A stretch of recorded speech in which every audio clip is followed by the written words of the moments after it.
of the Acts of 2022 is being recorded. Commissioners Camargo, Stebbins, Roy, and myself are participating in today's meeting, and all votes taken today will be done by roll call. We have a full agenda today, to say the least. This is our last meeting of the year. We have a lot to talk about, and I will generally summarize. We will start with opening comments from commissioners. Then we will have the acting chair discussion and vote before proceeding to approval of 2 sets of minutes.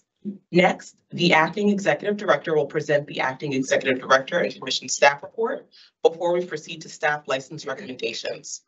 There are 8 change of ownership application recommendations, 78 license renewal recommendations, 5 provisional license recommendations, 17 final license recommendations, and there are 5 items in the commission discussion and vote section today.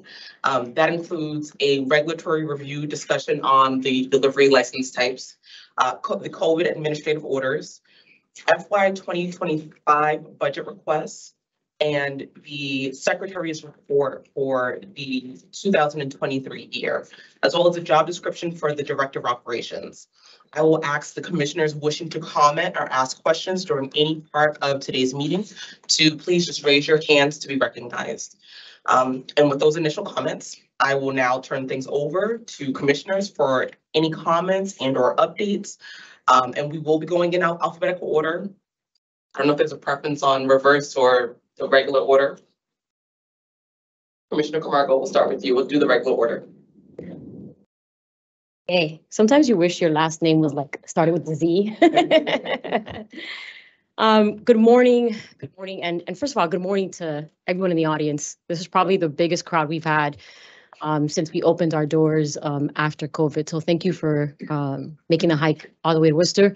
I know some folks came by car, some came by train. So thank you. I also want to thank our staff, our commissioners, Commissioner Stebbins, Commissioner Roy, Commissioner Concepcion, for the last few months. I want to thank our licensees, our community members, and all those who engage in the cannabis industry. I know we have members from the CAB here this morning. I want to thank you as well. Our advocacy groups, folks who are writing, and pushing for legislation and knocking on doors at the State House. I really want to thank them. I want to thank our legislators. We couldn't do any of this work without them, but with everybody that I also just mentioned. It takes a village to run this agency. As you all know, the CCC, and we've said this, you've heard this a couple of times, but the CCC is no longer a startup agency. We are moving into a phase of maturity. There's still a lot of work to do. There is still a lot of bruises and bumps. And anybody here started a business before in the audience? Okay, or even here? Okay. Or an organization. So there's a lot of bruises and bumps. But most importantly, the work is getting accomplished. And specifically this year, as you all know, we promulgated historical regulations that focused on municipal equity and reform on HCAs. That so many people played such a huge part, not just our team, but the legislators, advocates, and even former commissioners that worked on all those legislations. And we all know that we promulgated them about 2 weeks ahead of schedule. To the operators, I've received, some feedback from operators the last few weeks. There's a lot of outside distraction. However, there's still investigations happening. There's still public meetings happening. There's still tons of work behind the scenes to make sure that we as commissioners have all the policy and all the research and all the data that we need to have these discussions. Budgetary conversations are happening. We just voted on micro businesses last month. We've, people in the industry are getting your NODs, which means inspections are happening, right? Patients, we're certifying tons of patients. I remember last month I came into the meeting and one of our staffers was going through the patient applications. That stuff is happening. Commissioners have been doing roundtables. I know a few of the commissioners up here have done roundtables in the last few months. David O'Brien, I know you're in the audience. You've hosted a few of us as commissioners this year to have roundtables, and I know other elected officials have also hosted us at the CCC and out in the community. So the work is happening. Today's agenda is packed. We have, a lot of regulatory conversation happening today, delivery conversations happening today. It's been happening for the last few months. We have a huge conversation around the budget. What does that mean for the CCC in this upcoming year. I want to say to folks in the public, if you have questions, email who you usually email, whether it's in your investigator, constituent services, the equity email, the license email, everything is on our website. So there should be no confusion or nothing like that. You should be reaching out to us regardless. I want to just say that I hope that over this holiday season, it's been a rough year, I think, for everybody, right? Just kind of getting out of COVID and moving along. It's been a long year. I know, especially for me personally, it has. I've recently had a loss in my family, so it's been a tough few months. But I hope that folks can enjoy, rejuvenate, relax, enjoy some. If you're over 21, enjoy some safe and legal cannabis from Massachusetts, operators, and spend the time with your family. It's important that we take care of ourselves, we take care of our families, and I just want to say, a lot of love, a lot of respect for our team at the CCC. There's a lot going on and the work is still happening. So I just want to say thank you, and thank you. Thank you, Commissioner Camargo. Commissioner Roy? Good morning, everyone, and thank you and welcome all. This, as Commissioner Camargo said, this is the biggest audience that we've had, and it's so great to see you. And I hope this continues. And love having you here. It's been a busy month, and I want to start by thanking David O'Brien and the CBA for hosting me last Friday on beautiful Wareham. And we had a great turnout, almost 50 licensees, and we had it was good. Rapid fire questions are good. It keeps commissioners on their toes. So I was in the hot seat for a few hours, and it was really a great discussion and a lot around Chapter 180 implementation, HCAs, the model HCA, which I'll share now, but I'll ask also questions during the meeting. A lot of folks are interested in the model HCA and in the regulations if communities and if host communities and licensees can't necessarily come to agreement on the HCA, they can turn to the model HCA and be automatically in compliance. So the model HCA will deem you automatically compliant. So we are working on that, and we were hoping to have it for today, but we want to make sure we get it not fast, but right. So we're hoping to have that to you next month. I know that March 1, we will be getting to review, certify, and approve HCAs. And, and it was originally going to be May 1. So we're excited that it's going to come sooner rather than later.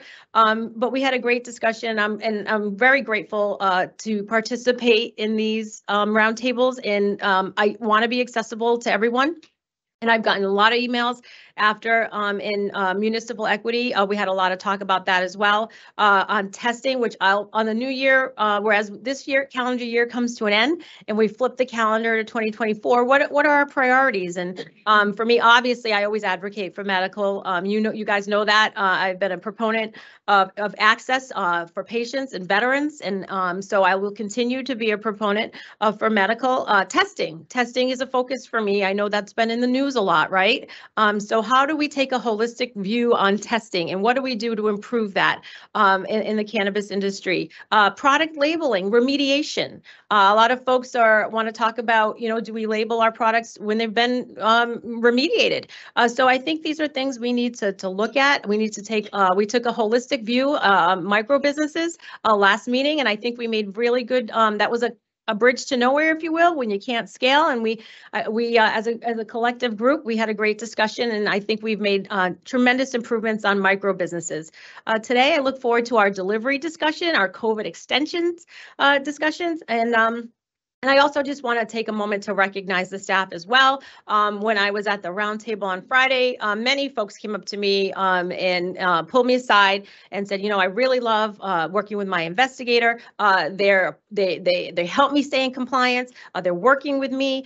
So, hearing those positive operator staff interactions, and it really makes me happy to hear that. And it was great to hear the good work that the staff is doing in the community.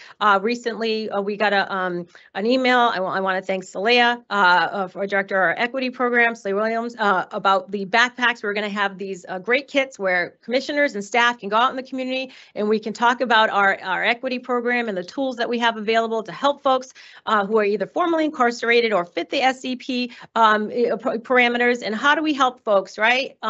So I was glad to hear about that. I want to thank our social equity team for that. So just being a little reflective and nostalgic at the end of the year, we did accomplish a lot with Chapter 180. There was a lot of time, effort, and energy that went into that. And a lot of people at this agency really rolled up their sleeves. And I'm really proud of the products, and Commissioner Concepcion was with me on the HCAs, of the product that we put out. I know that was a real hot potato, if you will, the HCAs, and there were a lot of questions, and the response and the feedback has been super positive.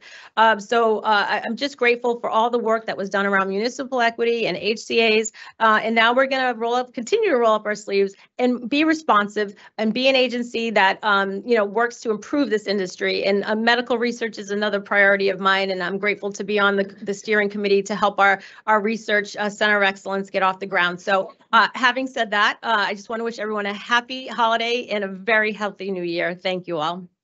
Thank you, Commissioner Roy. Commissioner Stebbins? Sure. Thank you, Chair. I just echo the comments of, it's great to see so many folks in the room for one of our public meetings. The engagement is greatly appreciated and welcomed, and helps inform us and make sure that commissioners aren't necessarily making decisions in a vacuum. So it's hearing from all those voices, which is critical to help us do our job well. First of all, thank you to our incredible staff, our licensing staff, newer members of the renewal team, Alexander and Sabrina, for their help this week in going through all of the licenses that are either up for a renewal or the provisional phase that we have on today's agenda. Secondly, as Commissioner Camargo is speaking, add my thanks to the many stakeholders that she mentioned, our legislators, our local officials, all of you in this room, the folks that are listening, our licensees, even people who are employed in this industry are a stakeholder of our work. So we appreciate all of you and all of your participation. Just a couple of quick updates. First, Commissioner Camargo and our Director of Government Affairs, Matt Giancola, and I had a great conversation yesterday with the House Cannabis Policy Chair Donahue to provide an update on social consumption, what we've done to this point, some topics for discussion. We're planning to meet with Senate Chair Gomez, hopefully next week out in Springfield, to provide that same update and invite his thoughts and comments as we proceed with our work. Had a chance to be on WBUR last week and had the question about what's the timeline for social consumption. And certainly I said that you're going to hear a lot about social consumption in 2024. Finally, I had the opportunity yesterday to appear at a panel discussion on the cannabis industry hosted by the Lynn Chamber of Commerce. I want to thank the Lynn Chamber of Commerce for hosting me, their members for organizing the event. And thanks to Heather Hannon. Heather is the owner of Essex Apothecary in Lynn, for being my fellow panelist. I will be back to Lynn to visit her dispensary. We had a great discussion about some of the recent developments with the industry, impact of the regulations we promulgated to follow Chapter 180 and social consumption.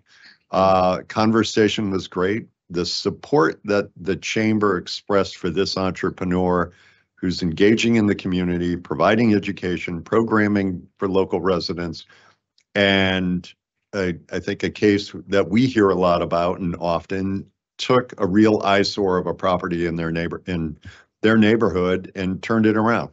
And that message is encouraging. We have had examples and heard anecdotes about how the cannabis industry has had that positive impact across the Commonwealth, and that was, again, reinforced yesterday. Last point of our conversation yesterday is also extremely important and worth noting, because we know as much of the attention as we commissioners get, it's important to remind the public of the many talented members of our team who are out there every day doing their job. When it's licensing and investigations, communications, research, operations, IT, HR, the work goes on, and there are great people on our team out serving the residents of this Commonwealth. I will tell you at the end of this event, Heather, without any prompting from me, made a point to pull me aside and compliment one of our investigators. She said our investigator is always pleasant, professional, and so matter of fact that the licensee knows what she needs to do to remain compliant. So again, echoing my colleagues, a great shout out to our team who continue to do the work behind the scenes and do it every day to make sure that the residents of the Commonwealth are protected, the industry has a chance to be compliant and thrive. And it was just great to hear that from one of our licensees. So wish, in terms of what I want to focus on in 2024, I'll save that until January of 2024. But just to wrap up the year, thanks to our entire team, thanks to my colleagues for all of our good work, and wish all of you a happy last night, I believe, of Hanukkah, and happy holidays and a Merry Christmas, and excited for the work ahead in 2024. So, Thank you. Thank you, Chair. So my colleagues know this, and anyone who sort of follows us, they know this. I usually, I don't know what my comments are until I'm riding in, but I had so many thoughts today that I had to sort of write them down so they don't get all jumbled together. So bear with me. Today is our year-end meeting, and this year has been busy. And in spite of whatever is happening externally, I think it's really clear that we continue to do the work here. So I've sort of just written down some highlights. Of course, as you know, my fellow commissioners have noted, Chapter 180, it was an all hands on deck task, not just from the commissioners, but from the staff here, and they did a tremendous job. So I want to just really take a moment to acknowledge that. You know, we drafted the regulations, they were promulgated 2 weeks ahead of schedule, and we are now in that implementation period. So they're working today. They're currently still doing the work to make sure that the intentions behind Chapter 180, the equity components of that are realized here, and that we're actually following and incorporating those procedures. Micro businesses, I want to tip my hat to Commissioner Stebbins and Commissioner Roy for spearheading that effort, bringing it to the table at our last conversation, and really highlighting the needs that are, you know, that they've heard from those stakeholders and having a meaningful conversation. And today is delivery. You know, there's some other things that are on our agenda, but delivery has, since I became a commissioner, been a major point of conversation, especially when we discuss equity and our equity mission here at the Cannabis Control Commission, because it is currently the only equity license types that we have in existence. So it means something, and it's important that we get it right. It's important that we're constantly evolving and listening to the people who are actually doing the work, because you know, I say this often, it's not about Ava Concepcion, it's not about the individual commissioners. We are public servants, we're public officials. We want to make sure this industry is viable, and we want to make sure that people enter this industry and are able to have sustainable lives, and workers included, but also ensuring that there's public safety for everybody within the Commonwealth. So I just, those were some of my initial thoughts on the way in. Over the last month or so, I've also had a number of meetings with members of staff. This includes our chiefs and our directors, and they were more of a general check-in, just to see how everyone's doing on a personal level, because it's known there have been changes, there have been good changes, but also to make sure that they know we recognize the work that they're doing, the efforts that they're putting in, and getting a better understanding of the impact of our words here at public meeting and what that does for the staff overall. And one of the key things, because today is a conversation around the acting chair, there was a trend in these conversations that sometimes the tone that we take here as commissioners carries through to the staff. And I want to make it very clear to staff that, you know, at the end of the day, we collaborate, all four of us. This is a transparent conversation and it's on purpose. You know, it's on purpose. It's important that everybody understands sort of the different rationale, the thought that goes into this. Leadership, the acting chair position is important because the chair sets the tone. And I hope that in the last few months, the tone that I've set has been one of collaboration, has been one of focus, and has been one of transparency. And with that in mind, I just want to reiterate to staff, first, thank you for all of your hard work. And regardless of, you know, the decision that is made today, we are still going to work together. We are still collaborating. We still have things to do, and we're all dedicated to the work that we have in front of us. And lastly, something that's really been on my mind. We're entering the holiday. It is the holiday season right now, and I've been thinking a lot about Lorna McMurray. I've been thinking a lot about her and her family, and I just want to acknowledge her family, especially during this time. We're approaching the 2-year anniversary, and DPH has also given us some insights and recommendations. When I'm thinking into 2024, I think that we do a good job talking about licensees, and we'll continue doing that. But the focus on workers is also a part of the conversation, worker safety, worker health, and I look to expand on that conversation. But I did want to take this moment today as our last meeting, the last opportunity to really be in a public space to acknowledge Lorna and her family and just give my sincerest sympathies, because it's unfortunate whenever a life is taken. And we as a commission, as commissioners, I think I can speak for us all to say that we were shaken by it. And it's something that sits, but on my ride in today, I just said, you know, that's what's on my mind. So I wanted to convey that. And with that said, that's the end of my opening comments. We'll now go into the next item on our agenda, which is the acting chair discussion and vote. So I believe the last time we had this conversation, we left it, I believe, with Commissioner Stebbins' motion. There was an idea about rotating, but I will again give the floor over to Commissioner Stebbins to see sort of just to refresh us on the motion that you had and if you want to make the motion again. Sure. Thank you. Thank you, Chair. And again, thank you for your words and thank you for those reflections on Lorna McMurray. And this is usually a tough time for anyone going through the holidays and still realizing the loss of a loved one. If I recall our last meeting, again, you know, in this unusual period that we find ourselves in, I think my suggestion had been, or I wanted to at least bring it back, I guess, the opportunity for us to think in that collaborative nature about beginning 2025, or sorry, 2024. I'm a year ahead of myself. I know. Well, we're talking about fiscal year 2025 budget requests, and it keeps weighing on my mind. You know, again, a suggestion, a proposal that, you know, we rotate the responsibilities of the chairperson's role.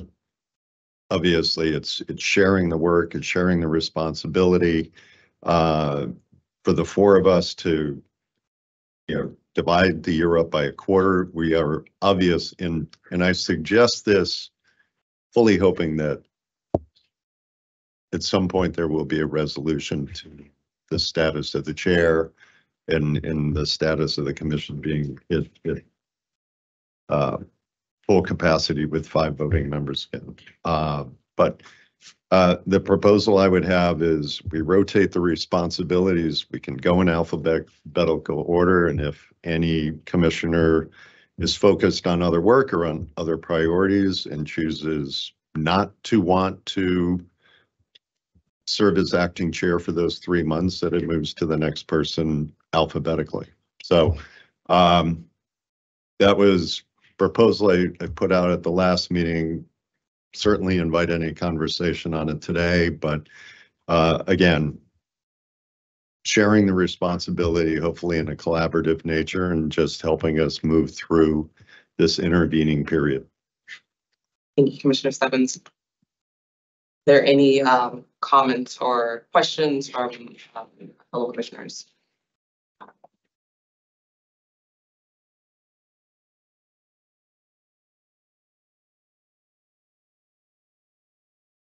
None. Commissioner Stebbins, did you want to make a motion?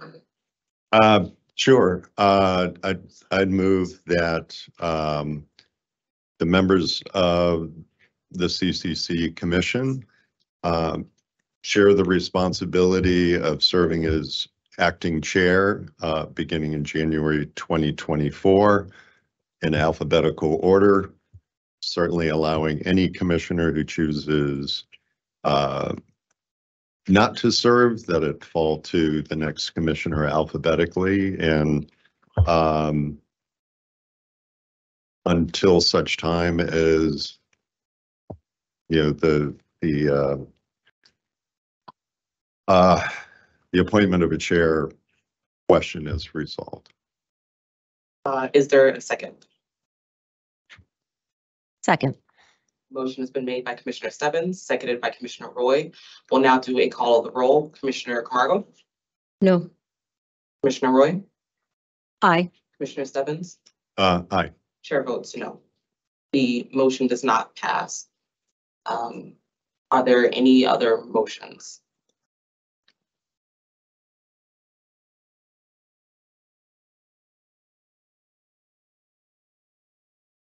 I'll say a few words. Thank you.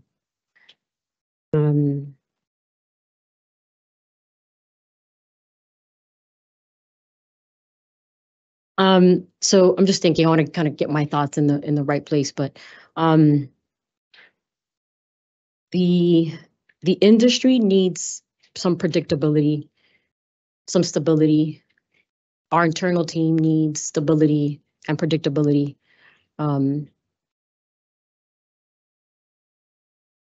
I read an email last night from an organization, Eon, that I'll read into the record, and it allowed me to think about why.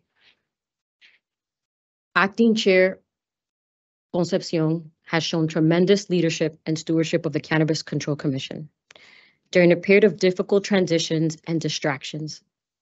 Her depth of knowledge for various regulatory review working groups, inclusive approach to facilitating, and focus on impact and equity helped the CCC navigate a lengthy public regulatory revision process that produced regulations the Commonwealth should be proud of. And she has continued to provide stability and progress since. And I want to echo that, and I appreciate it popping up last night because it helped me to continue to bring forward this conversation and this motion. I know we've been, recently, Commissioner Stebbins, the last time that we had the conversation about the acting chair, we talked about, governance and making sure that happened, and that happened on November 30th. We had I think a good conversation around governance and trying to get to the final stage of governance. And I know that Chair Concepcion led us in that conversation. There's still work that needs to be done. We've hit our goals. I think this year in terms of regulatory stuff, I'm excited to hear today about the HCA's sort of Chapter 180 implementation and where we're at on all that stuff. The acting chair, my opinion, it's a burden right now, right? It's sort of a blessing and a curse at the same time. There's a lot of leadership that has to go into it. There's a lot of patience that has to go into it. There's a lot of public facing stuff, right? A lot of media, a lot of things that are happening. But it's also at the same time a huge responsibility for the person who continues to do that. As it relates to the internal stakeholders, our staff, our team, our external stakeholders, setting the agenda, moving the CCC, again, through this period right now until we have, some kind of notice from the appointing authority. And we are in a time of transition and transformation. And I heard Debbie say that a couple of days ago, transition and transformation. We know that our staff, our legislators, and our operators, and even investors, right? How many of you in the audience own a business or trying to open a business, right? Investors are watching us. They're watching what the CC is doing. They're watching, our elected officials are watching us. It's important. There needs to be more predictability during these times and until such notice, again, from our appointing authority. I said this before, Commissioner Concepcion, I didn't know you before I got to this job, like my other fellow commissioners. Credit is given where it's deserved, right, and it's due. And I give you the credit for having these tough conversations, facilitating these conversations, even among ourselves. And like you said, we still collaborate, right? We're possibly going to have lunch together after this conversation, right? We still have work to do. We're all here for a mission. And we got sworn in as appointing commissioners, and we're at a really tough situation. So to me, I know Commissioner Stebbins, it's been sort of a back and forth, and I know, and I want to sort of get your take on, what's preventing us right now from nominating Acting Chair Concepcion to continue in this role for stability, predictability of this agency, and of these times that we're in of transition and transformation. Commissioner Roy. Before any motions are made, I'd like to request a recess for a legal opinion, a 15-minute recess before any motions are made on this. Okay. Thank you. Commissioner Stebbins. I'm happy to recess and obviously come back and respond to Commissioner Margot, but Did you have a question for Commissioner Stebbins? Well, I mean, we're still having a discussion, so I don't have a motion on the table. It's just discussion. okay. Yeah, no. You bring up some great points, and this is certainly not a discussion that is being reflective of anything our acting chair has done. We navigated, the tough regulatory promulgation process that was extensive. As I said at the time, it was great to have the acting chair because she had worked on all of the internal working groups, helped steer the conversation. I think that actually helped expedite the process. But you talked about it, Commissioner Camargo, in terms of the weight of the work and the weight of the responsibility. I'm suggesting a collaborative approach where we can all have the opportunity to do that work, to take on the responsibility, to take on the work, to essentially help spread the work around over the next 12 months. And again, we're hoping that there's some resolution before then. And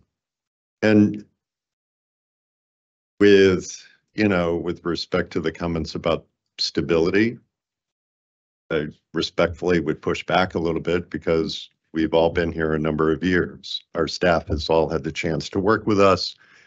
We're the same faces that the industry and our licensees have seen here coming up on 3 years. So that's just I hope I addressed your question, or at least shared with you my thought process. I appreciate that. I appreciate that. Commissioner Camargo. Yeah. Oh, Commissioner Roy has. Commissioner Roy. I'd like to make a motion for a recess to consult with legal. Before you make your motion, let's finish the discussion. I think your original request was that we consult with legal before a motion was made. Okay. Commissioner Camargo. Sure. No, Commissioner Stebbins, I understand that and I hear that and I appreciate that.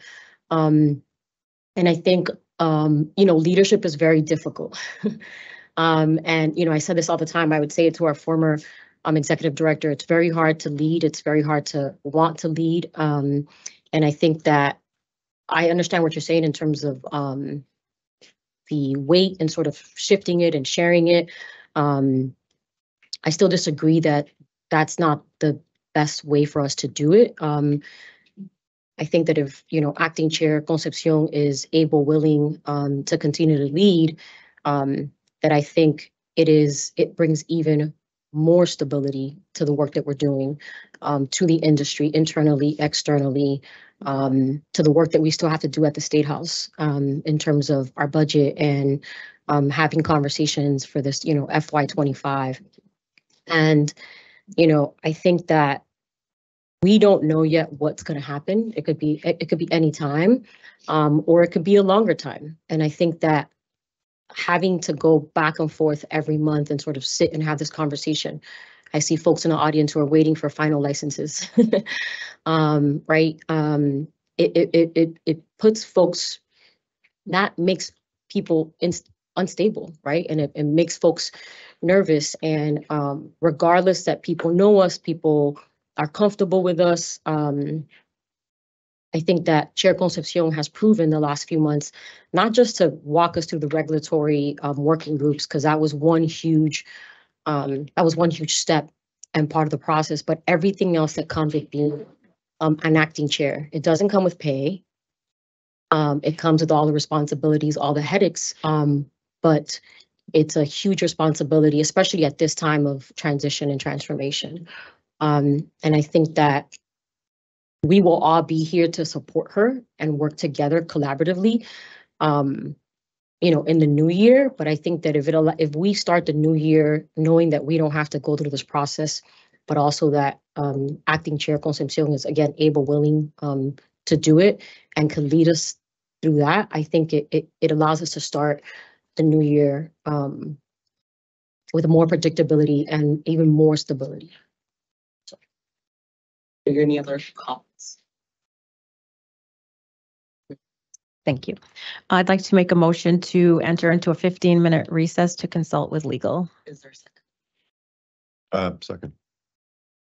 No. Commissioner Camargo? Sure. Commissioner Roy? Aye. Commissioner Stebbins? Aye. Chair votes aye. We will recess for 15 minutes.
Are you jealous? Yeah. Did you get it?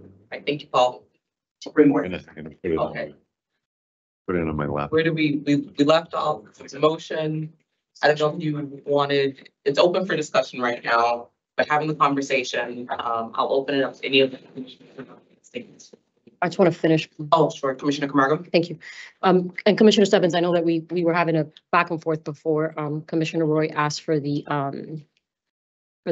quick recess, but I know that you and I, and I believe you and I are two of the folks that had mentioned not wanting to participate as chairs in the past, in the last meeting. So I invite you,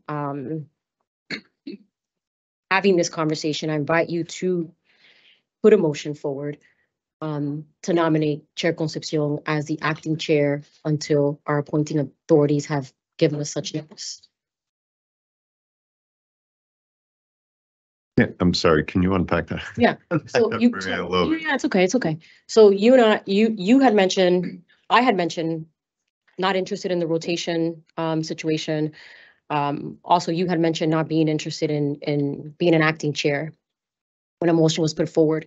So I'm sort of asking you and sort of hearing some of your comments and reflection. I'm asking you and engaging you to put forward a motion. Sure, thank you. Oh, sorry, Chair. Thank you. No, and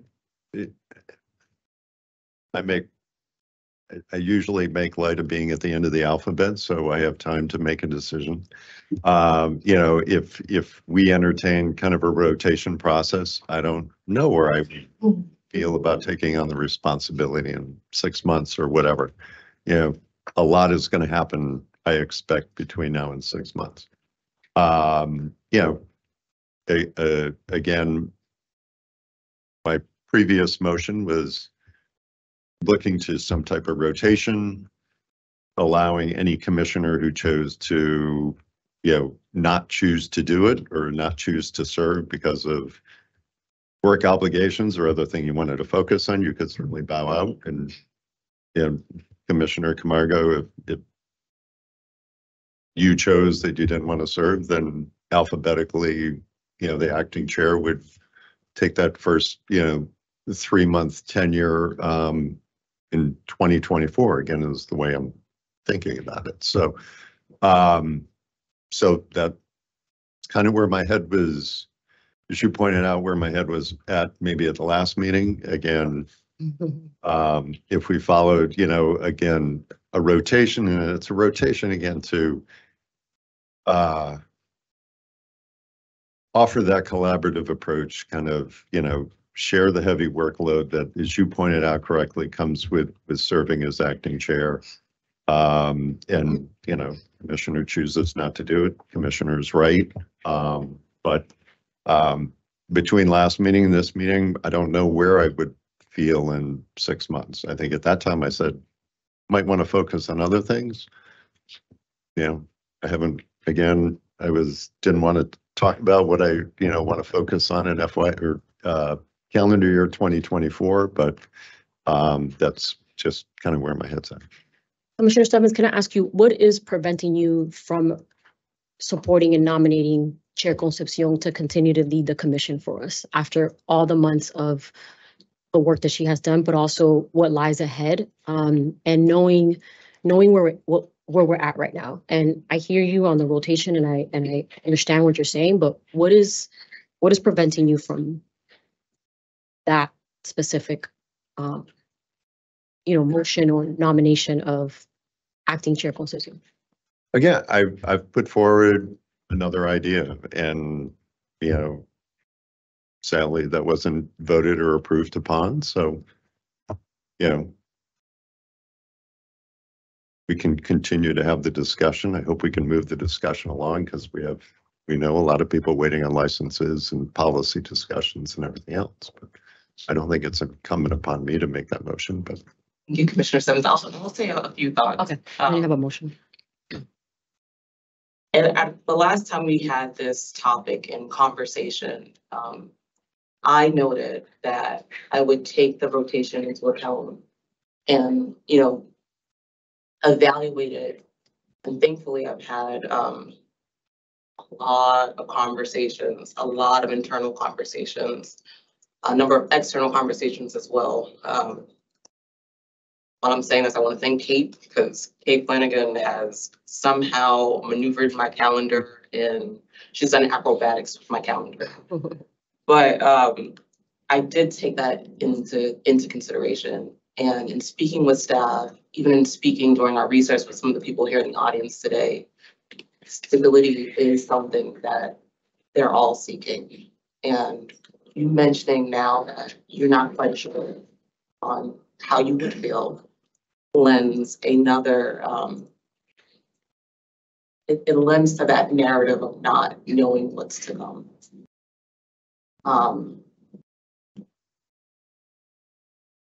It's not about us. It's not about me, but I know in speaking from staff, what would be helpful. And for that reason, I do welcome the opportunity to continue in this role, in this position. And it's based off of taking into account our conversation and then evaluating it through a lot of different conversations to figure out what that would do both for our team here at the agency and externally. And it's great that we have so many people here in the audience now. I love it. You know, I hope this happens more frequently, but I love the fact that even within that 15-minute break, you could have had, there was a conversation about what are we doing? Why? Yep. And that resonates with me. The people here resonate with me. The staff at this agency resonate with me. And that's what I care about. And I just wanted to clarify and state sort of, I don't want it to seem like I did not think about that, the rotation, because I did. And I think even if you look back at our last meeting, I was serious and genuine when I said, I'm not in opposition, but I need to really evaluate that. So I think Commissioner Camargo was first, and then we'll go to Commissioner Ford. Commissioner Camargo. Yeah. I would like to put a motion on the table. So I move to appoint Commissioner Concepcion as acting chair until such notice from our appointing authorities. Point of inquiry. From legal. And first I want to say that I appreciate all the work that you have done. I'm grateful for that.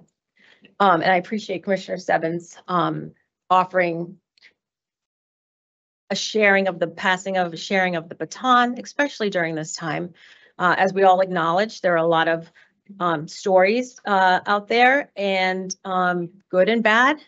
And, you know, this is an uncertain time. And perhaps instead of having the chair is the de facto spokesperson, the acting chair is the de facto spokesperson. We've all been here over 2.5 years plus.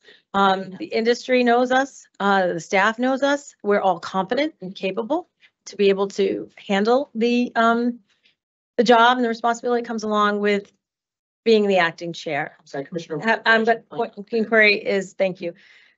So I asked for the recess to consult with our general counsel, Christina, and I just want to, and I will ask Christina, that during, I've been approached by a few people, are we on legal footing? Are we on sound legal footing to be able to do this? And that really has to be, more than anything, the lens we look at this through. Are we on sound? And for an example, during the Commission's October 16th public meeting, I shared concerns that a delegation memo was improperly and illegally executed by the previous executive director. I was correct in my concern as the Commission was contacted by the Office of the Comptroller to inform us that the previous executive director did not have the statutory authority to do that. Is this a point of? Yes, it's gonna, yes. So today, yeah, today I'm expressing similar concerns that a legally binding transference of power in accordance with the Commission's enabling statute via a delegation memo was improperly and illegally overridden. So I did consult with legal. And we reviewed the Chapter 76. The chair shall have presided all hearings at which the chair is present and shall designate a commissioner to act as chair in the chair's absence. On September 13th, a delegation memo was issued by Chair Shannon O'Brien. I'm going to interrupt because my question was, you asked for a point of inquiry on the motion that was. Because I don't know if the motion's on Done. legal So- footing, so I'm Question for the- framing, yes. So, So, hold on, because I feel like we're going into a different lane. Mhm. General counsel, do you wish to opine on that point of inquiry on if you're on sound legal footing? So I'm just going to state for the record that, legal department of the commission has given its legal guidance at previous meetings when this acting chair discussion took place. And I'm giving you the same counsel as was given at those previous meetings, is that there are two ways to designate a chair. And in the case of the suspension of the chair that was appointed by the treasurer, that this commission has the authority to act and to vote to appoint an acting chair to carry out the commission's business. Thank you, Christina. Commissioner Camargo, you have a motion. I just have Do a you follow-up. want? That was the answer to the question. I didn't finish. There's a motion on the table. Is there a second? I will second the motion. The motion has been seconded. I will now do a call of the roll. Commissioner Camargo, Aye. Commissioner Roy, No. Commissioner Stebbins. Aye. The chair votes aye. Oh, Commissioner Concepcion votes aye. There are 3 in favor, none opposed. The motion carries. I will now continue in my role and capacity as acting chair. Thank you all. We can now go into the next item on the agenda. All right. Next, we have minutes for approval. The next item on the agenda is the approval of 2 sets of minutes from the September 18th, 2023 and September 20th, 2023 public meetings. Commissioner Stebbins, is there a motion to approve? Well, before I ask for a motion, are there any questions on the September 18th, 2023 meeting minutes? Okay, seeing none. Commissioner Stebbins, is there a motion to approve the September 18th, 2023 meeting minutes? So moved. Commissioner Roy, is there a second? Second. I'll now do a call the roll. Commissioner Camargo, Aye. Commissioner Roy, Aye. Commissioner Stebbins. Aye. The chair votes aye. We have 4 in favor, none opposed. Next, there are the September 20th, 2023 meeting minutes. Are there any questions on the September 20th meeting minutes? Okay, seeing none. Commissioner Camargo, is there a motion to approve the September 20th, 2023 meeting minutes? So moved. Commissioner Stebbins, is there a second? Second. Now do a call of the roll. Commissioner Camargo, Aye. Commissioner Roy, Aye. Commissioner Stebbins. Aye. The chair votes aye. 4 in favor, none opposed. The next item on the agenda is the acting executive director and commission staff report. I will now turn things over to our acting executive director, Deborah Hilton Creek, and I just want to thank her for all of her work, all of her time, because she's been, if not just as busy, more busy than expected. So thank you, and I'll hand it over to you. Thank you, Madam Chair. Good morning, everyone. I wanted to start my report on a positive note. And I just want to call attention to the fact that, this commission is a national model. We're a model for other agencies within the country that's doing the same work that we're doing. And this is all because of the incredible talent that we have here. We have a lot of brilliant minds in this organization. And I'm hoping, as I'm contributing as an individual and as a team, that we're going to take this organization or this agency to the next level. So I'm excited to talk about some of the ways that we can do that. And I think, having the talent on board, there are no boundaries for us. I mean, we can grow, we can, experience further development, bring on new talent. This is all part of the transformative environment that we're in right now. So with that said, I'm just going to talk a little bit about evolution and change in terms of our agency and where we are. We're a model across the country. Thank you to all of our employees, our commissioners. They do incredible work, on a daily basis. These public meetings are difficult to get through sometimes, but I'm just in awe of the work that they do here.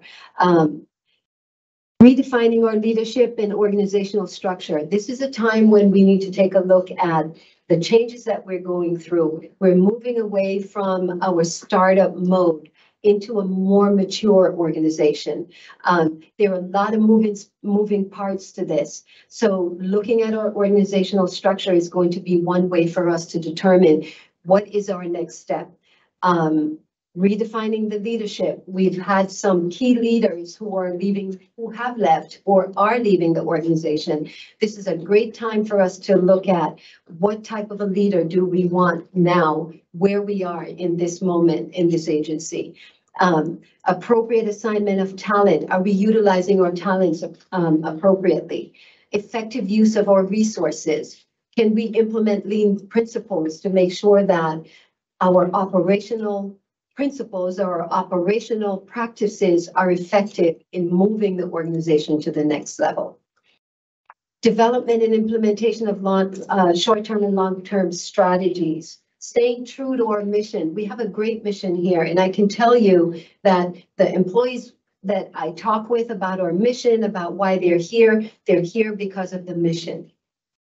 They're here because there are opportunities in this industry. They're here because they have something to offer the agency. And I think staying true to our mission is really what makes us a strong agency.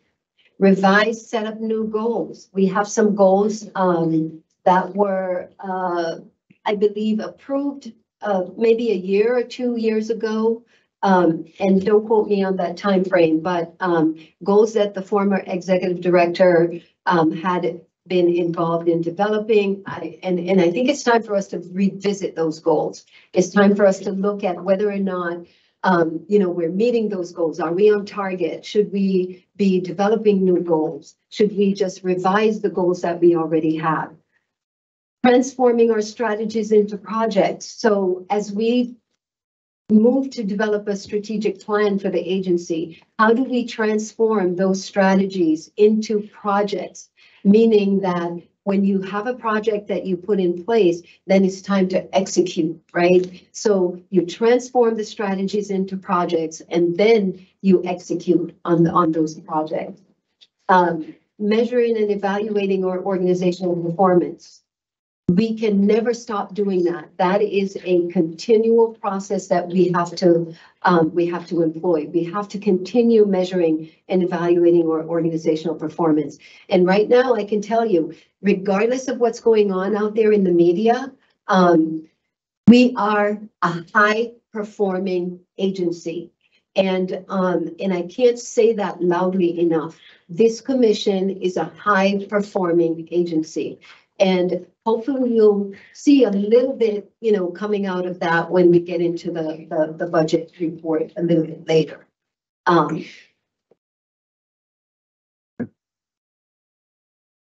Here. Just want to ask the have some comments and ask the executive director on this slide. First of all, again, acting executive director, we originally hired you as chief people officer, so we appreciate the skill and experience you bring, and then obviously we added some additional responsibilities to your plate. So appreciate your work. You talked about the CCC as a model across the country. I think it was interesting to note that, I think the Attorney General of Hawaii talked about their visit here earlier this year and how they want to follow the Massachusetts model with their proposed adult consumption framework. Some things that you and I have talked about, when you joined us, continuing to make this a place that people want to work. You and I just had a conversation this morning about what you were seeing in terms of applicants for one of our posted positions. Seemed like a very strong applicant pool, which is great. Same with the CFAO's position that's been posted. That's great to see. And just for for our colleagues' consideration, talking about goals, we, for a little bit of context, over the last, I believe, year and a half, we shifted the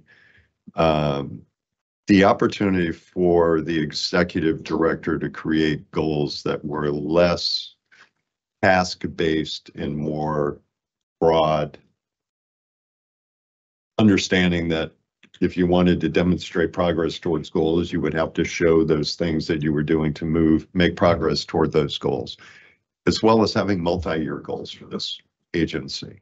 I think we find ourselves at a unique inflection point with respect to goal setting, and you and I have had this conversation. Obviously, those goals have been with an executive director, but they also tie into the performance management system that we have for our entire team.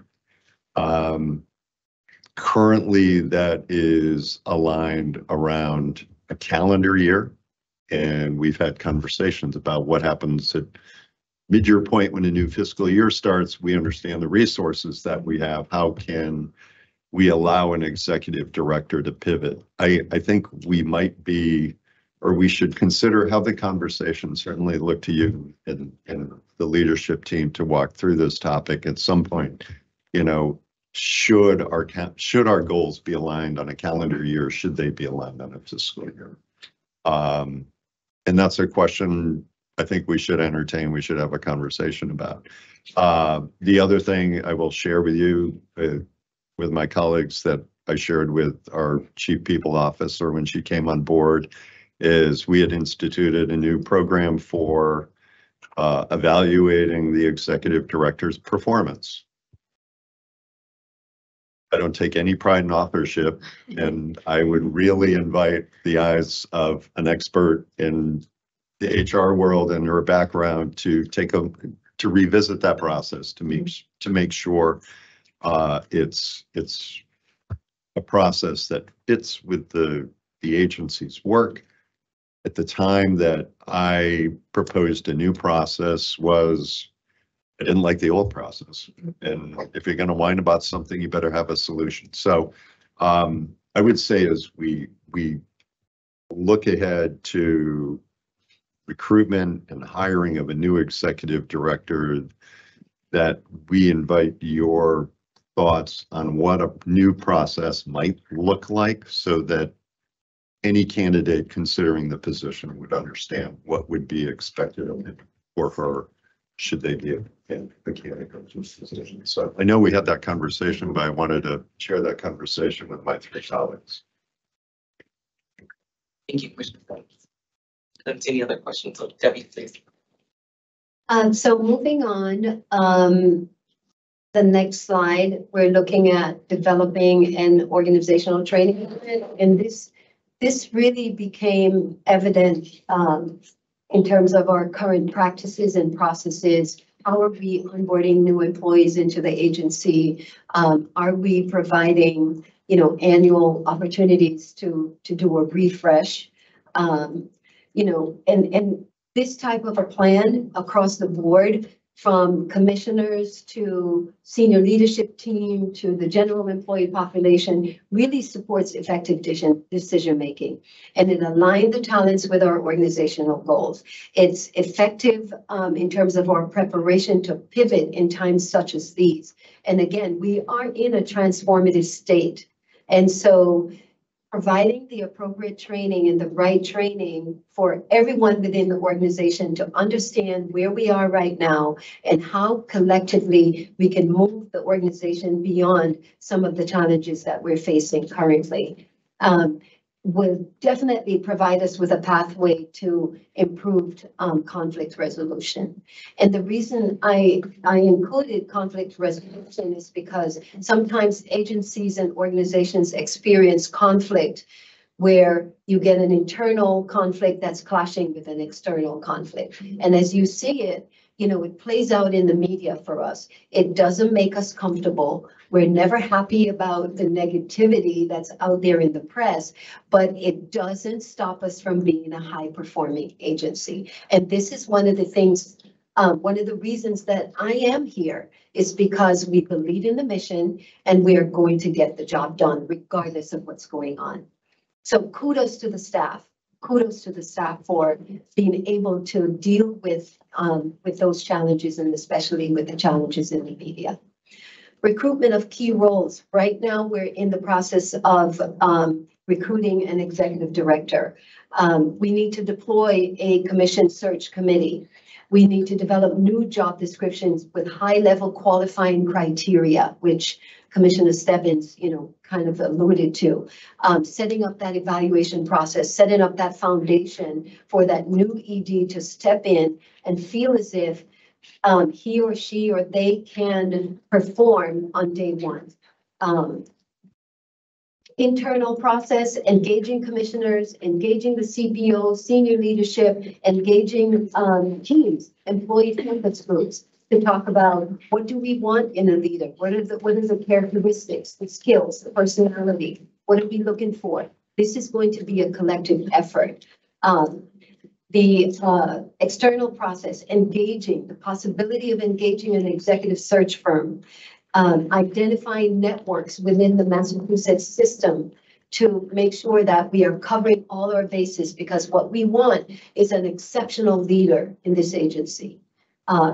And so employing some of these ideas and some of these tasks and making sure that we are entering into a search process that is going to be beneficial, not only for the agency, not only for our employees, but also for our constituents and the communities that we serve.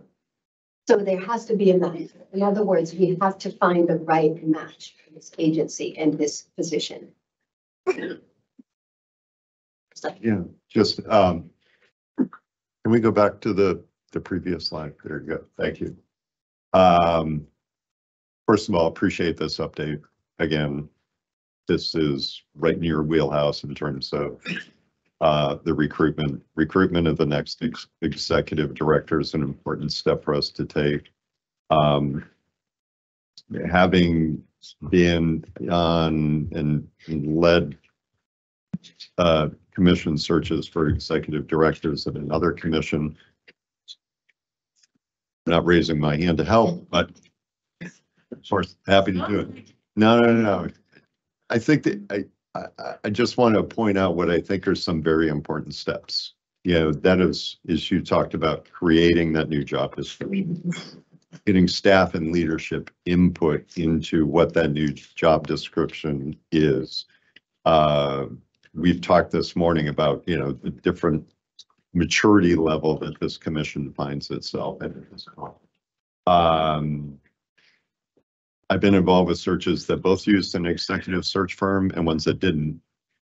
So I'm anxious to learn more from you about your thoughts on that process. I would suggest, and again, within the confines of open meeting law requirements, that at least one commissioner be part of that search committee. As you know, it's our responsibility to hire and fire whoever that individual is. So, but I also know we bump up against open meeting law when we have more than one. So I would encourage at least one member of this body being involved in the search committee, but just to flag that. And when you engage commissioners, I would probably at that right point, I'd say that again. So. Commissioner Stebbins, Commissioner Roy. Thank you. Thank you, Executive Director Hill Creek. I appreciate this. And just a question, how commission search committee would work synergistically with an executive search firm? So are these two separate? How does that work and when do they come together? Great question. So this will be occurring simultaneously. So part of the plan, while we are engaging external, if we choose to engage externally, I'm not saying that this is the plan, it's just a recommendation. So if we decide to engage externally in a search firm, it will happen simultaneously. While the external firm is being engaged, the internal process also will be engaged. So they will run simultaneously. Did that answer the question? Yes, Okay. but I guess I don't know the roles and responsibilities. Like, are they doing the same function Different and then they functions. compare notes or different functions? Different functions. Okay, could you, Sure. So the external process would involve, if we decide that we would like to involve a search firm, would go out there and look at the network, look at the candidates that might be out there to help us bringing the individual that we want. The internal process really is where it kicks off. So we set the foundation. Once the foundation is set, we move the information to the external. They start, then we start with our internal process, the focus group, engaging leadership, engaging staff. okay. So it's best to do it simultaneously because there's going to be some interactive process with external if we decide to do that. And also it cuts down on the amount of time it takes us to get through the search. Just to follow up, so clarification, so the commission search committee kicks it off, kind of sets the groundwork, the parameters, the foundation, if you will, enumerates that to if we decide to engage an external, like these are the qualities, we've redefined the role, these are the qualities that we are looking for in leadership. And then they go out and bring us candidates. Exactly. Okay, Exactly. thank you. That's helpful. I appreciate that. Sure. Yeah, like I said, I've had experience doing it both ways, right?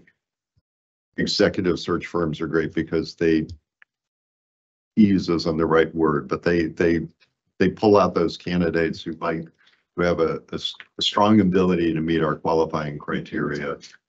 They engage them short of us having to engage them. So did a search using a search firm, find it really helpful. The second time out we did it, and I looked to our friends who might be here from the media or are listening from the media, that their coverage of a story or a posting is also a great way to pull out interest and pull out candidates who might be interested. Great. Thank you. So I just want to remind, like, we weren't here, this Mhm. cohort was not here. So this is a new exercise for us as well.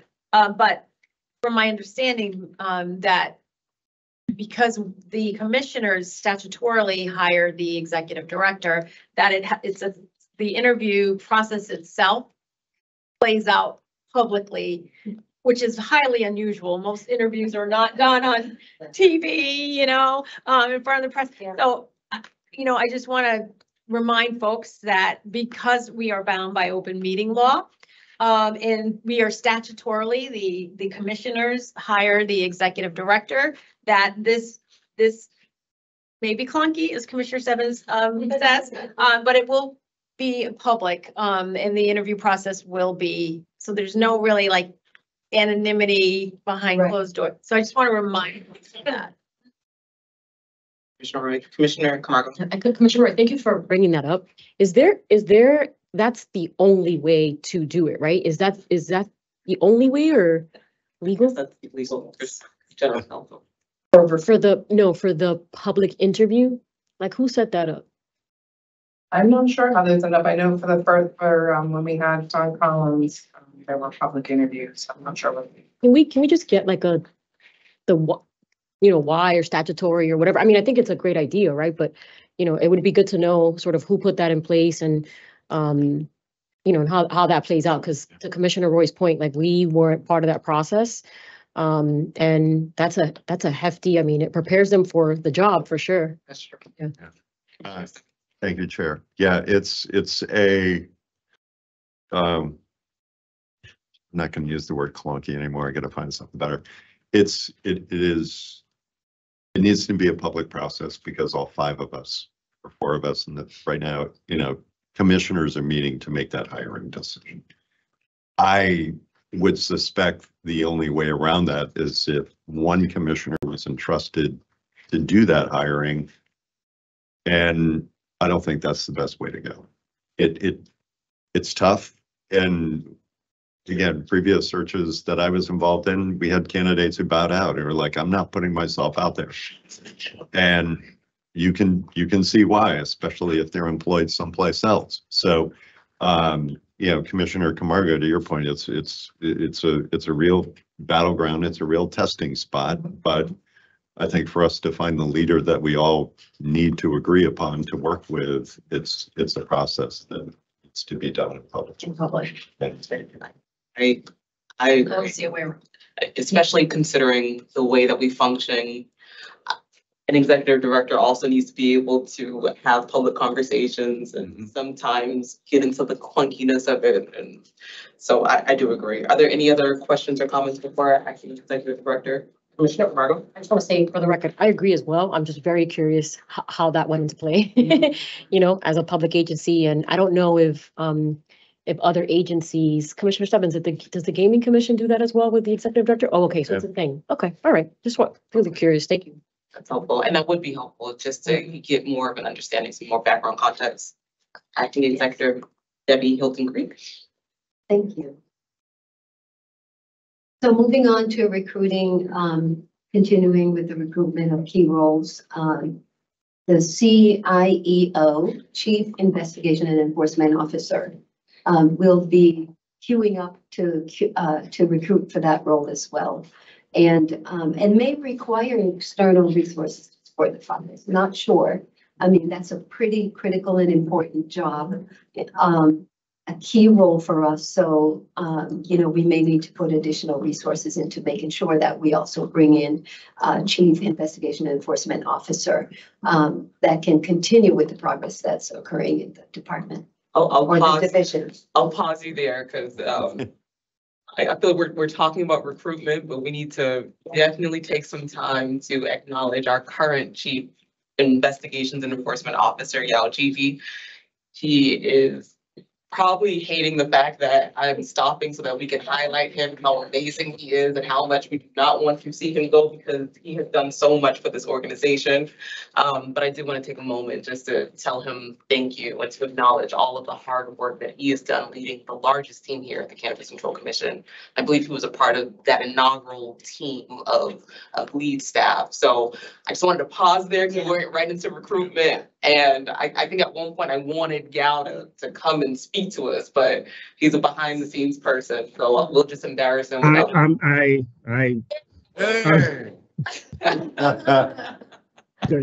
Chief Gigi. Yeah, I am behind the scenes, but you, acting chair, and the rest of your colleagues, the commission board, you guys made me turn on the camera. It's really good to see you. So stay on camera. Let me see if the other commissioners wish to say anything, because this will be the last public meeting that we have you. So this is our chance to embarrass you and just shower you with our appreciation. So I'll just open it up, whoever wants to. I'm happy to go first. Certainly agree, it goes without saying, certainly appreciate his great service to this commission, building the foundation for this commission, and the big responsibility that his department has, as well as what I would say is building out an incredible team that works with him and is stepping up to take on some active roles. But it's been incredible to work with him. He's never shy about expressing his opinion. He's a good Springfield guy, which I always appreciate. And anytime I'm out that way, I always invite him for coffee, which he makes me pay for. But really have enjoyed the chance to work with you. I'm excited for the incredible opportunity, and I guess we can't talk about it. We'll let you reveal it if you want to, but the incredible work you're going to continue to do. But just simple thanks for your great work. Simple thanks for helping to build the foundation of this commission. A great thanks for the incredible team that you have built. And we talked about the reaction we have had from licensees in the past few days and few weeks, and the positive feedback they are giving members of your team. And wish you all the best, and still know that when I make a trip to Springfield, I'm still going to ping you. Oh, sure. Yeah. Chief, And just want to thank you so much. It's been a real joy, honor, privilege to work with you. As Commissioner Stebbins said, you know, we're grateful. This industry is grateful. You helped stand up an agency and an industry. I think we have 130 employees. And Chief, how many are on report to you? How many are under you out of the 130? Around a 74, 75 commissioner. Exactly. So think about that and the impact that his leadership has had and the team he has assembled. And boy, are they loyal to you, Chief, and they love you and your leadership. And I've heard that time and time again. You know, the important thing is that, you know, we want an equitable and effective and a safe industry.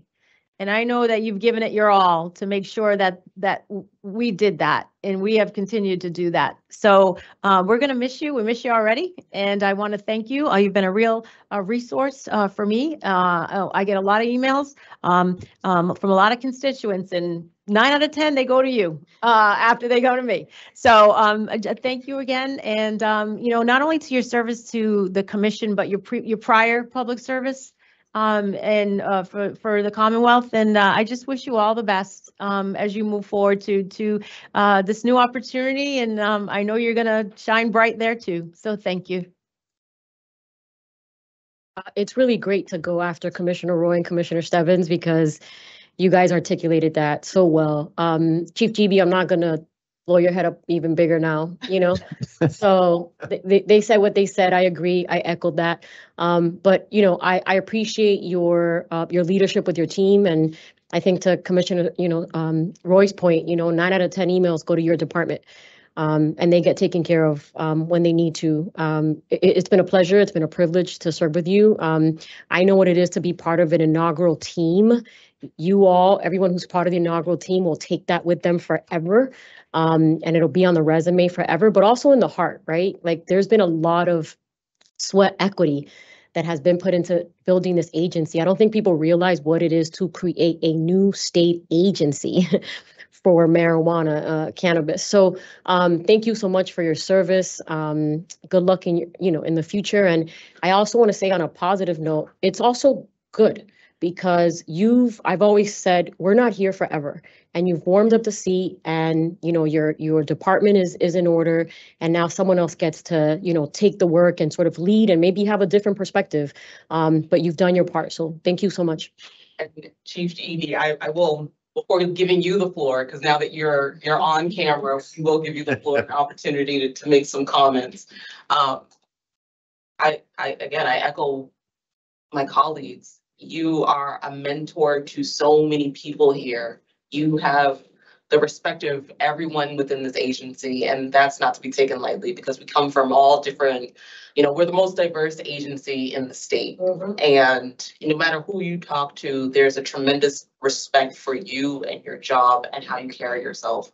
And I just want to let you know, I feel really lucky to have had this time to also learn from you and become better at my job by understanding your function and your insights, not only as the chief here, but, you know, your work at MCAT, your work from the Suffolk County District Attorney's Office, also being a Suffolk County District Attorney's Office alum myself, but not at the same time.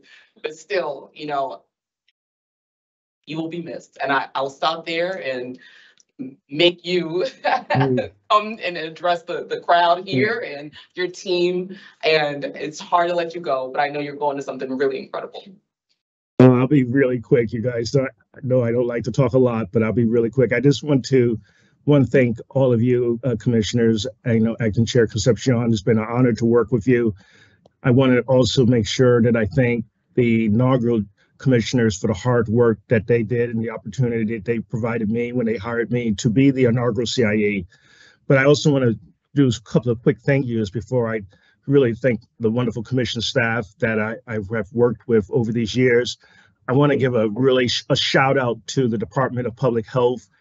When we first came on as inaugurals, they were really there for us. They gave us a lot of ideas, provided us with a playbook, when we look at the facilities that we go to, particularly the marijuana treatment centers that we go into, don't they, commissioners, look like Taj Mahal? Some of them, they are really outstanding, incredible facilities, most of which have been around during the period of DPH when they were regulating and onboarding the overall cannabis industry. So shout out to Department of Public Health and the work that they did, as well as the support that they gave us as we were being born, if you would, as a new commission. I want to give a shout out to MDAR. They were there at the very early stages to help us when it comes to pesticides and contamination, but also to assist us, my department specifically, in terms of what does enforcement look like out there, in the field, and their partnership throughout the years have been absolutely, I just can't say enough about good things about, in terms, it's probably one of the most wonderful collaborations with another organization that I've experienced. And I want to really shout out to all the folks there at MDARD for really working with us and being team players with us. I know that's a relationship that I think will continue, for many years to come. I want to give a shout out to the Gaming Commission, to who, we were always, first they gave us a space at 75-101 Federal Street, but they also gave us support, commissioners. They allowed us to use the facilities of public meetings where we didn't have a place to go ourselves. We were always able to make a call. I know I specifically, and my leadership was able to make a call to their compliance team and really get some good guidance in those early stages. That really assisted me and others in terms of developing our compliance programs. I really want to thank our colleagues at the Gaming Commission. I want to thank our colleagues at the Health Policy Commission. Again, when we didn't have a space to go to have our public meetings like we have now, they opened their doors for us to have those public meetings and for us to, frankly, get the hard work that needed to be done. And with DOT. So there was a lot of people, DOR, DOT, there's a lot of activists. Cannabis brought a lot of different kind of people and a lot of organizations together. And so I just want to not forget about those people, those agencies that really contributed mightily in terms of our successes then. And I think it's the foundation of why I think we are strong today. And then commission staff. I have worked with some of the most incredible people in my years here. It's like, sometimes I pinch myself, like, these are some real smart folks that I'm working with, here at the commission, and really dedicated to the mission. Like acting executive director said in her presentation, she is so right, that really dedicate people who work way more than what we can really honestly ask of them. And they do it not for any other reasons, but they believe in the mission. And the mission is to serve, the people of this Commonwealth. That's what they believe in. And I think they bring it every day. And then lastly, my special group, I&E, and, it's, I love them very much. I'm going to miss working with this team. They gave me a surprise party. They got me to come to a party that, it was so nice to see so many different faces and to hear, wonderful words, not just for me, but for each other. And I mean, it was really the first time since the pandemic that we got together as a department, and you could really see people were really happy to see each other, in person. And to me, that was one of the nicest things to experience in these last few years. And then, lastly, I'm just going to say that what Commissioner Camargo was alluding to, and what acting executive director Hilton Creek was saying, is that we got a deep bench. We got a deep bench, and one of those people from that deep bench, I'd like to introduce her to you. She's our current director of investigations and soon to be acting CIE, Noscalisi Kamalu. And, take it from here. Introduce yourself to the commission. No, and to the industry. welcome, please. Thank you so much, Chief GB. These are some hurtful steps to follow. I was listening to you as you were talking. I'm like, okay, what do I get to say after all of this? But anyways, my name is Nompolisi Kumalo. I was hired to be the director of investigations in the Investigations and Enforcement Department under the direction of Chief GB more than 3 years ago. It is an honor to accept this opportunity to step into the acting Chief of Investigations and Enforcement role. My plan is to continue to build a robust and consistent regulatory compliance and enforcement program through collaboration and ongoing trainings.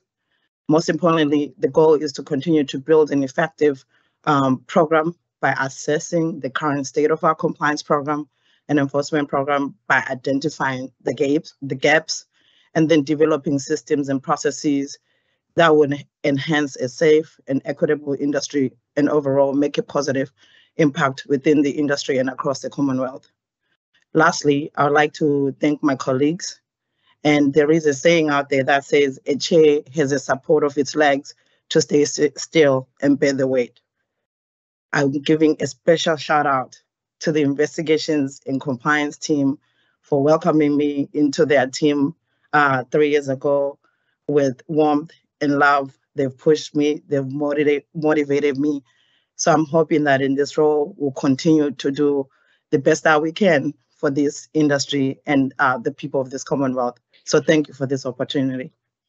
Thank you. We are in good hands. Thank you Yeah. both. I'm sorry to interrupt you. No, The that's executive okay. director, but I Right on, think right. we needed It's to perfect timing. thought into Madam that. Chair, if I can, I would just like to say thank you to Chief Phoebe as well, and welcome Nam, and I would also like to say to Chief GB, we are building that inaugural wall. You know, to memorialize all the work that inaugurals had, put into this agency. So something, I'm just throwing it out. Thank you. Thank you, Chair, and only because Chief brought it up. I kidded him the other day. I had the chance to come in while his team was throwing a farewell event for him. I said, somebody laid the ploy that your laptop needed to be updated as a reason to get you to Worcester. I was like, you didn't sniff that, that trick out. But anyways, thank you, Chief. Thank you. Debbie, Thank you, thank you. Madam Chair. The next position that is a key position for us is the DEI Employee Relations Director role. And my vision of this role is that this position or this role will be responsible for collecting the innovative, the collaborative, the sensitive nature of our relationships. The fact that we are a diverse agency, how do we gather all those differences and put them into something meaningful that's going to make us better? So this really is what this role is all about. Working on our internal image, the way we treat each other, the way we work together. This role is critical for that. And as we, again, transform our agency, all these key roles are going to be very, very important in terms of where we go next, where we move to next. And so I'm excited about this role. There's so many brilliant people here, so many talented people, just corralling that talent and that brilliance so that we can operate as one collective entity that can move us forward is going to be phenomenal. So this is where I see this particular role being critical. We did. I'll pause you just sorry. because we have a Oh, question. Commissioner Camargo? Yeah, I don't want to assume, but are these roles out already? Are they posted? yes. Oh, perfect. Okay, thank you. The chief's role has not been posted yet. No, yeah, That will be posted, possibly next week. but the DEI Yes. relation, okay, thank you. Commissioner Moore? And based on all of this vision and when would we expect like a new organizational chart? Like, I think you and I had a conversation and you said that's something that you're going to work on. Is there like a timeline where you see you're going to be able to put that vision to paper and share it with the commissioners? Yes, so recommendations will come in January. So this is going to be a big document because of all of the things that we're discussing today. And in terms of implementing a plan to go into strategic planning sessions, is going to be important. Recruitment of the ED, that's another document that's going to be included. So you will get a pretty comprehensive packet of everything that we're talking about today. It's great. And it will have timelines, you know, deliverables, responsibilities. So it will be an incredible package, very comprehensive. So I'm looking forward to presenting that. Please, Commissioner. Just to follow up on it, so Commissioner Stebbins brushed upon the ED's goals. Will that be part of that packet? And the reason I ask is I do remember that conversation where we had where like the goals are kind of lofty or not specific, and some of us advocated we wanted more specific goals, more task oriented, more deliverables as opposed to like ethereal goals like world-class agency, right? No, we want more concrete, and whether we decide to pivot that to the fiscal year, which maybe will help achieve those goals, because it'll fall in line with the budgeting and the assets. So I just was curious if at that point the goals will be incorporated. If not, that's okay. I just didn't know. Yeah, the goals will not be incorporated at that point. This is going to be the proposed method of exercising the recruitment process, you know, executing the recruitment process, executing the internal process. And that's where we're going to collect all of that information. Then we share with the external partner if we decide to go with an external partner. So there's some discussions ahead of this, but that will, you know, you will definitely get a pretty comprehensive packet in the new year. Okay, the operations director job description. This is later on the agenda, so I'm happy to pass to the next agenda. Thank you. Thank you so much. Okay, and are you speaking to the Chapter 180 regulations implementation, or could we? This Chapter 180, Kyle will Okay. lead us through an update of the Chapter 180 regulations. Hello, Director Potvin. Welcome, welcome, welcome. I know you were off screen, but welcome on screen, and I'll hand the floor over to you. Thank you. Good afternoon, Madam Chair. Good afternoon, Commissioners. Thank you, Acting Executive Director.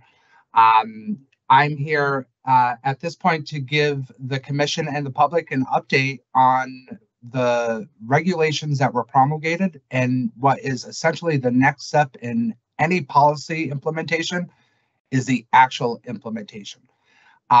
So right now we have, as far as Chapter 180, which essentially covers a couple of different things, which are host community agreements, municipal equity, and suitability standards. We have drafted a charter identifying a whole host of things that need to be addressed. That draft charter, I am happy to announce, was approved by the Acting Executive Director, and we have been getting staff input. And at this point, we have concluded staff input on that. This is as of December 7th, 2023. Other additional steps taking, because as I've been hearing and talking with all of you and hearing from the public, there's a lot of interest around when are things going to go into effect? When is this going to become real life? Things like the model HCA that is promulgated in regulations. When are these things going to come into reality? I'm happy to announce that the first draft of the model HCA is complete. It's under additional review by different staff members within the commission right now, trying to make sure that what we bring forward to you as the commission body is complete, considerate, and something that can be used and utilized by not only our licensees and our applicants, but municipalities on an equal footing. We have also identified, and we are in the process of collecting what we are essentially calling deliverables. Those are things that need to be modified because of these new rules that were promulgated by you as the commission body.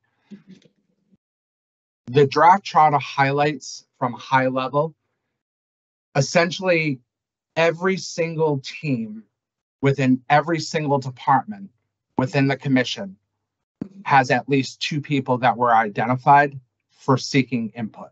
This is an all hands on deck approach. It has to be that way because 2 brains are better than 3, 3 are better than 4. And we have to make sure that we look at this from all angles. So this is an all hands on deck scenario.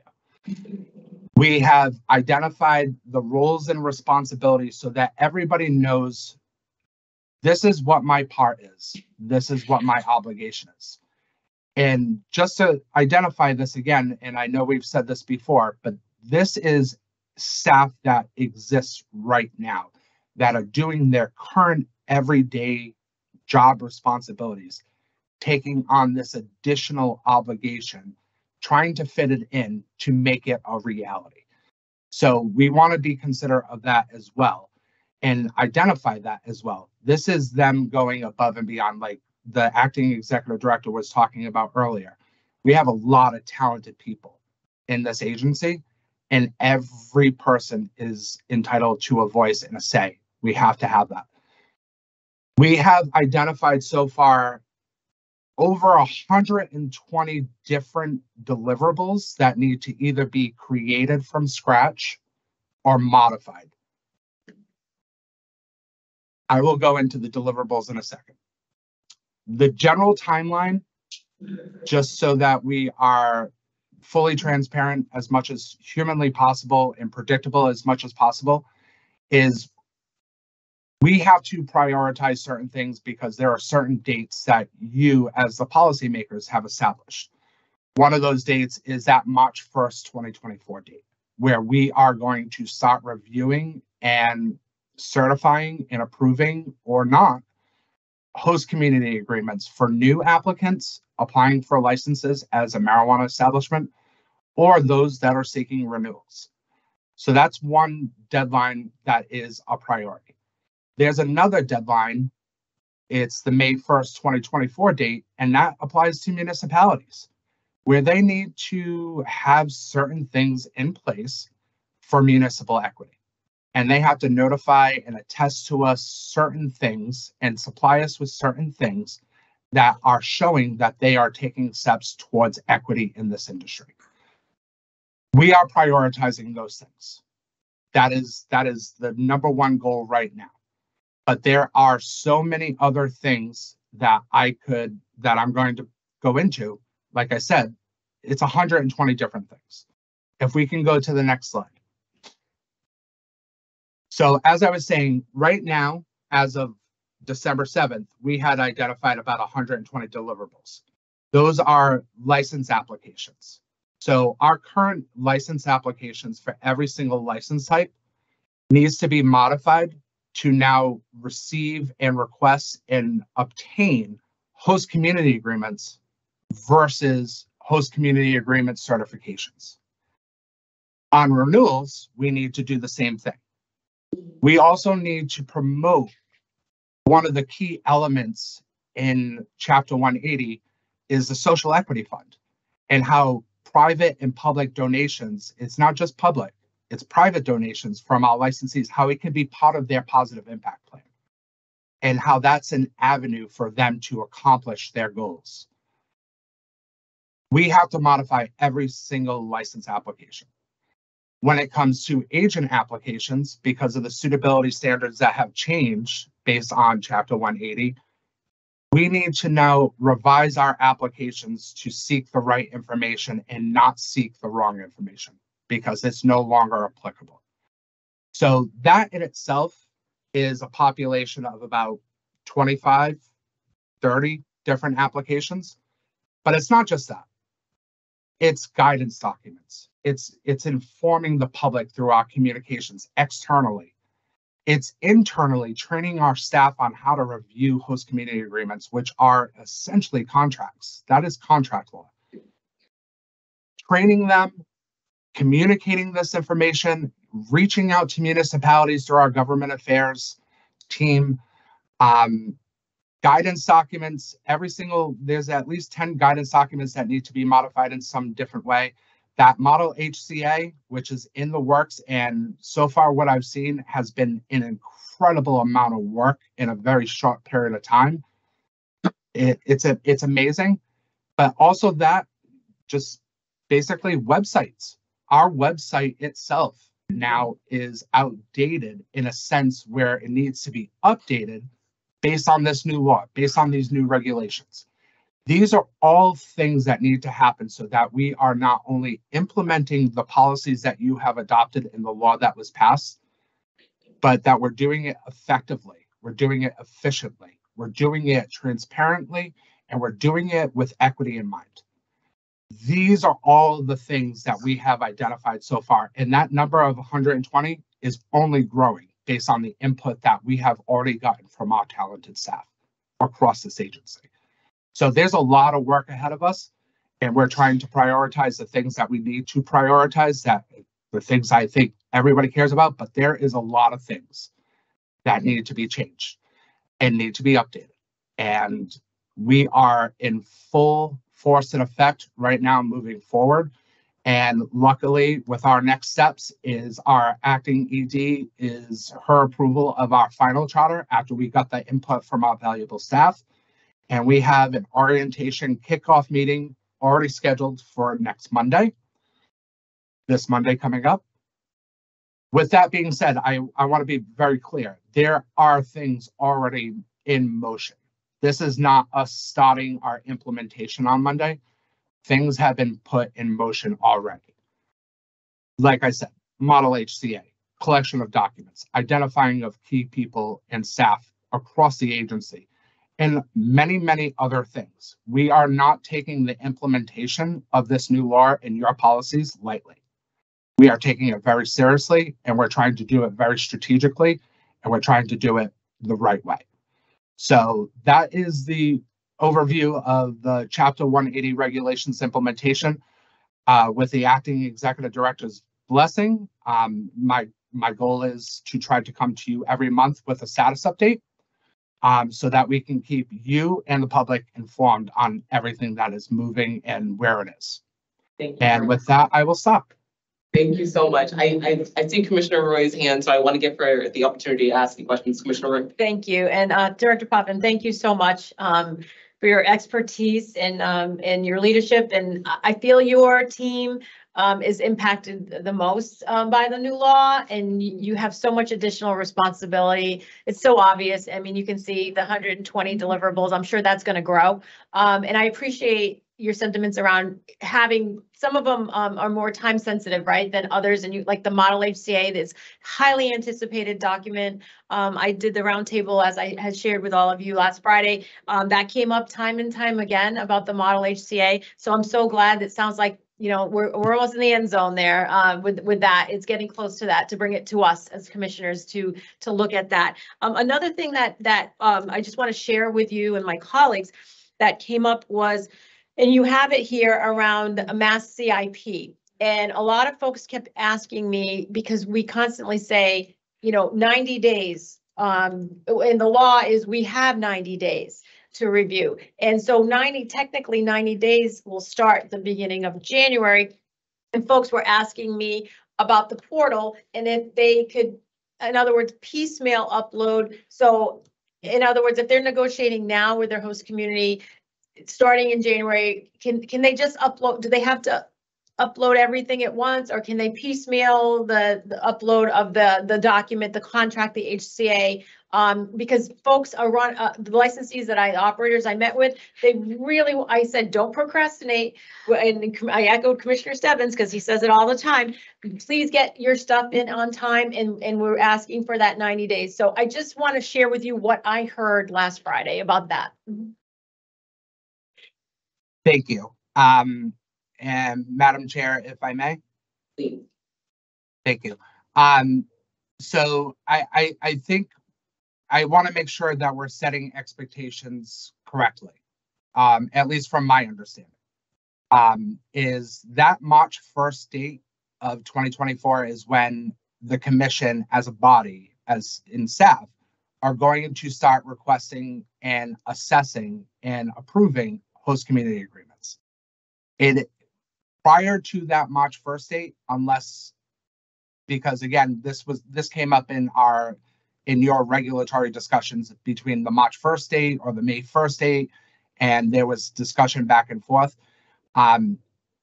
We as staff, as of right now, to the best of my understanding, we are not going to be assessing host community agreements until that March 1st date. That is when we will start assessing them. So it's not so much that nobody's going to be prompted to upload a host community agreement until at least that date or very closely before that.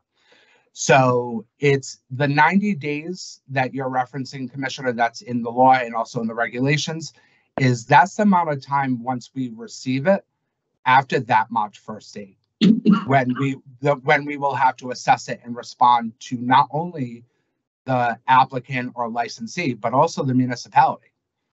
But it's not going to be in full force and effect until that March 1st date, because again, there is training that needs to happen. There is implementation on the applications. There's things that need to be changed, which was part of the conversation that the commission had and staff had with the commission about the things that needed to take place in order for that to be an effective rollout. If I may clarify, so and I agree, March 1st is the day we call balls and strikes. But I think folks were saying if my renewal, let's say, happens to fall on March 1, and I need to get to the commission all of my documents that are required upon renewal, including a compliant HCA. How do I get it to the commission prior to, I know you're not going to call balls and strikes until March 1, but I'm up for renewal March 1, and I need to get to the commission these documents. How do we do that? So, may I? Yes, please. Sorry. So nothing happens overnight, Commissioner Roy, right? And I know you know that. The thing is, with prior regulatory cycles and implementation of the prior regulatory cycles, there's this question of when does something happen? When does it come to life, right? And then those are decisions that need to be interpreted through the regulations, need to be implemented based on new regulations. So one of the things, and this is something that will need to be further discussed and worked out as we are implementing these changes, is the basic understanding that I have right now is that any new license application or any renewal license application that is submitted on or after March 1st, so it's not tied to the expiration date, even though they are required to submit it 90 days before, any application that is submitted on or after March 1st will require a compliant HCA. So there is a period of time of transition here. So hypothetically, you could have licensees that are up for renewal that you might see in March that submitted their license renewal application in, say, January. When we assessed it in January and then recommended them for you at that public meeting in March, they won't have been asked for, and we will not have assessed an HCA. So there will be a transition period of where, depending on when somebody submitted a license application or when somebody submitted a renewal license application, when that March 1st date triggers. So it is something that we will have to be actively discussing and actively promoting so that we provide clarity to the public and everybody on how that's going to transition into this new stage of assessing those HCAs and when. Thank you. Commissioner Stebbins? Sure. Thank you. And thank you, Director Puffin. You and I have had a couple of conversations, and I think this comes off maybe something Commissioner Camargo said, which is, how can the commissioners assist you in your work, whether it's some role with, educating the public, talking to local municipal officials, whatever it is. It seems like, and to throw this out there, but it seems like because of the tight timeline you're working under, if there are things that you feel require commission approval, I would hope we would all be amenable to scheduling extra meetings and doing it within, obviously, the posting requirements. But just to give some comfort to Director Poppin, like, don't wait for our regularly scheduled monthly meetings. If there are things that we need to do to help move the process along, I want him to have some cover that he can reach out to the chair, say, I need a meeting this week, and it'll be a short meeting or it may not, but, you know, give him the flexibility, not just to work around what might be our 2024 calendar. I think that's a good suggestion. Sorry.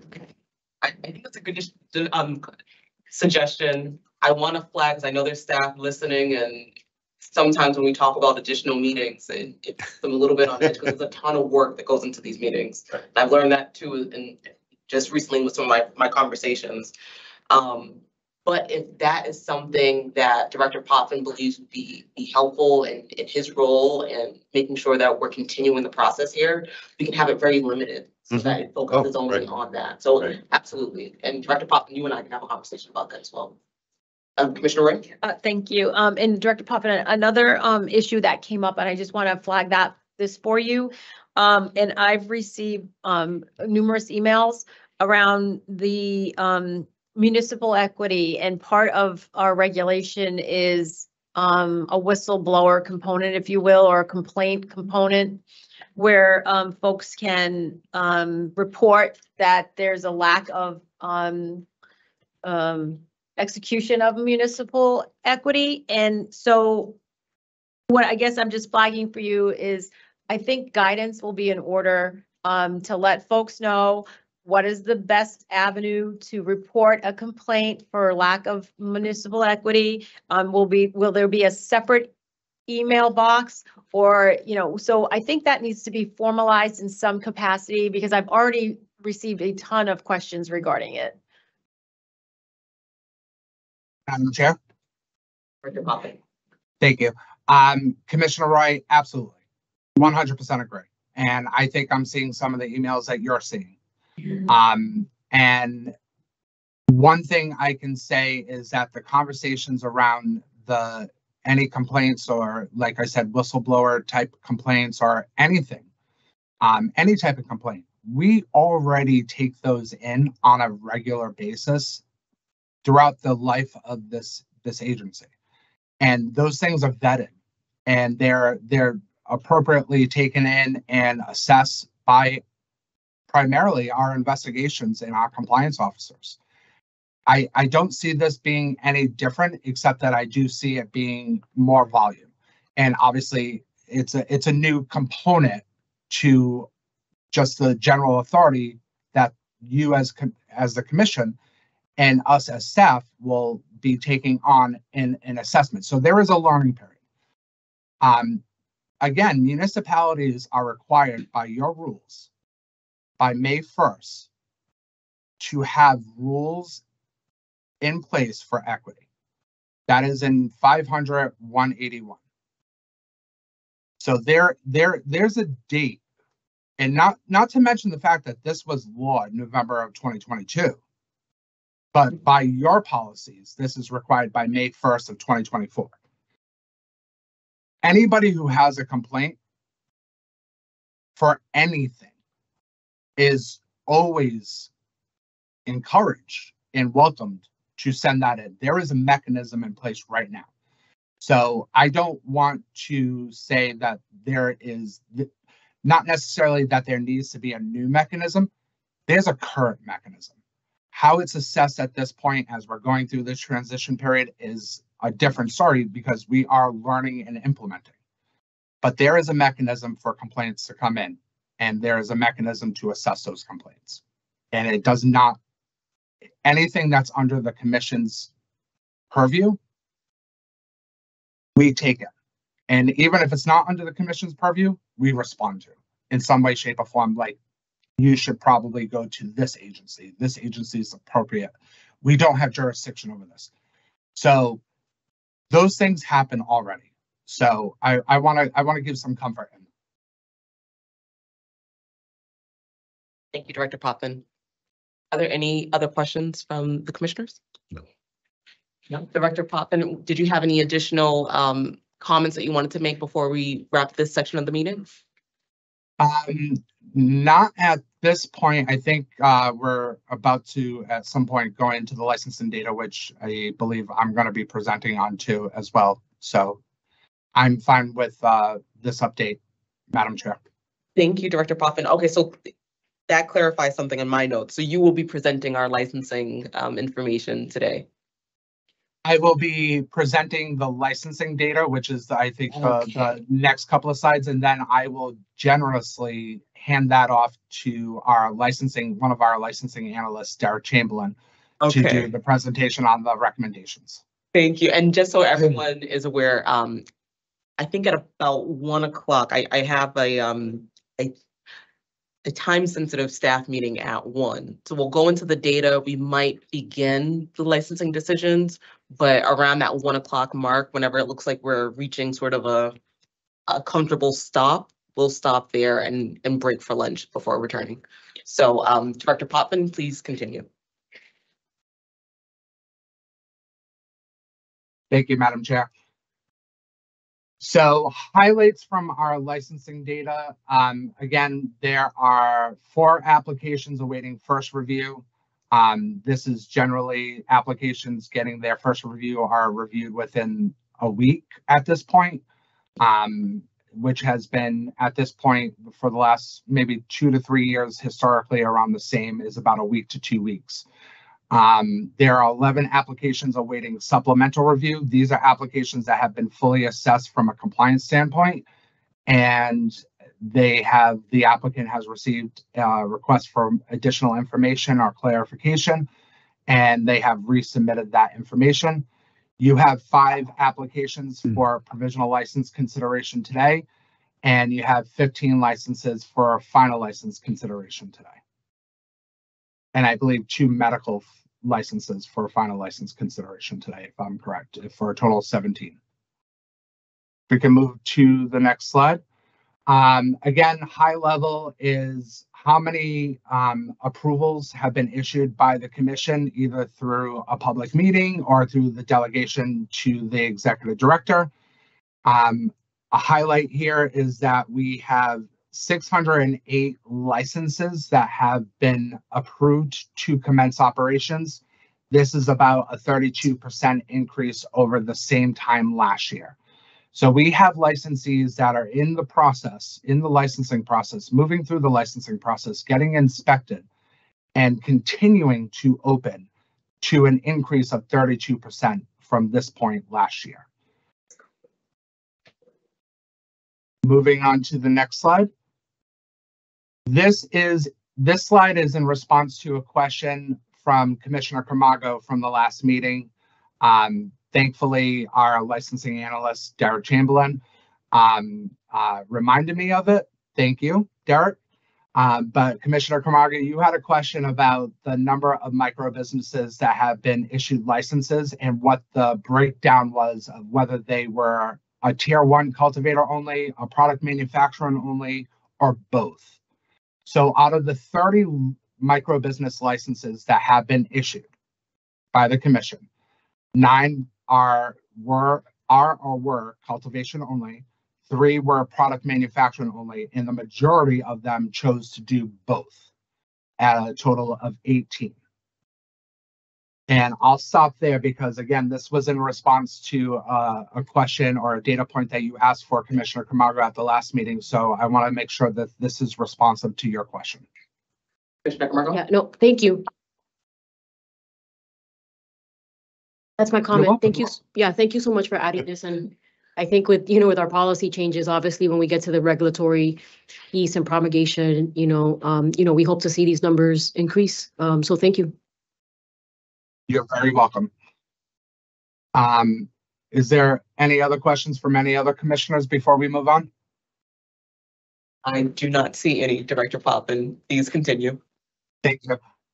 So this next slide, I believe, is in response to I believe, a request from Commissioner Roy and Commissioner Stebbins, or both of you, was a question about, and I'm sorry if I'm incorrect about that recollection, but it's how many minority business enterprises have been identified and licensed through the commission. Again, part of the regulatory updates and the regulatory implementation, the plan that we have in place is to solidify and have more solid data that is automatically accessed and analyzed automatically. This right here is still very much of a manual process, but we're moving towards that automation. This particular data point is the total number of self-reported minority business enterprises licensees by stage. So again, this is not so much they are certified by the Supplier Diversity Office as a minority business enterprise. This is what people in the businesses have reported themselves. This is self-reported. So there are 83 minority business enterprises that are in the provisional license stage, 8 that have identified that are in the final license stage, and 53 that have identified as minority business enterprise that have commenced operations or been given approval to commence operations. Director Poffin, I have a couple questions. Yep. So I just want, this is helpful, but I wanted to get information to compare it. So of the commenced operations, what is the total universe? The 608 as So of that is- this data. Out of 608, there are 53 self-reported minority owned. And then final licenses, do you mind saying that again? Final licenses on the slide, there are 8 that are currently in the final license stage. So And what's the total universe? the total universe of minority business enterprises that have been issued licenses, Yes. based on these numbers, are 144. So it would be 144 out of approximately, if we Wait a minute. include Wait a minute, Director Poffin, let me reiterate the question because I think I might have not been as clear. For the final license numbers, there are 8 minority-owned businesses, self-reported. What is the total universe of final licenses? the total universe of final licenses currently in the final license stage. Yes. And I believe we're going to get to that slide, but let me look it up really quick because it will only take me a second, hopefully. So I believe the data that we are about to get to is, and thank you, Derek Chamberlain, for being so quick on the buzzer. Thank you, Derek. 56. So it's 8 out of 56 that are currently in a final license stage. Okay, thank you. And I might as well ask for provisional. So the 83 minority, what's the total? Out of provisional licenses, it's 83 out of 533 that are currently in the provisional license stage. 533. Okay.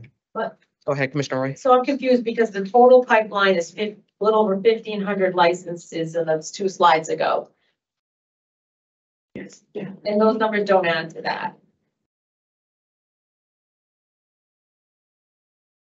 So amazing. 2 slides back, you said there are 608 that have commenced ops, but in adding provisional, final, and commenced ops, all of that in the universe was like 1,500, and I didn't catch the exact number. Somebody could go back. So thank you, Betsy. 33. So what did these numbers have to add up to 1,533? Oh, there's pre-certified, that's on, So minus the 202. Okay, and then provisionally That's helpful. approved. that's And helpful. provisionally approved. Back those and out. Okay. Yeah. Thank you, Does that- Director Poffin. Oh, sorry. You're welcome. Question. Commissioner, well, first, Commissioner Roy, does that answer? Do you have any? Yeah, because now it makes sense that that's backed out. Yeah, thank you. Commissioner Stebbins? Thank you, Chair. Again, Director Poppin, a little bit of just clarification. So total number of self-reported MBE licensees by stage doesn't necessarily isn't limited only to those who took that initial certification step through SDO. Is that correct? That's correct. Okay. So there are some that are reporting even though they haven't taken that step. That's correct. And the primary reason for that, Commissioner Stebbins, is that prior to 2019, 2020, is that this field in the application was a data point that was not necessarily required through regulations, and it had no policy backing as far as like fee waivers or expedited review. It was just a data point that was being collected voluntarily by businesses that wanted to self-report. So that's a component. So for the first couple of years of the commission, there was no policy behind it. It was just a data point that we were capturing in every single license application. That's helpful. So more a comment about making a plug, reminding people about the SDO process. It's free, and it helps if you are, have that certification that somebody who wants to buy from you can feel comfortable in looking at their diversity numbers and saying, I contract with so many MBEs, WBEs, VBEs, and that there's some paper trail that can validate what their goals are and what success they're seeing. So plug for our friends at SDO, but thanks, Director. And thank you, Commissioner Stebbins. And if I may, Madam Chair. Well, if it's in response to Commissioner Stebbins, and then there's a question from Commissioner Camargo and then Commissioner Roy. So go ahead, Director Poppin. I defer to Commissioner Camargo.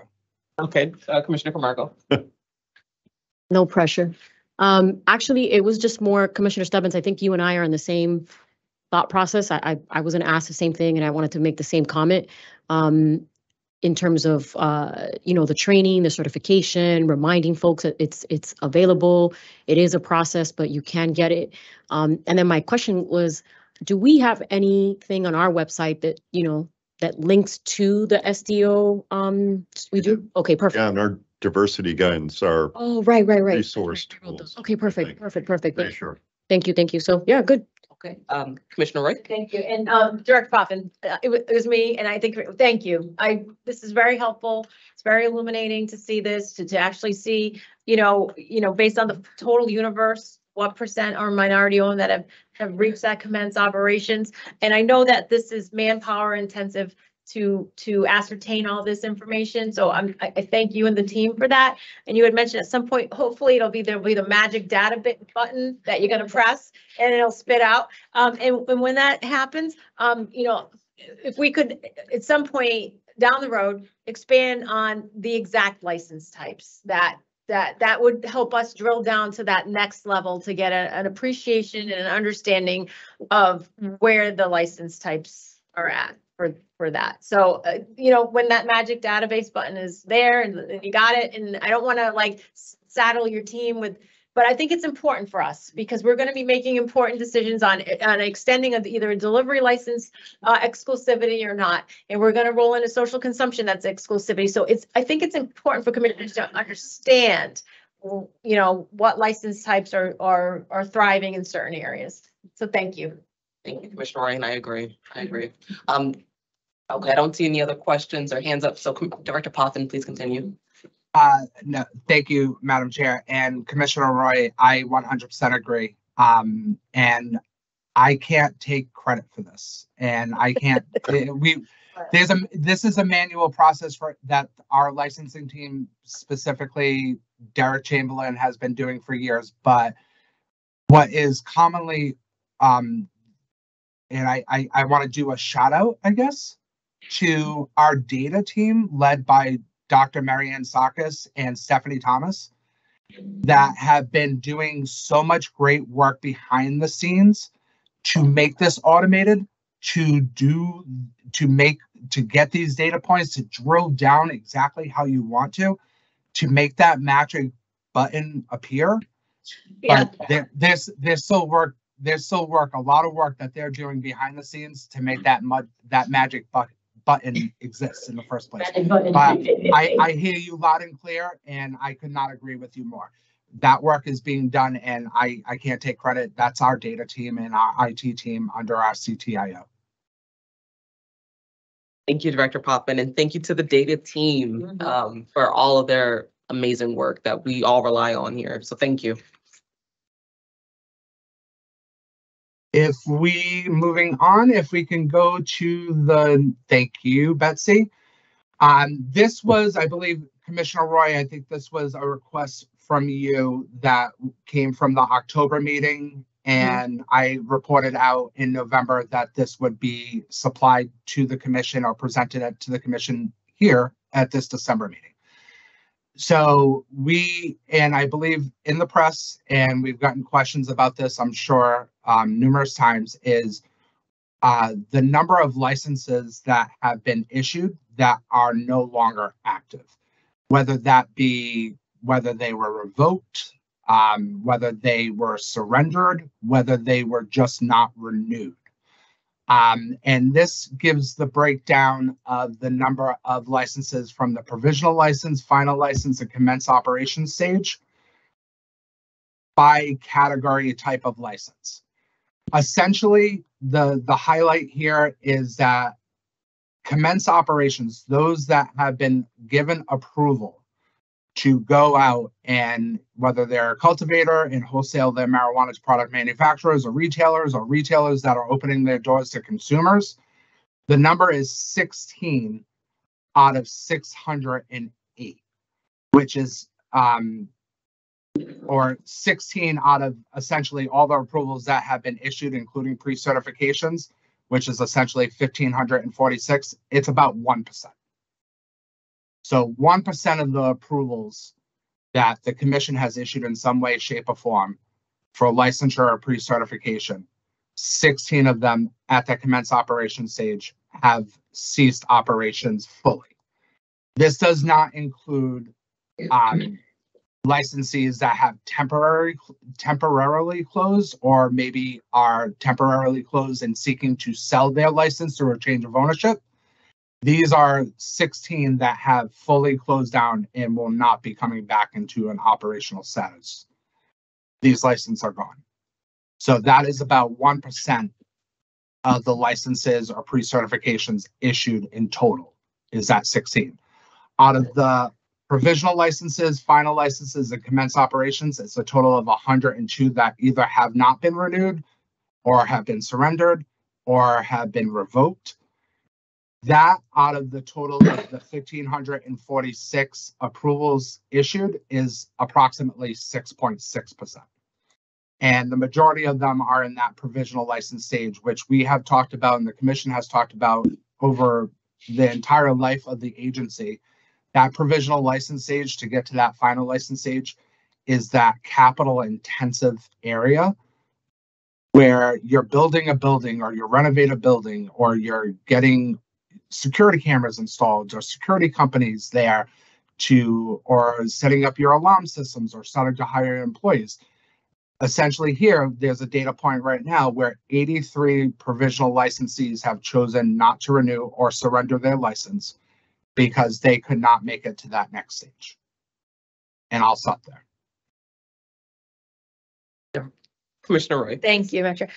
Thank you, Director Pottman. And to your point, I think this chart supports that when you said the capital intensive. And if you look at the license type that has is non-active, is really the most is in cultivation. The total is 40. Provisional 33 became non-active. 1 final became non-active, and 6 that have had commenced ops became non-active. And one could argue that is probably the most capital intensive license to stand up and run. So this is very helpful slide because right away my eyes went to cultivation and that number. So thank you.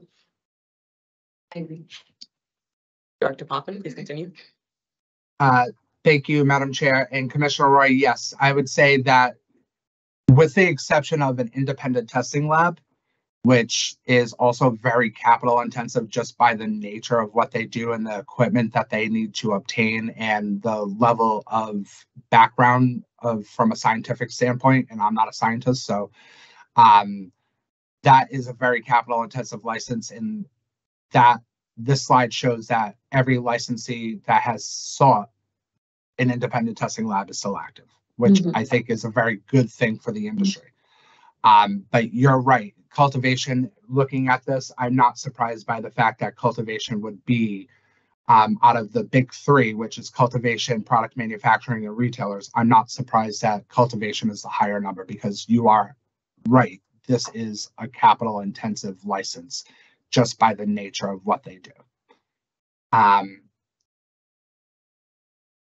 So with that, Betsy, can we move on to the next slide, or is that we going into recommend? Oh, there we go. So again, this is a slide that is traditionally presented to the commission as a snapshot of where all the approvals or pending applications are by license type. Again, you will see that we are, as a highlight, I would say we are now at 15 independent testing laboratories, which, if we're looking at it from a historical standpoint, when this agency, and I know we're talking about transitions, but when this agency came into existence, there were 3 ITLs in the medical program, and this has grown to 15 as of a couple of weeks ago, which again is a good sign. Other than that, there's 608 that have commenced operations, with the majority of them being marijuana retailers at 333. And I can already tell you that that number has climbed in just between the time that this data was compiled and now. So people and businesses are continuing to move through the licensing process and continuing to move forward and get into an operational status and realize productivity and realize operational status. I will stop there to see if there's any questions. Commissioner Roy. Thank you, Director Potvin. And this is just more commentary. I'm thrilled to see under research, that was goose eggs for a long time, zeros, and to see 5 in pending, and then we have 1 provisional and 7 total, because 1 is what am I missing? 1 is provisionally approved, 1 is provisional license, so it gets us to 7. And I'll just throw out, this is more commentary than anything, that this is another license type that we need to, as a body, take a holistic view at it. I've met with folks in around research, and I think what limits this, honestly, is the having to divulge intellectual property. And I think that is a deterrent for folks to get into this license type. So at some point as a body, I think we all want research at the end of the day. And I think this is a limiting license type. And I think that's a key factor. And at some point, I think, as a body, we need to really take a holistic view at that license. So thank you. Thank you, Commissioner Roy. Director Potvin. Thank you, Madam Chair. I don't have any additional comments on that, except to say that research licenses were a license type that was originally created by the inaugural commissioners back in 2017, 2018. And then with the leadership of former Commissioner McBride and former Commissioner Kay Doyle, they built out a lot more, I guess, meat in the sense of policy within the regulatory cycle in 2020 and 2021, with the creation, I believe, of 935 CMR 500.147, which is that additional operational requirements for research facilities to give a lot more guidance, because there is a natural, when it comes to human testing or animal testing or research in this area, there are overlaps with federal law. And it was very tricky at the beginning. And with their leadership, we got to a level where the commission as a body could create this policy. And it's, again, also, and this has been said before, cultivation licensees, product manufacturing licensees, they can do research in the sense of R&D, research and development, within their own license already. This is really scientific strategically for the testing and the participation of human participants and digging into that. And I'm very happy to see that licensees are moving forward in this process since those new regulations were promulgated in 2021. And I agree with Commissioner Roy that this is definitely an area of focus.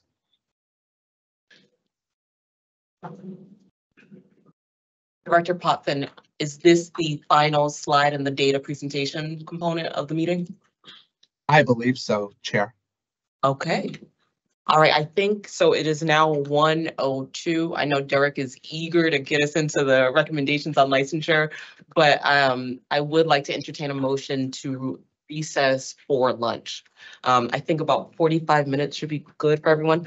So is there a motion to recess for 45 minutes for lunch? So moved. Okay, the motion was moved by Commissioner Roy. Is there a second? Second. Seconded by Commissioner Camargo. Now we'll call the roll. Commissioner Camargo. Commissioner Roy. Aye. Commissioner Stebbins. Aye. The chair votes aye. We are recessed until, what is that, 1:47? Oh, it's 1:45, but. All right. Lunch is on Kate's, lunch is on Kate's desk. Okay. Okay, yeah, I get that.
Okay, I said that without first conforming. I see Derek's, his face there, his picture, but I want to make sure he's actually there. It's all right. All right, there we go. All right, so we are back from recess. And where we left off was going into the conversation, the licensing conversation. And I believe Derek Chamberlain will be leading us in this conversation, my fellow New England law alum. I always gonna say that when I see him. So please take it away, Derek. Great. Thank you, Chair, Commissioners. We're going to start with the presentation on changes of ownership today. Today, there are 8 proposed changes of ownership for the Commission's consideration, and Commission staff recommend review and decision on the proposed changes before you. So with that, we'll start with the licensee here being Curaleaf, Massachusetts Incorporated. They're seeking a change of ownership and control of 1 MTC license and 5 adult use licenses, and are requesting to add 3 individuals and 1 entity. Additional information is contained within the executive summary for the Commission's review and consideration, and therefore Commission staff do recommend review and decision on this request, and if approved, do request your approval be subject to the conditions before you. Thank you, Derek. So I will now ask, seek a motion from Commissioner Camargo. Is there a motion to approve the change of ownership for Curaleaf, Massachusetts Incorporated? So moved. Commissioner Roy, is there a second? Second. I'll now do a call the roll. Commissioner Camargo? Aye. Commissioner Roy? Aye. Commissioner Stebbins? Aye. The chair votes aye. There are 4 in favor, none opposed. Right. Derek, please. Yep, sure. The next one here, the licensee here is Curaleaf North Shore Incorporated. They're seeking a change of ownership and control of 1 MTC and 2 adult use licenses, and are requesting to add 3 individuals and 1 entity. Additional information is contained within the executive summary for the Commission's review and consideration. Therefore, Commission staff do recommend review and decision on this request, and if approved, do request your approval be subject to the conditions before you. Thank you. Commissioner Roy, is there a motion to approve the change of ownership for Curaleaf North Shore Incorporated? So moved. Commissioner Stebbins, is there a second? Second. The motion was made by Commissioner Roy, seconded by Commissioner Stebbins. I'll now call the roll. Commissioner Camargo? Aye. Commissioner Roy? Aye. Commissioner Stebbins? Aye. The chair votes aye. There are 4 in favor, none opposed. Derek, please. The licensee here is Curaleaf Processing Incorporated. They're seeking a change of ownership and control of 1 adult use license, and are requesting to add 3 individuals and 1 entity. Additional information is contained within the executive summary for the Commission's review and consideration. Therefore, Commission staff do recommend review and decision on this request, and if approved, do request your approval be subject to the conditions before you. Thank you. Before I ask, are there any questions before I proceed? And are there any questions on any of the changes of ownership before I proceed? Okay. Commissioner Stebbins, is there a motion to approve the change of ownership for Curaleaf Processing Incorporated? So moved. Commissioner Camargo, is there a second? Second. The motion was made by Commissioner Stebbins and seconded by Commissioner Camargo. Commissioner Camargo? Aye. Commissioner Roy? Aye. Commissioner Stebbins? Aye. The chair votes aye. There are 4 in favor, none opposed. Next up, the licensee here is Ganesh Wellness Incorporated. They're seeking a change of ownership and control of 1 adult use license, and are requesting to add 5 individuals and 4 entities. Additional information is contained within the executive summary for the Commission's review and consideration, and therefore Commission staff do recommend review and decision on this request, and if approved, do request your approval be subject to the conditions before you.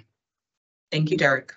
Commissioner Camargo, is there a motion to approve the change of ownership for Ganesh Wellness Incorporated? So moved. Commissioner Roy, is there a second? Second. Motion was made by Commissioner Camargo and seconded by Commissioner Roy. I'll now do a call the roll. Commissioner Camargo? Aye. Commissioner Roy? Aye. Commissioner Stebbins? Aye. The chair votes aye. There are 4 in favor, none opposed. Next up, we have In Good Health Incorporated. They're seeking a change of ownership and control of 1 MTC and 5 adult use licenses, and are requesting to add 2 individuals and 1 entity.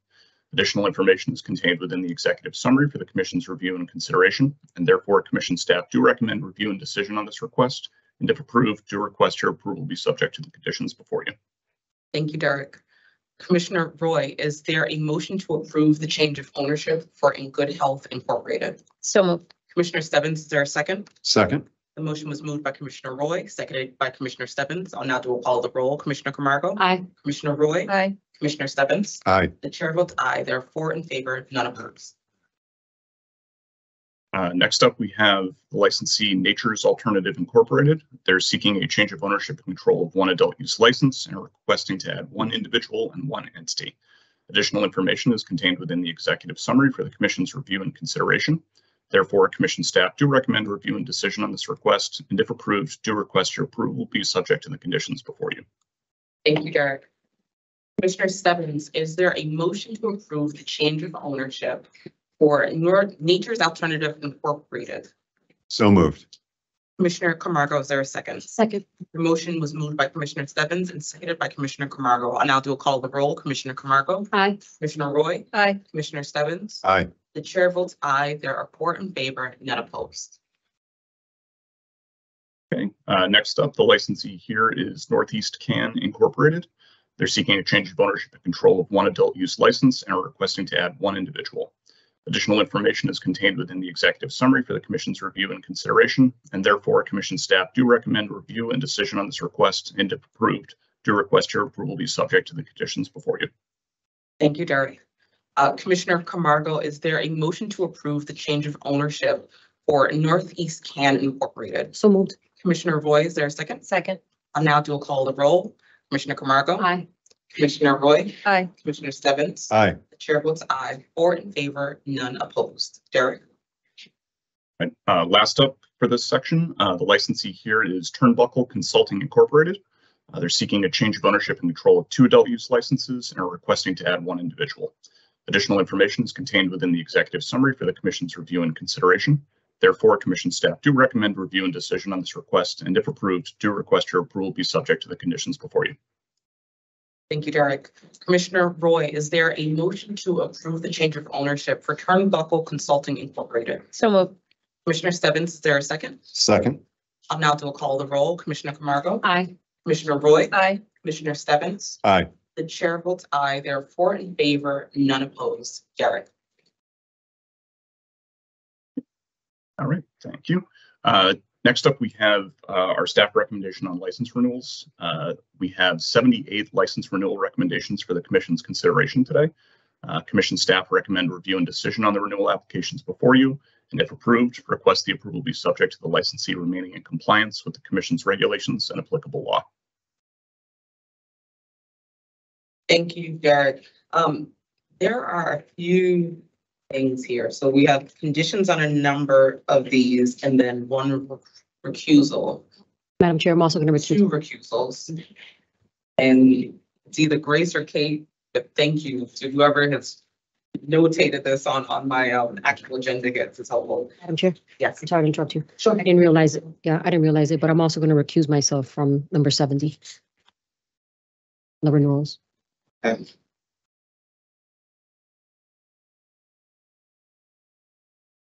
So let's see. Derek, I'll say this out loud. I'll say this out loud so everyone can sort of follow me as well. So we have conditions on 13, 14, 38, 57, 58, 62, 63.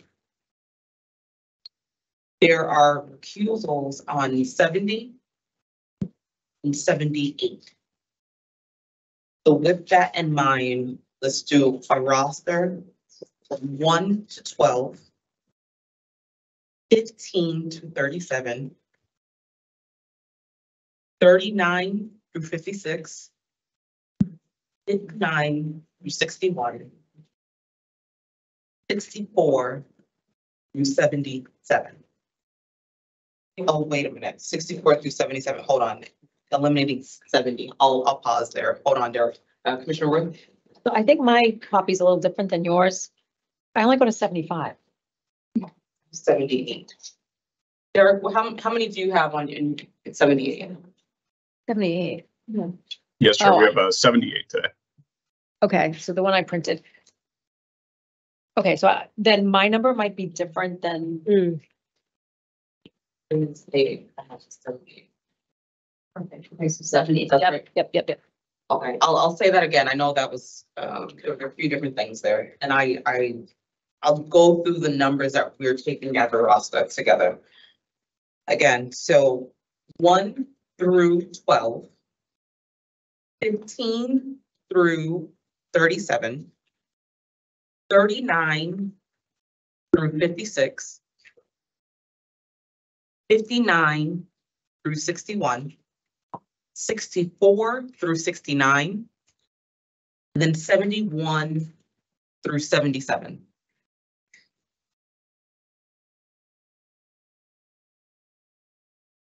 Now, Commissioner Roy, is there a motion to approve the renewal roster that I just? Yeah. Say it again, no. So moved. All right, Wake you up after lunch. Commissioner Camargo, is there a second? Second. Okay, the motion was made by Commissioner Roy, seconded by Commissioner Camargo. I'll now do a call the roll. Commissioner Camargo, Aye. Commissioner Roy, Aye. Commissioner Stebbins. Aye. The chair votes aye. There are 4 in favor and none opposed. Okay, so now that brings us to number 13. Derek, do you prefer restating the names and the numbers? Yes, however you'd like to proceed. Yeah, that works. So Commissioners, let's that's start at 13. So we're going through the conditions now.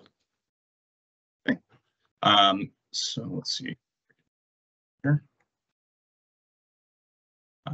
Yep. So for number 13, we're looking at renewal for caregiver patient connection, MCR 140616. And commission staff recommend review and decision on this renewal application. And if approved, request that the approval be subject to the licensee remaining in compliance with the commission's regulations and applicable law. Thank you, Derek. And Commissioner Stebbins, I believe you have a condition for this license. I do. Thank you, Chair. The condition is as follows for both, excuse me, MCR 140616 and MCR 140617.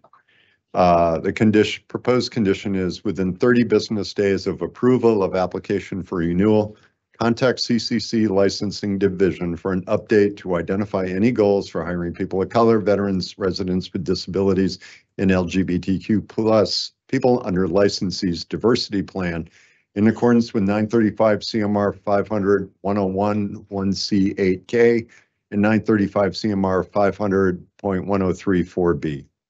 Thank you, Commissioner Stebbins. Commissioner Stebbins, is there a motion to approve the renewal of caregiver patient connection MCR 140616 and caregiver patient connection LLC MCR 140617, subject to the conditions articulated by Commissioner Stebbins? So moved. Commissioner Roy, is there a second? Second. I will now do a call the roll. Commissioner Camargo. Aye. Commissioner Roy. Aye. Commissioner Stebbins. Aye. The chair votes aye. Okay, so that is 13 and 14. That brings us to number 38. Derek, can you state for the record the name of this renewal and the number, please? Certainly. The renewal here is for KRD Growers LLC. It's renewal number MRR 206704. Commission staff recommend review and decision on this renewal application before you, and if approved, request that approval be subject to the licensee remaining in compliance with the commission's regulations and applicable law. Thank you, Derek. Commissioner Stebbins, I think this is also you have some condition for this one as well, so I'll let you articulate that condition. Sure. Thank you, Chair. The first condition is this is for KRD Growers, MRR 206704. Within 30 business days of license renewal, contact CCC Licensing Division with an update to confirm your training and recruitment partners and eligibility to support your activities in accordance with 935 CMR 500.1011 1C8K. Again, to offer a brief explanation to our licensee, you're talking about as part of your recruitment and diversity plan and working with our mass hire centers. I know I sound like a broken record, but they cannot support your activities. So we'd like you to update your plan with respect to that. The second condition is within 30 business days of license renewal, contact CCC Licensing Division with any update to your positive impact plan and goal number 1 in accordance with 935 CMR 500.101 1A11 and 500.1034B. Again, a quick explanation. This is a long-standing licensee. I have to admit, I wasn't pleased with what they were sharing in terms of progress toward their positive impact plan, and would like for them to update us with a strategy to help them achieve goal number 1 under their PIP. Thank you, Commissioner Stevens. Commissioner Camargo, is there a motion to approve the renewal of KRD Growers LLC MRR 206704, subject to the conditions articulated by Commissioner Stevens? Madam Chair, I apologize before we move forward, but I think we had just, like, in case it matters for the record, but I think we had gone 39 of 56 earlier. Like, we had approved 39. We're on 38. Well, is the condition for Commissioner Stebbins 38 and 39? It is for 38, which I believe is Okay. the one that has commenced operation. Okay. Okay, so my apologies. You want me to restate it? Nope, so moved. Commissioner Stevens, is there a second? Second. I'll now do a call of the roll. Commissioner Camargo? Aye. Commissioner Roy? Aye. Commissioner Stebbins? Aye. The chair votes aye. There are 4 in favor, none opposed. And next is 57 and 58. Commissioner Stebbins, is it the same condition for both of these? Yes, it is. Okay, all right. So Derek, can you please read 57 and 58, please? Certainly. The licensee up for renewal here is QPS Massachusetts Holdings LLC with license renewal numbers MPR 244038 and MCR 140561. The commission staff recommend review and decision on the renewal applications for you, and if approved, request that the approval be subject to the licensee remaining in compliance with commission regulations and applicable law. Thank you, Derek. Commissioner Stebbins? Sure. Thank you, Chair. And again, this condition is for both of those license renewals. The proposed condition is within 30 business days of approval of application for renewal, contact CCC Licensing Division for an update to identify any goals for hiring veterans, residents with disabilities, and LGBTQ+ people under licensee's diversity plan in accordance with 935 CMR 500.1011C8K and 935 CMR 500.1034B. Stebbins. Commissioner Roy, is there a motion to approve the renewal of QPS Massachusetts Holdings LLC MPR 244038 and QPS Massachusetts Holdings LLC MCR 140561, subject to the conditions articulated by Commissioner Stebbins? So moved. Commissioner Stebbins, is there a second? Second. I'll now do a call of the roll. Commissioner Camargo? Aye. Commissioner Roy? Aye. Commissioner Stebbins? Aye. The chair votes aye, 4 in favor, none opposed. Okay, the next two are 62 and 63. I'll ask the same question. Commissioner Stebbins, is your condition for both? Okay, Yes. all right. Derek, can you please read 62 and 63? Certainly, Chair. The licensees up for renewal here are Sanctuary Medicinals Incorporated with license renewal numbers MPR 244080 and MCR 140596. Commission staff recommend review and decision on the renewal applications before you, and if approved, request that the approval be subject to the licensee remaining in compliance with commission regulations and applicable law. Thank you, Derek. Commissioner Stebbins?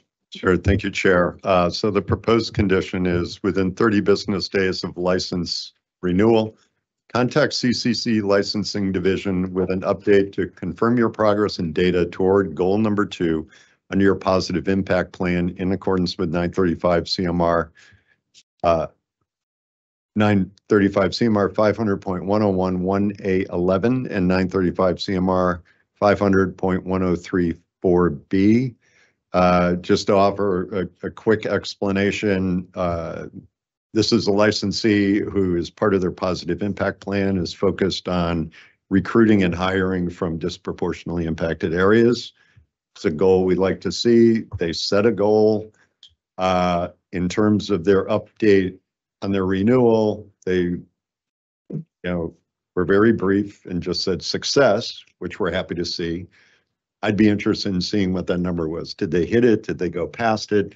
And the only kind of attachment or documentation they showed was an invoice for a classified ad that they bought. So, hopefully this is an easy condition for them to comply with. And again, we'll hopefully speak to success they've had in reaching this goal in their positive impact plan.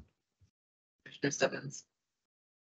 Commissioner Stebbins, is there a motion to approve the renewal for Sanctuary Medicinals Incorporated MPR 244080 and Sanctuary Medicinals Incorporated MCR 140596, subject to the conditions articulated by Commissioner Stebbins? So moved. Commissioner Roy, is there a second? Second. Okay, I'll now do a call of the roll. Commissioner Camargo. Aye. Commissioner Roy. Aye. Commissioner Stebbins. Aye. The chair votes aye. There are 4 in favor, none opposed. The next item we have is 70 Western Front, and I believe there's a recusal. So Commissioner Camargo, I'll give you the opportunity to recuse yourself. Thank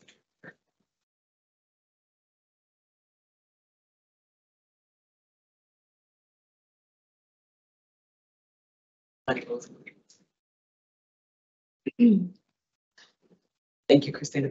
Okay, Derek, can you please read number 70, please? Certainly, Chair. The licensee up for renewal here is Western Front LLC, license number MRR 206705. Commission and staff recommend review and decision on this renewal application, and if approved, request that the approval be subject to the licensee remaining in compliance with Commission's regulations and applicable law. Thank you, Derek. Are there any conditions or comments on this? Being none, Commissioner Roy, is there a motion to approve the renewal of Western Front LLC MRR 206705? So moved. Commissioner Stebbins, is there a second? Second. I'll now do a call of the roll. Commissioner Roy. Aye. Commissioner Stebbins. Aye. The chair votes aye. There are 3 in favor, none opposed, 1 recusal. Okay, I will flag down the commissioners. All right, I feel like this is musical chairs. So the next one, yep, is number 78. We have 1 recusal.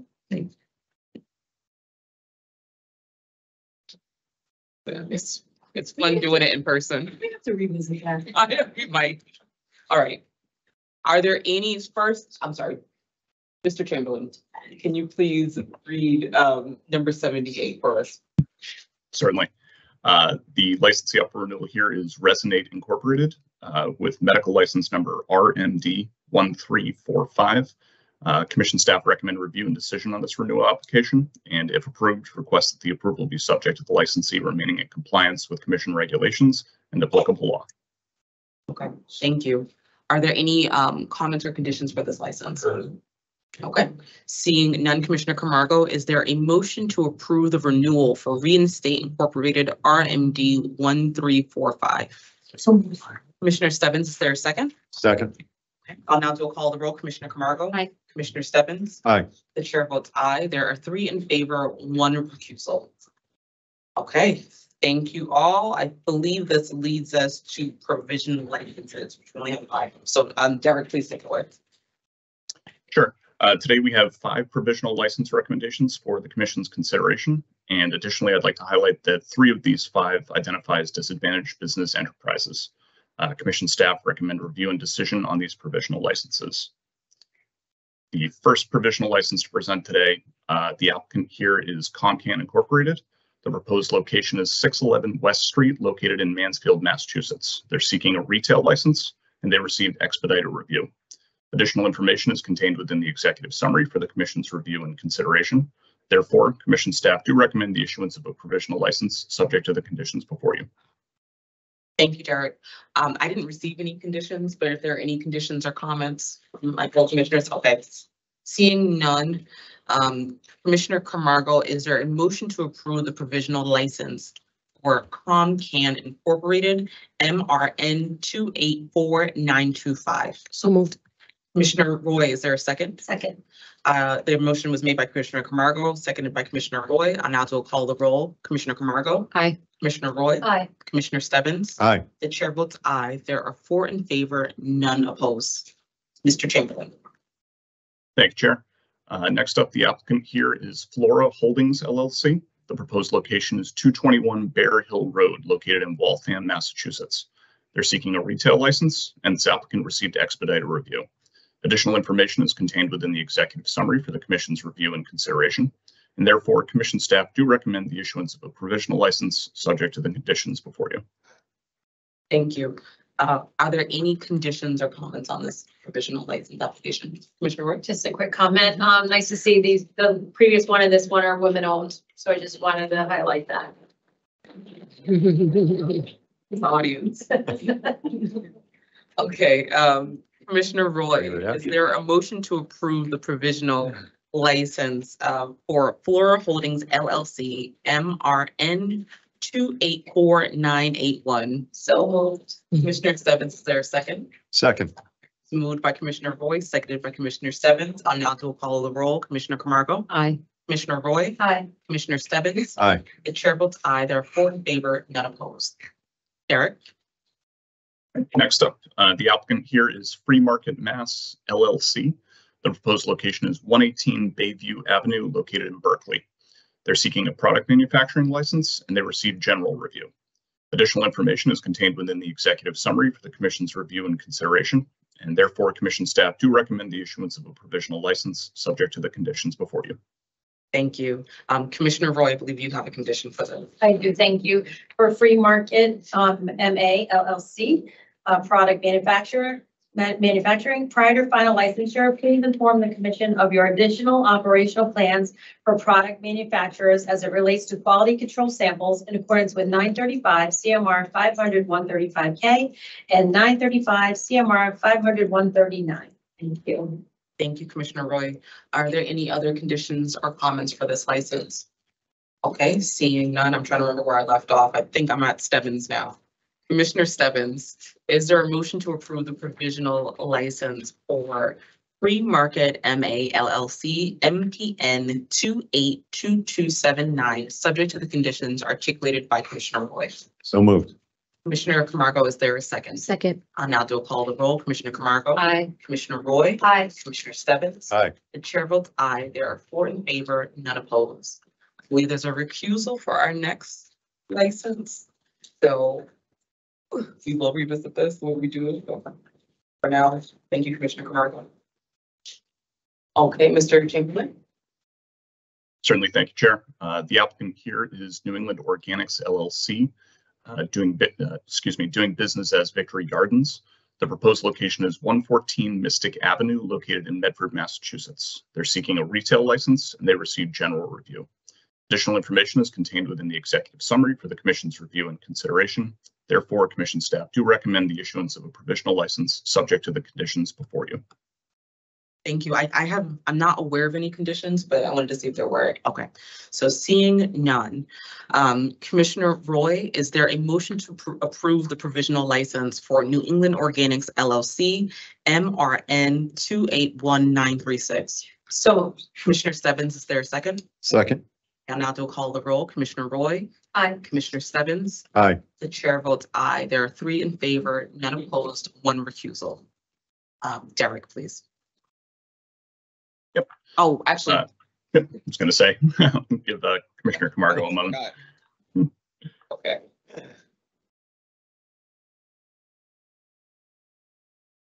That's good. Okay. Next up, and lastly, the applicant here is Yellow House Cannabis LLC. The proposed location is 405-409 Middlesex Road, located in Tingsboro, Mass. They're seeking a retail license, and this applicant received expedited review. Additional information is contained within the executive summary for the Commission's review and consideration, and therefore Commission staff do recommend the issuance of a provisional license subject to the conditions before you. Thank you. Are there any conditions or comments on this license? just a comment. Okay, Commissioner Wright. I just want to highlight this is a veteran-owned business, so we're really happy to see that. Thank you, Commissioner Boyd. All right. It works well with the live audience. It does. Thank you, audience. I know. Commissioner Stebbins, is there a motion to approve the provisional license for Yellow House Cannabis LLC MRN 284969? Subject to the, oh wait, there are no conditions. Nope. Go ahead, Commissioner Stebbins. So moved. So moved. Commissioner Camargo, is there a second? Second. The motion was made by Commissioner Stebbins and seconded by Commissioner Camargo. I'll now do a call the roll. Commissioner Camargo. Aye. Commissioner Roy. Aye. Commissioner Stebbins. Aye. The chair votes aye. There are 4 in favor and none opposed. I believe that concludes our provisionals. I will hand it back over to you, Derek. Thank you, Chair. Today, for final licenses, we have 17 final license recommendations for the Commission's consideration. Commission staff do therefore recommend a review and decision on these final licenses, and if approved, do request your approval be subject to those conditions before you. Thank you, Mr. Chamberlain. Before we vote on this, I want to ask how many people in the room are getting their final licenses voted on today. Okay, okay, all right. So. He did. Let's do it and then we can clap together. Okay, Awesome. Let's wait to vote. I know, let's wait to vote on it. Do we really do this as a roster? We usually do a Yeah. roster. We do a roster. Yeah. Ross. Okay, so we have a roster from 1 to 17. I think Commissioner Roy, you're the next on my list here, so you be the person. Is there a motion to approve the final license roster for all of our final licenses here, 1 through 17? Before I say so moved, which entities are you on here? What's the name of your entity? Okay, Green Flag. And anybody else is, okay, just, I don't know. My business partner is way back. Okay, all right. All right. So moved. All right, it has been moved. Is there a second, Commissioner Stebbins? Second. The motion has been moved and seconded. I'll now do a call of the roll. Commissioner Camargo? Just want to say aye, but before I sort of move on, it's an exciting time that it's the end of the year and 17 final licenses are making it through before the year starts. Getting to final license is a lot of work, both on the operator side, but also the internal side. So all those investigations, all the money, everything that goes into it. So congratulations to the 17 final licensees after our final vote. Aye. Commissioner Roy? Aye. Yeah, aye. Yep, Commissioner Stebbins? Aye. The chair votes aye. There are 4 in favor, none opposed. The motion carries. Congratulations, everyone.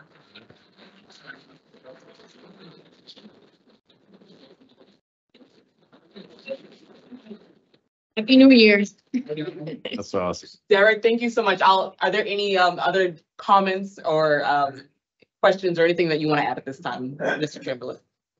Thank you, Chair. Thank you, Commissioners. As always, I'd just like to thank the Commission. Of course, a very special thanks to the Chief of Investigations and Enforcement, Yao Chibi. Gonna miss the guy. And of course, our Director of Licensing for allowing me to present today. As you all know, a lot of work goes into these meetings, and I'd be remiss if I didn't shout out all the hard work by I&E staff to help prepare and to help this succeed. So thank you all. Thank you. And Sure. Commissioner Stebbins? Derek, before you escape, I just want to compliment Derek. He is so representative of our team. He was pulling together data and statistics on the micro business, I think, faster than the question was coming out of my mouth.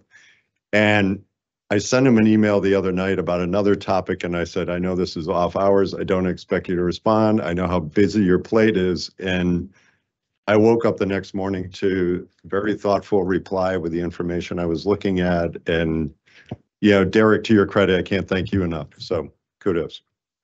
Thank you very much, Commissioner. I appreciate that.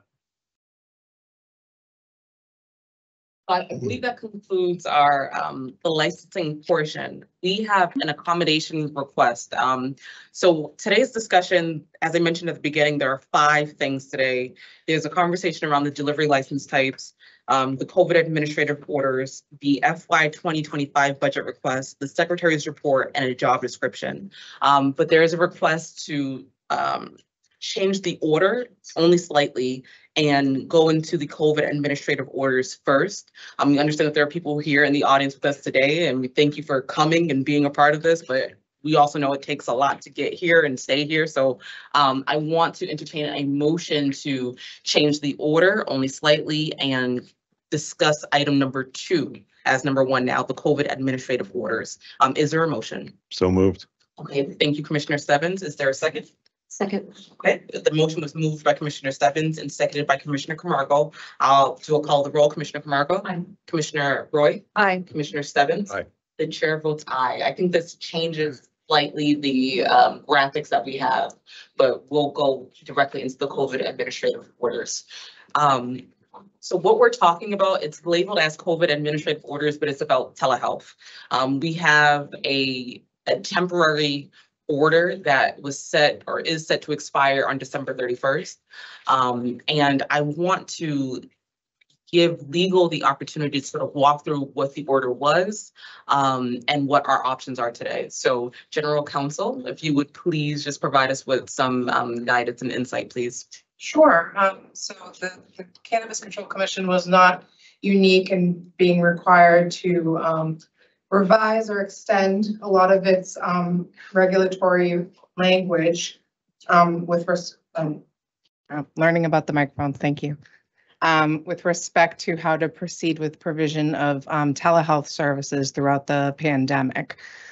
So what the commission did was it used the emergency orders that were issued by Governor Charlie Baker in order to provide for a clinical visit that was for an initial certificate of registration that was initially, it's in your regulations at 935 CMR 5.501.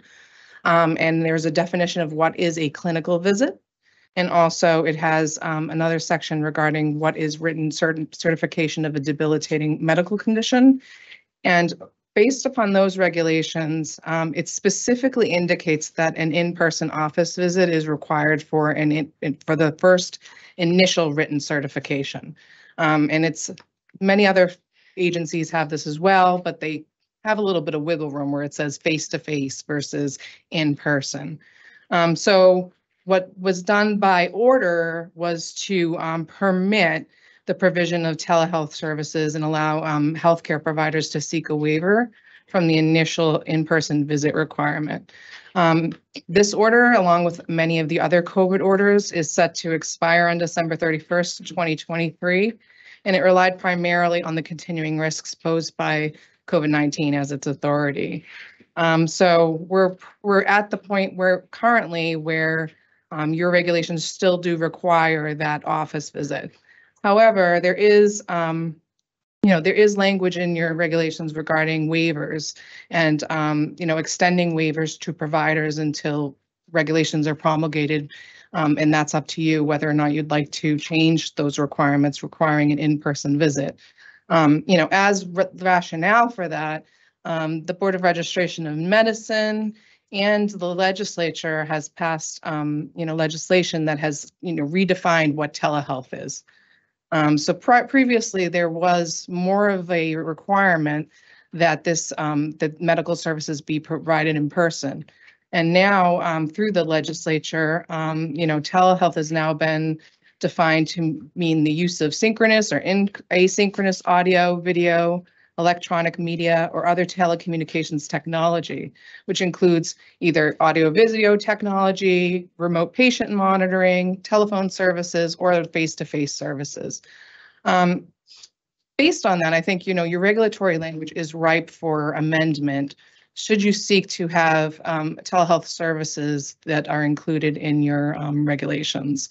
Your current language currently allows for a telehealth visit, but only for a renewal written certification. So that's where we're at currently. So, just based upon my experience with other boards of registration that have these types of patient services, I did recommend if you would like to consider some language regarding allowing telehealth visit for the clinical visit, the initial clinical visit. Unfortunately, as you know, the regulatory process requires a publication requirement and, would require us to follow the steps that are prescribed by the Secretary of State. So none of that would be effective today with a vote. However, again, it's up to you whether or not you would like to continue using the waivers. On my view, I think that there isn't really any authority to continue to extend it based upon COVID-19 guidance, because a lot of that COVID-19 guidance has expired. So that was the information that I provided to you in consideration of this topic. So I'm happy to discuss it more. Thank you, Madam General Counsel. Before we go into the discussion, I did want to put a statement into the record. So I'll go directly to Commissioner Roy's comments as well. But I received correspondence from Jeremiah McKinnon, who is a member of the Cannabis Advisory Board and currently serves as chair of the Public Health Subcommittee. And I first want to thank him for reaching out and providing his insights. But I do want to read his statements that he's provided. It says, I wish to bring to your attention an urgent concern that has been growing for some time in the medical cannabis community. The waivers that allow initial patient certification visits to be conducted via telehealth are set to expire at the end of the month. The importance of these telehealth waivers cannot be overstated. The idea that this lifeline would disappear is causing significant alarm due to the fact that it's still unclear if the topic will be discussed this month. As we see, it's being discussed this month. Telehealth is essential for many patients and enables them to access the benefits of the medical marijuana program.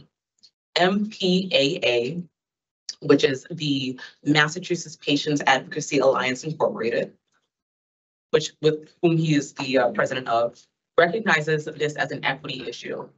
Many patients who rely on telehealth are living with mobility challenges, financial limitations, lack of transportation, inability to find childcare, and other unique factors.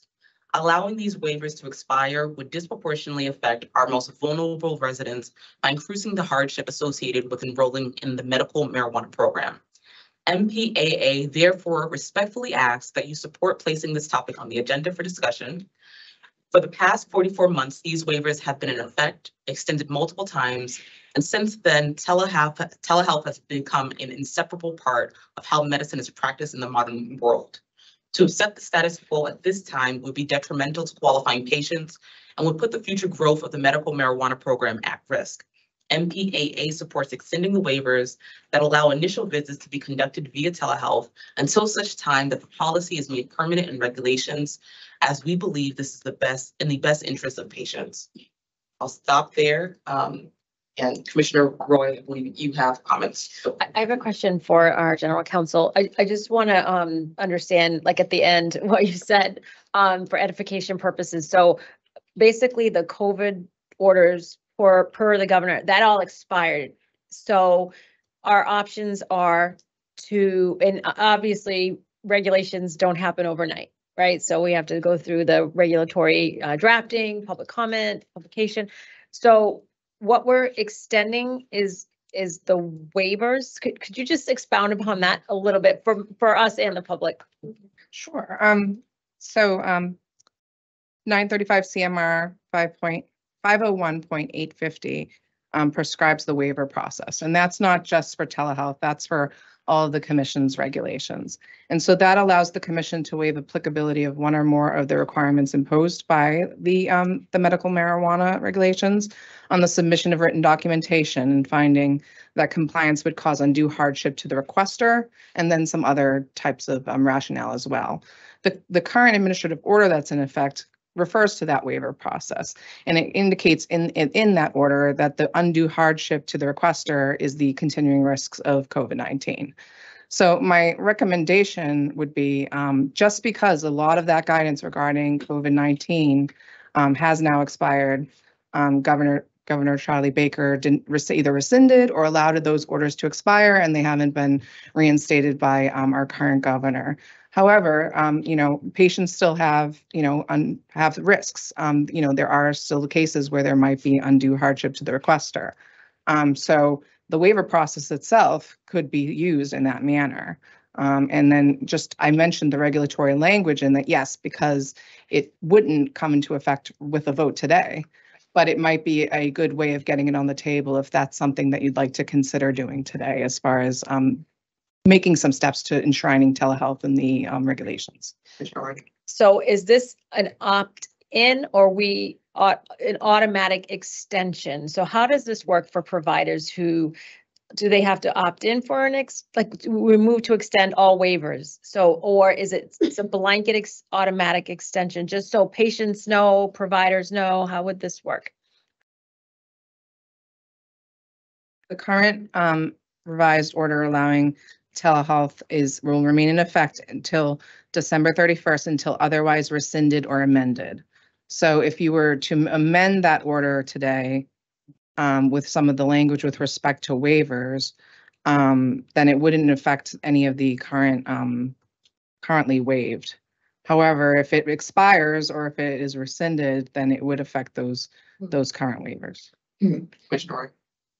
So if we vote as a body to extend the waivers, basically there's no further action needed by patients or providers to opt into any. It's an automatic. Correct. Okay. Commissioner Stebbins. Thank you, Chair, and thank you, General Counsel. First of all, excuse me, appreciate all the work you did. Like the red line version of regulatory changes you would suggest, and maybe at our January meeting we can vote on the regulatory language, but the immediate action we want to take is extending all the waivers that have been granted to providers. Would a provider who doesn't currently have a waiver be able to apply for a waiver? So subject to our vote or decision today. Yes. So not just the captured pool of providers right now will have that waiver, but new providers seeking a waiver also. So I offered some proposed motion language which would extend the waivers. And you can see that in my memo. It's a motion to extend all waivers granted pursuant to the order allowing for telehealth consultations to patients. So it would still extend all of those waivers, and it would be do so on the provision that the commission will promulgate regulatory amendments approved by the commission. So that what that does is it signals that the commission is working to amend their regulations. The basis for the telehealth order may not be rooted in COVID-19 anymore, but it would allow those patients that proved that they had a hardship to continue to extend those waivers until the current promulgation is complete, and then you'll have that language. And then of course, I've proposed two lines. These are just very, off the cuff, just based upon my work with other boards and commissions that have done this in the past or have worked with telehealth regulations. But of course, throughout the promulgation process, you would get feedback from stakeholders. You would have the opportunity to further amend any language that you would like to. So just to piggyback on Commissioner Stebbins' question, General Counsel, so for our existing pool of providers, this would provide an extension, but new providers come online all the time. So for those new providers coming online, do they need to, they would therefore need to apply for a waiver? They're not automatically put into this pool. That would be correct, because the current order would be extended. Yeah. So they would still be the same process for applying for those waivers. So I guess I'm trying to convey the message for prospective new providers. You will need to proactively opt in to for the waiver to be able to do the initial visit telehealth. That's accurate? Yes, because that's what's currently being done, is that they still have to submit these waivers, even with the COVID-19 guidance. Any other questions? I have a question for the board here, for the commission, and Christina, thank you so much for this memo. It's really helpful. And the red line language is helpful. So I think there are two options I have in mind that I'm thinking. One is we can vote on the actual language here, because the motion itself as drafted, if we were to just not tweak it or amend it, would incorporate that that amendment language, the regulatory language, and it would allow the waiver to be in existence until the promulgation of that suggested language. So we can do that today, or another suggestion I have is we vote for an extension of the waiver, but take the time to look at that, the provided language, and in January, have a discussion about whether or not to vote it into a regulatory amendment. So I'll just open it up and ask, if either of those directions are a direction that is agreeable to the entire commission, or if there's another thing we should be thinking in mind, I guess, just to kind of feel everyone out and see how everyone's. Commissioner Stebbins? Yeah, it's a great question. Like I said, I think where the general counsel has offered some red line additions, both to the definition of clinical visit and then also into 935 CMR 501.010 is I'm reading it, and I'm reading her motion, and I hope she'll correct me if I'm wrong, is that the vote is two-part. It's extend the waivers that we've currently allowed, as well as adopt, or this is the language we will adopt and use when we move through the promulgation process. Is there any concern that if we parse that out, which I think is your question, that taking out what we intend to do, would that cause any challenge to the extension of the waivers? Is it helpful to have the two pieces of the motion tied together? So your regulations currently allow for waivers for anything, right? So, but this is giving a little bit of assurance that it's, the commission is working to amend this regulation in understanding that what telehealth was when they initially promulgated the regulation has changed. So I think it would be helpful in showing that, this is a waiver because the board understands that this is new, right? Like this telehealth thing is something that's up in the air, and we want to give that assurance. It also gives it, it colors it not as a COVID-19 order, right? It becomes something that is necessary because the change in the regulation is something that's important to the commission, and it's something that's considered to be important to patients in this space, right? So I think to that point, I don't think it's required that you need to vote on the language, but I think it would be helpful to signal that we are moving to amend this reg. Okay. And just thank you, Chair. To add on to that point, obviously, as we all know from our recent experience, the regulatory process, we vote on a final version before it's put out for publication. So I like the language that's here, and I think it's a good placeholder. I think it should be still connected to the motion as you drafted it. And to say we have another bite at the apple, if for some reason we look at this a month from now or 2 months from now, we're like, let's tweak it a little bit. It still would be consistent with our intended purpose, and we still have the formal promulgation process to tweak it. And when it goes out for publication and comment, it still might get tweaked or have some suggestions to it. So I'm comfortable with it. Commissioner? So they were named COVID administrative orders, aptly named. Does this board, do we need to rename the administrative order to are we allowed to do that? And were the waivers specifically called COVID administrative waiver? Were they named anything? And do we need to talk about that? Because since that is no longer applicable, do we rename it medicinal access waivers? Like, what do we call, do we need to reclassify what this is at this point? And for clarity, that's a question for general counsel. Yes. Madam Counsel. So the proposed motion language would extend it with the notion that it's going, it's because of the anticipated regulatory change. I think the discussion here will be enshrined in that vote. It would just extend it as it is right now until that time. So I would leave it to you whether you'd want to change any additional information or amend that statement in anything. They're just waivers. Again, that's the That's the regulatory language. And I know that the waiver itself says in recognition of the posing risks of COVID-19, but someone can submit a waiver for anything. It's just an easier way to have this process as it's already kind of in place and enshrined. So I don't think it's necessary to change anything, but if you'd like to, you obviously have that option. I guess what I would say is if we decide not to change it, just for ease to get this extended, then I think when we do cross that bridge with regulatory enshrinement, I think that's when the time is that we need to properly label it. Are there any other questions or comments?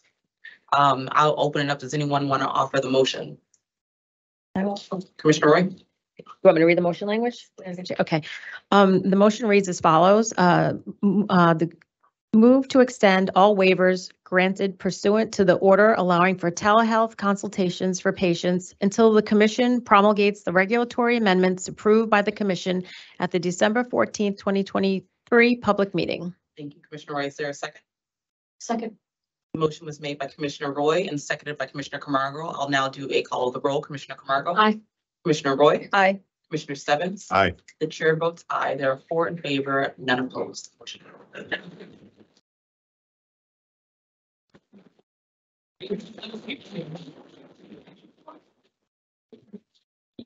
Okay. Yes, okay, so we'll take a 5-minute recess. I'll do a quick vote. So moved, Commissioner Roy, is there a second? Second. Margo? Commissioner Roy? Aye. Commissioner Stebbins? Aye. Chair votes aye. We're broken. 5 minutes. Before you guys think, can we ask you one picture because it's gonna get to my. Absolutely. Possibly one picture. Sure.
Thank you. Before we change course, a few things. One, I referenced and read into the record Jeremiah McKinnon's letter, and he was here in the audience. It's really great to see people here in the audience and to listen and to have that energy. But I just want to thank everyone here, and again, thank Jeremiah for his presence and his letter. And we will be speaking soon. And I will now take a moment. As Commissioner Stebbins, I think you had a comment to make on the last discussion item around the COVID administrative orders. Yeah, thank you, Chair. Obviously, I think the work and the vote we just took was probably for the most timely of our, again, COVID era extensions, and that one directly affects patients. There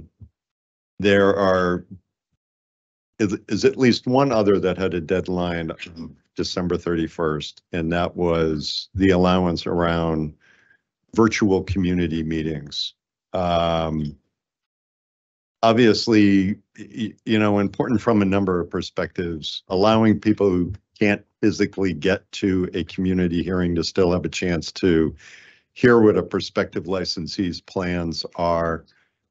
Obviously, that was meant to the virtual hearing was meant to substitute for the live in-person hearing.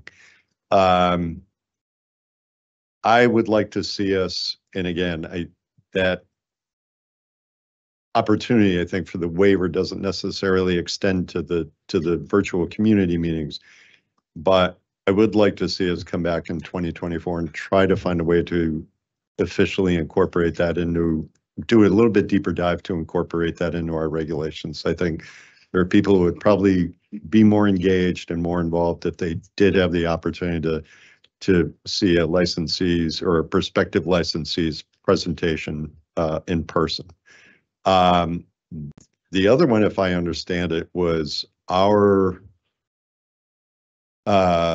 delineation of the retail floor to include curbside, kind of for the same purpose, to protect an individual from having to go into a store or what have you. I don't think that, I'm trying to figure out if that has that same December 31st deadline like the other two, or whether that was just determination by the ED at the time and what they gave a definition to the retail floor to be. So those were the other two kind of caveats that we knew. We had voted earlier this year to extend to the end of the year, but I'd welcome any thoughts that our general counsel might have on kind of those remaining items. Thank you, Commissioner Stebbins. General counsel, can you sort of, I guess, two things. Just, of course, answer the Commissioner Stebbins question, but I wanted to know, and I think this is a component of it, the status of the other two COVID-related administrative orders. Certainly. So the other two COVID-related orders will expire on December 31st if they're not extended. I did note and review that there's nothing specifically requiring in-person community meetings in the regulations. Instead, the regulations just say that there needs to be documentation that the applicant has conducted a community outreach meeting consistent with the Commission's guidance for licensed applicants on community outreach within 6 months prior to the application. And that's for both the medical and the adult use regulations. The guidance refers to meetings being held in the municipality currently, but doesn't currently say anything about whether it can be virtual or in person. So that could be something that you could, you could just revise that guidance, and then there's nothing you would need to do with respect to amending the regulations. So that might be something that the commission may want to consider. Commissioner Stebbins, did you have any additional questions or comments? Yeah, I mean, again, for our licensees, probably looking for a little bit of clarity as we come up against the end of the year. Really, it kind of boils back down to, and listen, I going through material, going through applications, you see the level of diligence that our licensees go through to document the hearing, to document where it happened, to document the information, some even provide a recording of it. I think it's a good conversation for us to have. If I think at some point we need to make a decision whether we want to require in-person in addition to a streamed version of the meeting. Obviously, that begins to add additional requirements onto our licensees. So, I entertain the idea that I'm not sure we need to take a vote to change the guidance, but we should think about in the new year trying to address it in regs, getting the appropriate feedback from folks to weigh in on the value of it, whether it's helpful to have. Understanding it would probably be you have to have an in-person meeting and a virtual meeting. I think that's I don't want to rush that policy discussion here in the waning days of the year without giving it some more thought and giving some more feedback, but I'm happy to hear what others might have. Commissioner Roy? Thank you, Measure. I see, and I have seen the value of having the ability to hold virtual meetings. But just as this board, we do both. We have it. I see the value of in-person as well. We have in-person, all the public is welcome, but all the public can also join virtually. And they're not mutually exclusive of one another.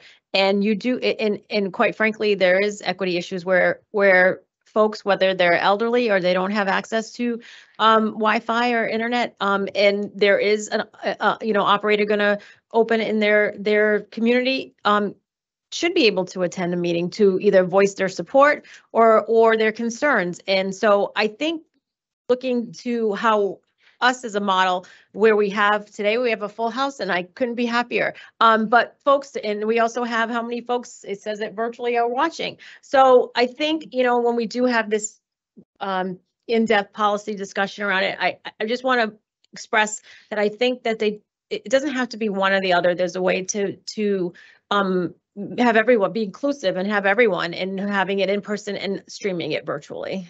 Thank you, Commissioner Roy. Are there any additional questions or comments on COVID administrative orders? Okay, Commissioner Stebbins, I'll ask this if you, are you thinking about bringing it back for a conversation at another date? I'm happy to entertain that. Happy to think it through. Happy to get. So I just wanted to know what you were. Yeah, no. I think it's a good discussion for us to have. I'm just mindful of, the extension was through December 31st. If we're not taking any action, then I think there's some guidance, there's just clarity we need to offer licensees now going through the process as to what they're required to do now that that requirement has ended or obligation is ended. And at the same time, looking at maybe these meetings being both in person at the same time streamed like we do. So obviously we heard from a very active patient community that did not want the other provision to expire, have not heard that same voice or demand for extending this one. So Okay. I think we're okay, but I think it's something general counsel is going to correct me. Thank you, Commissioner Simmons. I will say one comment. For the curbside conversation, if my memory is correct, we talked about it was a question about access specifically with COVID. And I think it's fitting that today we have a delivery conversation because delivery is still something that is available to those who don't want to enter into an establishment or have some concerns about that. So I just wanted to make that one note. And to add to what your thought, when we discussed this last year, right? About a year ago, that we, at the time, the statistics showed that it wasn't something that was used in frequency, if you remember correctly. And then we did ask for more data, and I don't think we've seen that. But at the time, it was sporadically used, right? So, and we have delivery operators sitting right in our audience that can provide the service that if someone is immunocompromised, they can bring the product to their door, to your point. That's right. Yeah, so I did want to address the curbside operations because it's important to understand. So with the, if this order is allowed to expire at the end of the month, medical marijuana treatment centers will have to cease curbside operations. So, yeah, it is important to give that clarity. I think it is good to note, however, that there was an administrative order allowing curbside operations for adult marijuana establishments, adult use, and that one was allowed to expire at an earlier date. Right. So this current one is only affecting medical marijuana treatment centers. And again, I know that as you mentioned, there are other ways that there's delivery, there's pre-ordering, there's caregivers. So there are other options for those who are immunocompromised or are interested in maintaining social distancing. That's helpful. And the other thing to know, and I don't think that this is widely understood or known, is that MTC, so the marijuana, the medical treatment centers, they're actually they deliver across Every town. Regardless of if there are no towns or not. So delivery, and that's another part of our conversation. I don't want to get too ahead of ourselves, but delivery is happening across the entire Commonwealth. It's restricted for certain licenses, but it does occur and is available for our medical patients. Commissioner Camargo? I just wanted to, Commissioner Stebbins, to your point, I think we've now had some conversation around here, but I think we need to leave this meeting very clear with next steps around this, because if I'm a little confused, the public is for sure. So I just want to make sure that whatever we do today, with these two other things that Commissioner Stebbins, you had a recommendation. I mean, there is another recommendation as well, but that whatever it is, it's very clear, because we at times can confuse the outside world in our conversations. I agree. And that goes with the staff too. I know that they're all listening, and they, after our meetings, they analyze sort of our requests and the directions, what information we might be seeking. So it will probably help everyone involved so that no one's reading minds. But I think, and thank you, Commissioner Roy, for refreshing our memories about the curbside conversation. Right. So I guess I'll ask Commissioner Stebbins if there is any sort of direction that you wish to take with this discussion. No, I think we've had a good discussion. I think, I don't, and again, I'd look to the GC. I don't think that there's any additional action we need to take. One requirement is ending on December 31st, and we should try to be as helpful as possible working with our communications team to get the right word out about that. And, we're making a decision not to extend curbside or MTC pickup. That's helpful. And so the staff, just to reiterate and clarify, there's no request at this time, right? There's no request. So that's something I have to. Oh, no, there is actually. There is? I think for comms to like maybe on social media to say this expired and. Right. Okay. So there is. Make that clarity. Okay, that's what. Yes. I feel like I've learned so much in the last couple of weeks just talking to everyone in this place, but they have to figure out sort of what the request is, what the message is, what the directive is. So, okay, thank you, Commissioner Stebbins. I don't see any additional hands. I believe we can wrap that component of today's discussion and we can go home. All right, the next conversation on the agenda is delivery. I would say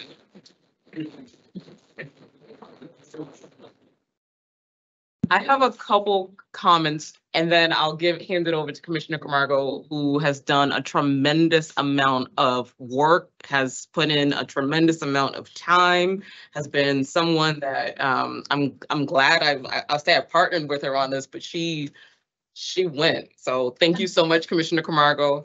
I wanted to first say that I'm happy that today's conversation is happening.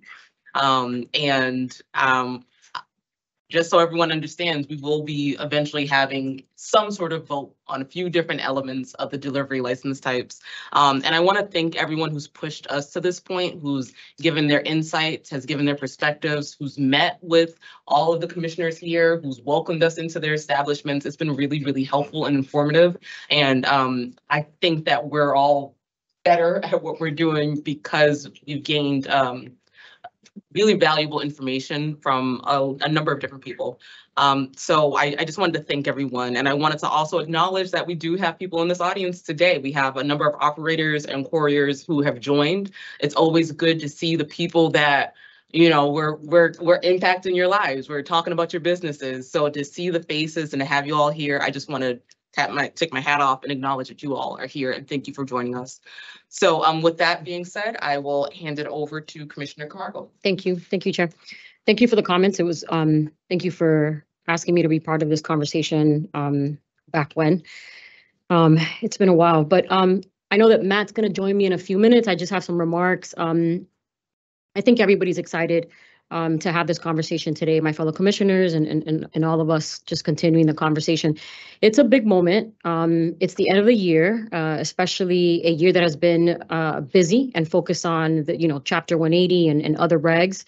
We've set the bar high for what we've accomplished as a board and as an agency, especially when it comes to being responsive to our constituents. I think you all, I hope, and there's some folks that we probably haven't been able to get back to for time, but I think that constituents, if they rated us, we do pretty well at getting back to folks. So I know we've been responsive as a team and as an agency. I know I speak for all of us, all 4 commissioners here and our staff who have met with delivery couriers and operators, you know, throughout the last 2 years, 3 years that we've been here, to truly understand what the experience of these licensees has been.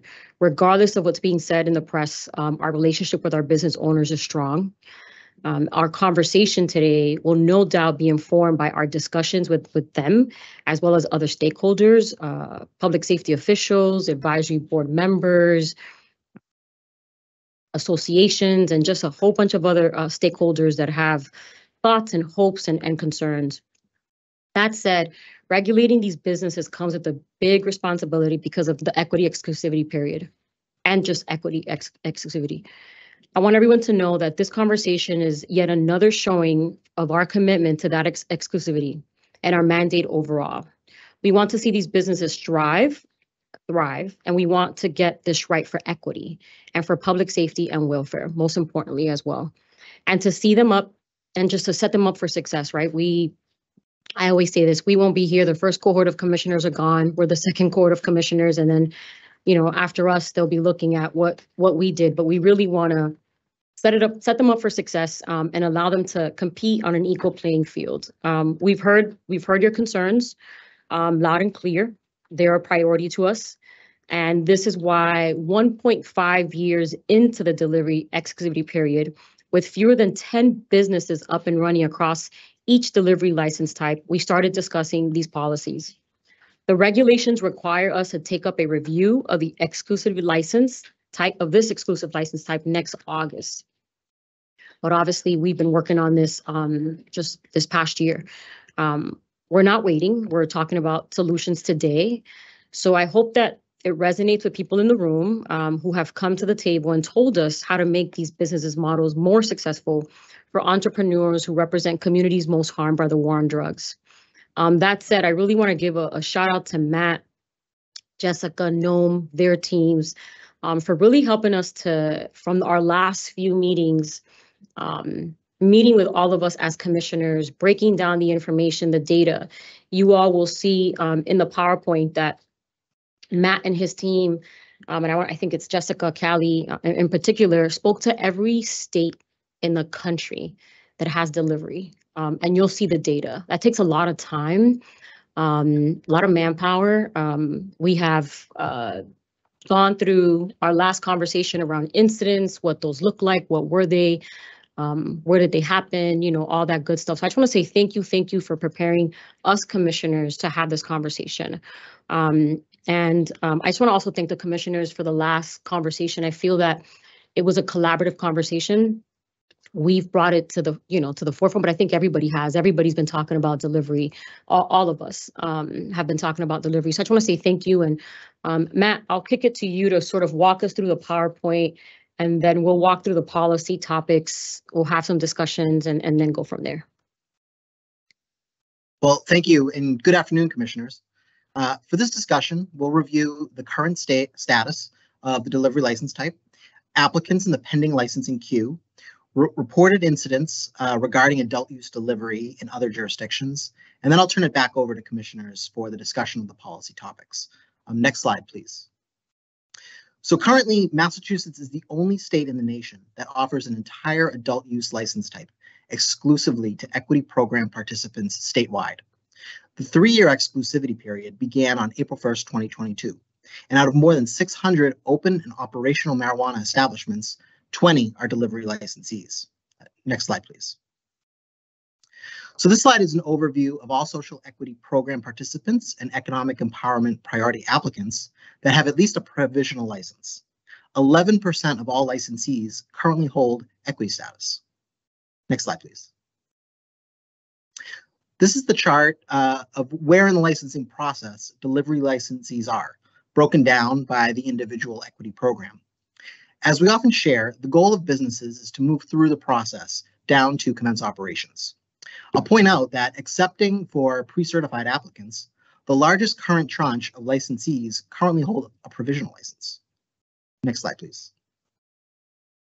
The Commonwealth is the only state in the nation to always require 2 agents per vehicle to deliver adult use marijuana to consumers. There are medical-only states that do require 2 agents for consumer deliveries, and Nevada and Connecticut do have some restrictions that would require 2 agents based on what is in the vehicle at a given time. Government Affairs and Policy conducted a media scan and consulted with our sister regulatory agencies in other states to inquire about identified incidents and the policies that they have in their states. There have been incidents involving robberies and assaults against employees. However, the total number of public safety incidents is comparably minor to the total number of all deliveries. Many states reported that the number of incidents were not easily categorized as part of a delivery to a consumer, but rather other states might collect incidents based on the licensee in total. Next slide, please. So now I'm going to turn back over to the commissioners to discuss the number of policy topics that were first raised in October. And also, I believe we have an update regarding a new policy topic regarding hotels. Thank you again. Thank you, Director Giancola. Thank you so much for you and your team and all your work. So today, this is a recap of the issues that we've highlighted coming up to this point. What we will be voting on, what we have motion language on today are the first 3. The first being 2 agents in a vehicle, the second being an increase in the license caps, the third being repackaging for delivery operators. Delivery to no towns. I want to give our legal team a huge shout out because they are doing the work. They've done a tremendous amount, and we recognize that it's a complex issue. So there are some complexities there that require some more time. But time doesn't mean that we are not doing that work and continue to do it. And we will have a conversation about that in the near future. And then lastly, delivery to hotels. We do not have any language on that. And I believe Commissioner Stebbins, you did provide somewhat of an update of what's happening there, but that will not be discussed today. And there's no motion language for that. I believe we can go into the next slide and I'll give it back over to Commissioner Camargo. Thank you. So I also want to reiterate, and especially that there's operators in the room, there's a process with this whole process. And even though whatever happens today in terms of us voting, nothing goes into effect until we don't write the regulations and come back and fully vote on the regulations and they're not promulgated. So I want to make sure very clear to the audience, to the public. This takes a while, but I want to make sure that folks know that. So I'll just kind of reiterate the 2 agents in a vehicle, our current regulations. 2 registered agents must be in the delivery vehicle when performing home deliveries. 1 registered agent must always remain in the vehicle. Our current security measures, maximum retail value of product at any time is limited to $10,000. Vehicles must be unmarked, contain a secure communication device, have a GPS and secure locked storage compartment that is not easily removed from the vehicle. Each agent must wear a body camera that is turned on during all deliveries and footage remain for 30 days. I do have to say, I ordered some cannabis products yesterday to my house from a delivery company. I won't say which one, but I wanted to experience the process. I've seen them. I've seen the cars. The person that came to my door was very patient because I was actually on a CCC call while they came to my front door. But I'm glad that I experienced it. I usually walk into dispensaries to purchase products, but it was very nice to get it delivered to the front door. But I also watched how he did it. I didn't introduce myself. I waited to the end of the transaction to introduce myself, and I was very impressed. I also asked them to see the car. I've seen many of cars, but that was I'm glad I did it, and I appreciate the process. So I want to talk a little bit about this. I have, we all have the information that Matt and his team put together for us, which is a state-by-state survey. I don't know if folks have any questions, if you want to have a little bit of discussion around that. I feel like there's different parts to this session, to this section right here. So I figured that I think that would be a good place to kind of start. So I guess with that said, we'll open it up for any conversation, discussion. And Commissioner Camargo, to clarify, this is for the 2 agents. Correct. Correct. So are there any questions or comments from Commissioner Roy, Commissioner Stebbins?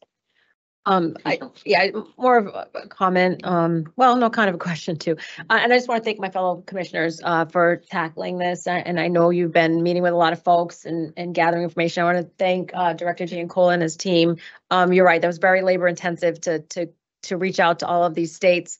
And I just, want folks, and I think we brushed on it, but to be clear today, would, if we agree as a body, would basically green light the process. So nothing happens today except greenlighting the process to begin the regulatory changes around delivery. And at that point, the devil's in the details on how we want to do that. I know there's been talk about the checking in every 30 minutes, right? So it's not just 2 to 1. Right, and we're done. So there's a lot of other things that go into that. Whether we want to bake in any public safety safeguards, if you will, that will be up for discussion. We'll have public comment. I do want to read a letter into the record from Chief Carmichael, if I may. So if you just give me a second to pull that. So I'm reading this into the record from Chief John Carmichael, and he is the police chief for the Newton PD. Dear members of the Cannabis Control Commission, pursuant to 935 CMR 500, adult use of marijuana, the delivery of marijuana products requires minimum staffing of 2 delivery agents to be in the vehicle during all delivery operations. The delivery of product requires that at least 1 agent remain with the vehicle when the vehicle contains marijuana or marijuana products and/or when handling money. When the adult use marijuana delivery regulations were promulgated, I was the law enforcement representative that recommended public safety measures such as 2-person rule when handling product and delivery operations, handling cash, and other regulations as they relate to destruction. The concept for this safety measure was consistent with how law enforcement handles and tracks property, and it was believed that such measures would provide sufficient safety standards for delivery agents and maintain a high level of accountability during delivery operations. I understand that the CCC is considering amending the 2-person rule and allowing delivery operations to be authorized to deliver with 1 delivery agent and allow 2-person rule if the delivery licensee so chooses. Based on the fact that delivery operations have seen success and safe delivery for agents, the Massachusetts Chiefs of Police Association supports the proposed amendment to the CMR reducing the 2-person rule. If there are any questions, please do not hesitate to contact me. Respectfully, Chief John Carmichael, Newton PD.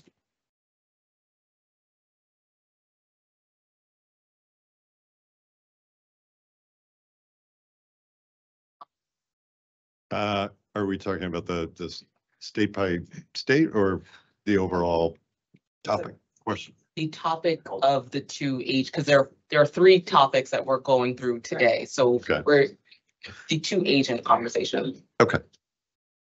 Yeah, if I might.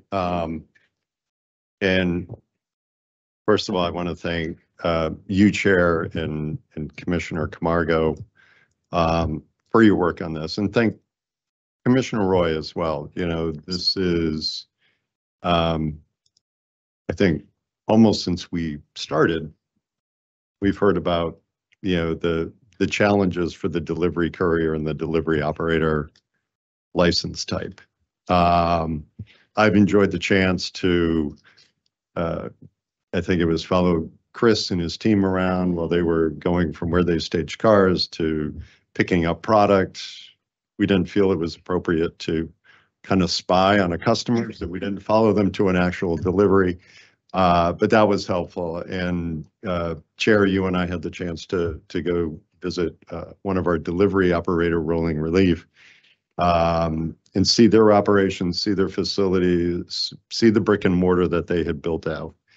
You know, I want us to be candid, and I want us, you know, respectfully ask for, you know, an opportunity to share some of my thoughts from, you know, the beginning of this conversation and to the folks in the room who have been meeting with us in public and talking to us about this issue.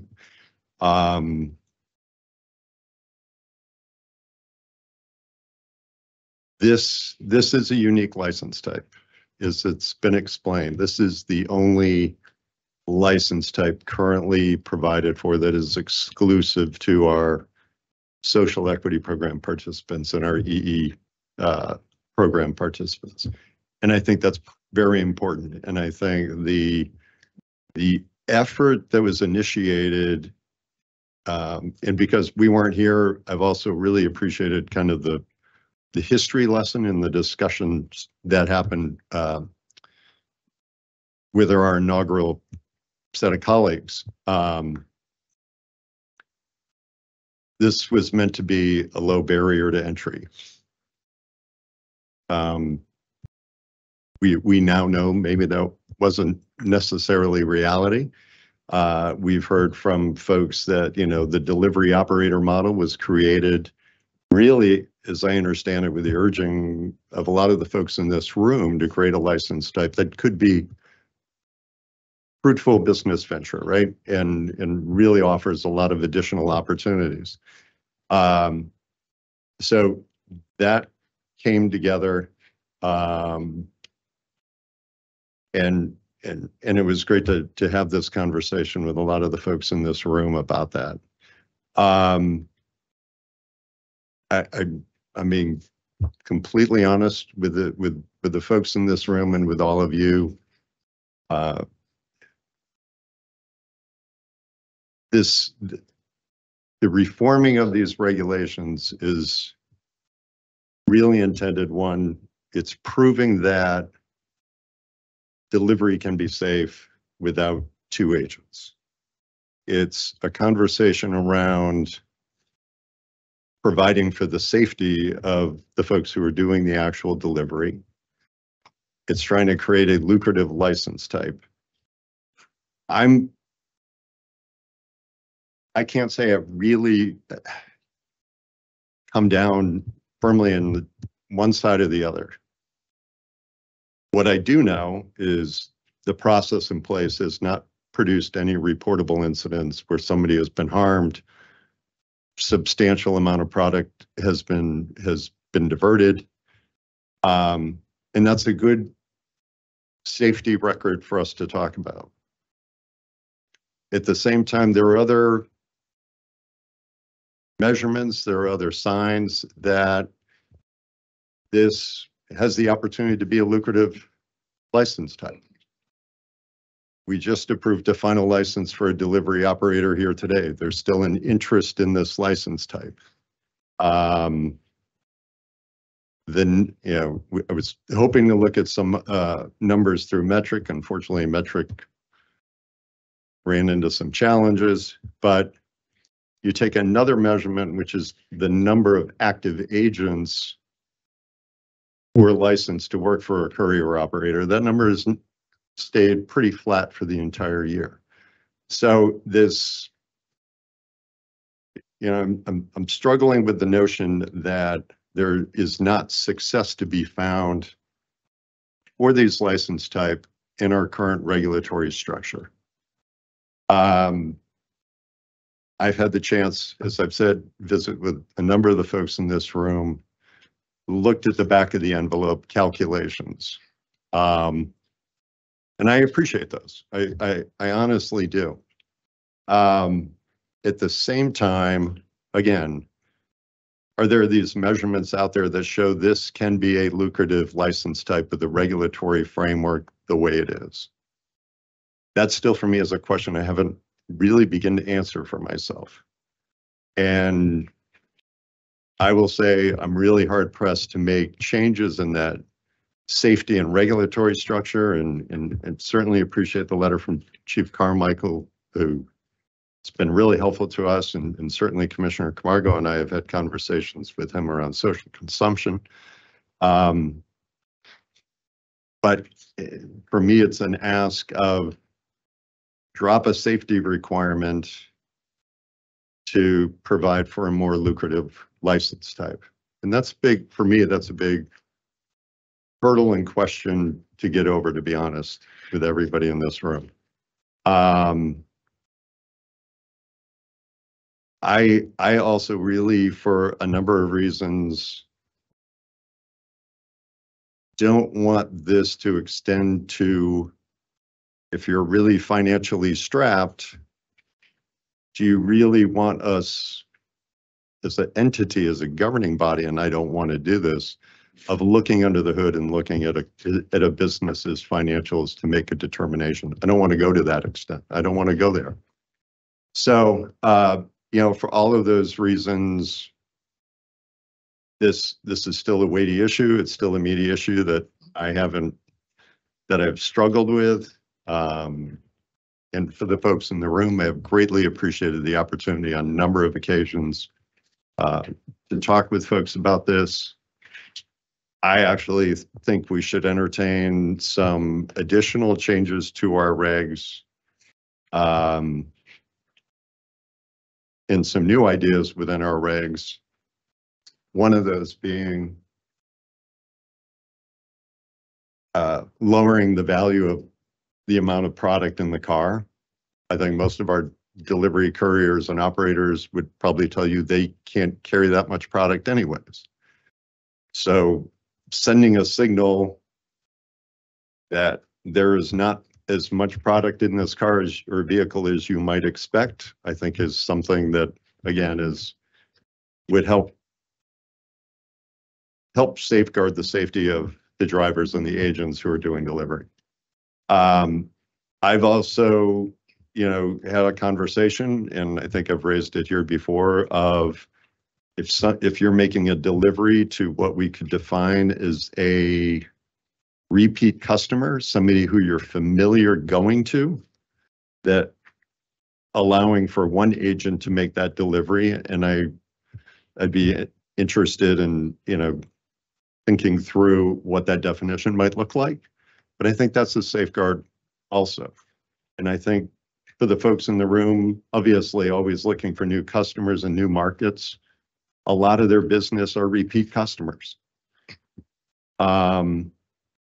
So, again, I would love to see us have a conversation around that potentially as a safeguard.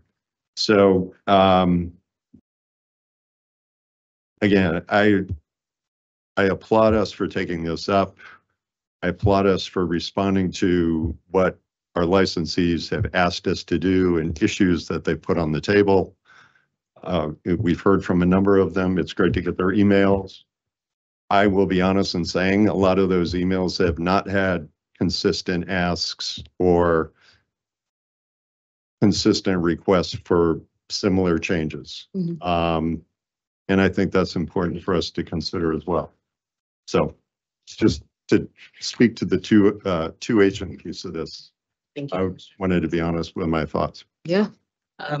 Commissioner Camargo? Yeah. Commissioner Stebbins, thank you. I know it's a difficult policy topic, I think, for everybody, right? Because we think about the safety and the welfare. But I want to kind of help us break down a little bit of the security. So right now, the maximum retail value of marijuana products in a vehicle at any one time is $10,000. This limit does not apply to marijuana accessory or brand goods. We the drivers have body cameras. Footage is required to be retained for 30 days. This is the same retention of video standard as the Gaming Commission. Safes within the vehicles, secure communication devices, GPS tracking, must be monitored by the ME at least every 30 minutes. Vehicles must be unmarked and not identify visually that they're transporting marijuana products. Currently, 8 states allow for 1 agent to operate adult use marijuana deliveries. Massachusetts is the only state to always require 2 agents for adult use delivery. I think we saw our slides. Nevada requires 2 agents in a vehicle if it's more than $25,000. New Jersey, deliveries may be conducted by a single person, provided another person that is cannabis retailer or cannabis delivery service personnel or a supervisor has access to real-time GPS tracking. Connecticut has two transport agents per vehicle containing more than 2 pounds of cannabis plant material. That's interesting. This regulation adds unnecessary complexities and costs to delivery to the operators. It reduces overhead costs, thus expanding opportunities for small and minority-owned businesses to grow. Agents can lose work opportunities if their counterpart is absent from work, especially for the smaller operators if they're only working with 2 or 3 agents, or if you have a retail and you have a delivery and there's only 2-3 people, working that day. And ample security measures are already in place: body cams, GPS tracking, and further security section. We also heard, I think in the past, about cohort, and Commissioner Stebbins, you left out micro businesses as an endorsement that are part of this. So SCPs, EEAs, micro business with endorsement, which we only have 1, and it's actually Black veteran owned in the universe. But who doesn't do endorsement anyway. Right, exactly. Who stopped doing endorsement. Yeah. But, I went back and I looked at, I feel like I heard NOM loud and clear, and I heard from folks, our operators go through the social equity program or the economic empowerment certification process. Everybody who's part of SEP has access to the portal that gives you the courses and, all that stuff. I know that the first cohort that we taught around delivery was cohort 3. Everyone now has access to that. So if you're part of any SEP, whether 1 or 2 or 3, and you haven't used that, you should, because, it's very important to follow the SOPs that everybody does have in place. We also have the advanced core work that started in 2022 and was rolled out. Training, there was some live courses there and guidelines as well. I also pulled up the application and licensing process for delivery in terms of the curriculum for social equity, because I wanted to understand, I don't want to hear excuses like, oh, well, we didn't get trained, or we didn't know how to sort of figure out this license, right? We now have a curriculum specifically to delivery, and folks who are coming on new and those who want to be part of this process should definitely look at, that as a tool, right? Because it all falls into sort of the two agents in a car, the 2 agents in a vehicle. So I wanted to just sort of put that out there as well as a separate piece. And I think Commissioner Stebbins, Commissioner Roy asked it earlier. This is part of, there's more, this is the only equity license in Massachusetts with an exclusivity period that's coming up soon. So next year, we're going to have to come back and have this conversation about increasing the exclusivity period and allowing for this license to sort of breathe a little. I don't think it has had full opportunity to breathe in terms of its profit shares and whatnot. So we're going to have to do that again. There's other stuff that we can look at. There's, I know, and we all know this, people are holding spaces and paying monthly for spaces to open. They have tons of inspections. It's money. It's a cash business, even though we thought that this would be a little bit less expensive to get in. It's almost as expensive as any other license. So I think that there's other things that we can also look at as a whole within the license. There's already a lot of waived fees. There's a possibility that we can look at that as well. So I hear you. I'm also concerned that this is our only license and in Massachusetts within the time period that we're in right now before the exclusivity period ends. And we unfortunately haven't set it up for full success. And I think the 2 agents in a car, if before all this data and all this information and interviews from other states, and after reading sort of our information internally in terms of incidents that have happened and talking to public safety officials, to our CAB, spoke to Kevin Baker, Lieutenant Kevin Baker from the troopers, Mass Troopers or representative of public safety as well, and folks on our public safety CAB. So I think that there is enough data both throughout the country, but also for us internally, that for me, and I'm speaking to just for myself, because this is the big one, and I come from public safety.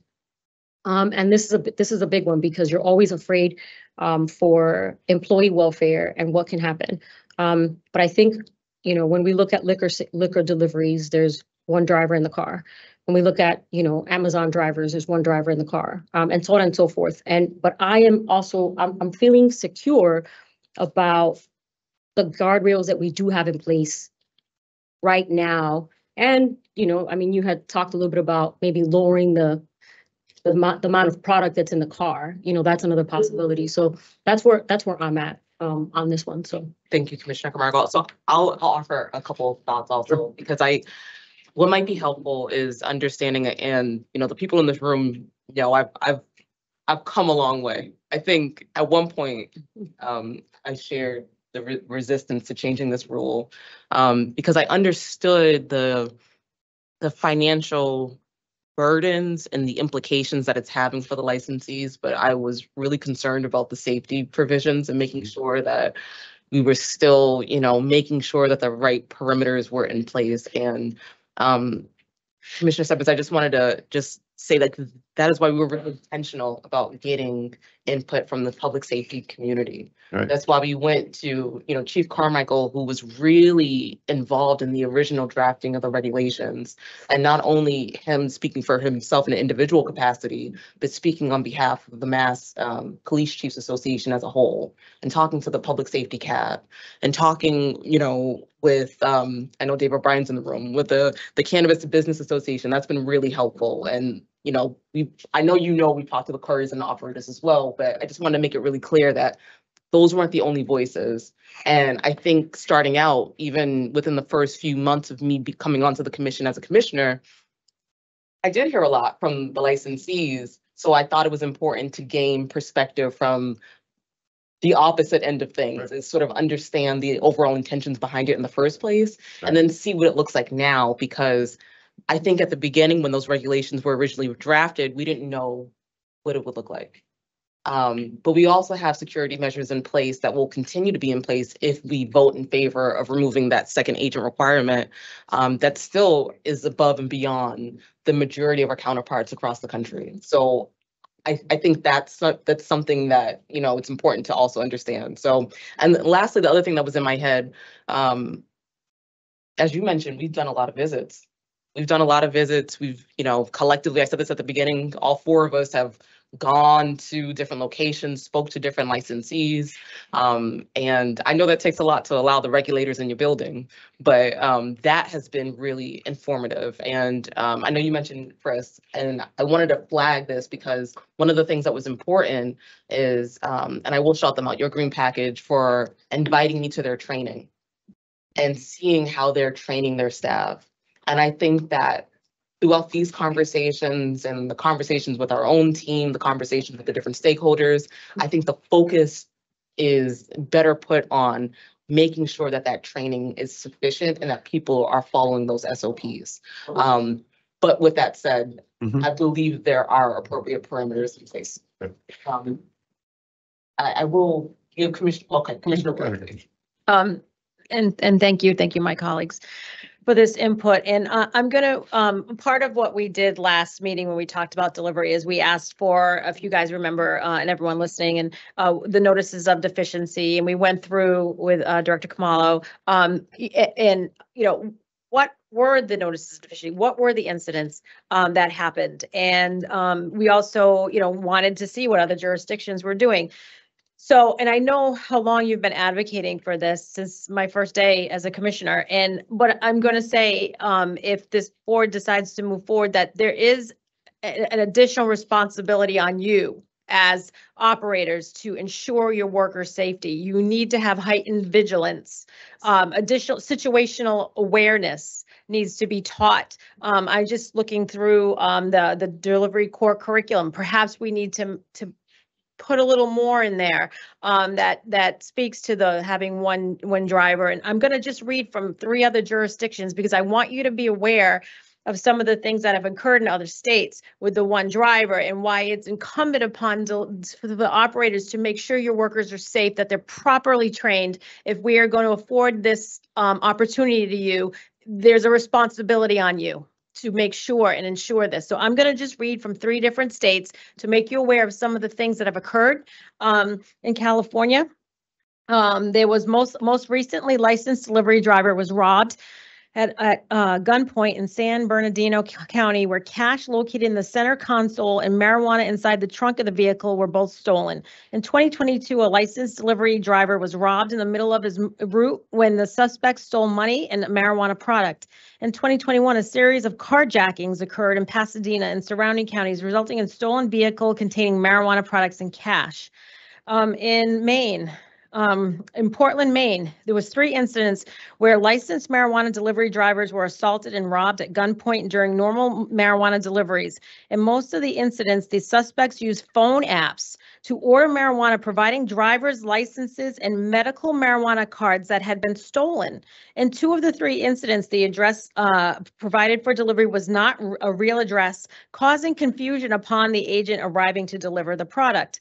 And finally, in Nevada, initially upon the licensing of delivery operators, Nevada saw a high number of thefts during licensed deliveries. Most thefts occurred when the individual receiving the product did not match the name on the order and the recipient ran away with the product. So these are just 3 instances. And again, I'm going to say that we want everybody safe at the end of the day. So this is an incredible opportunity for you to be able to become more lucrative, but the onus is on you. I don't want to ever read, see, hear anybody getting hurt because they weren't properly trained and they didn't know situational awareness. And I've struggled with this. And so I'm in favor of it, but it's a mutual agreement that the owners will train and make sure. And if we need to beef up this curriculum, we're going to beef it up. Okay. Thank you.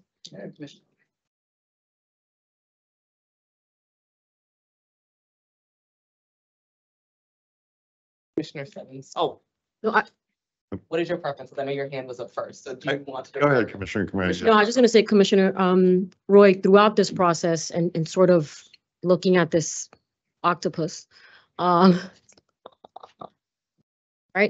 I thought about you and I thought about the RVT training. And which is why I went to the SCP. I'm like, what are we teaching? What's in it? What's in our core curriculum? I know folks want to run through some of these courses, but to your point, we have to do a better job. And it comes both ways. So thank you for saying that. Sure, thank you. And again, appreciate the comments and thoughts from my colleagues, and just want to make a few additional points based off of your comments.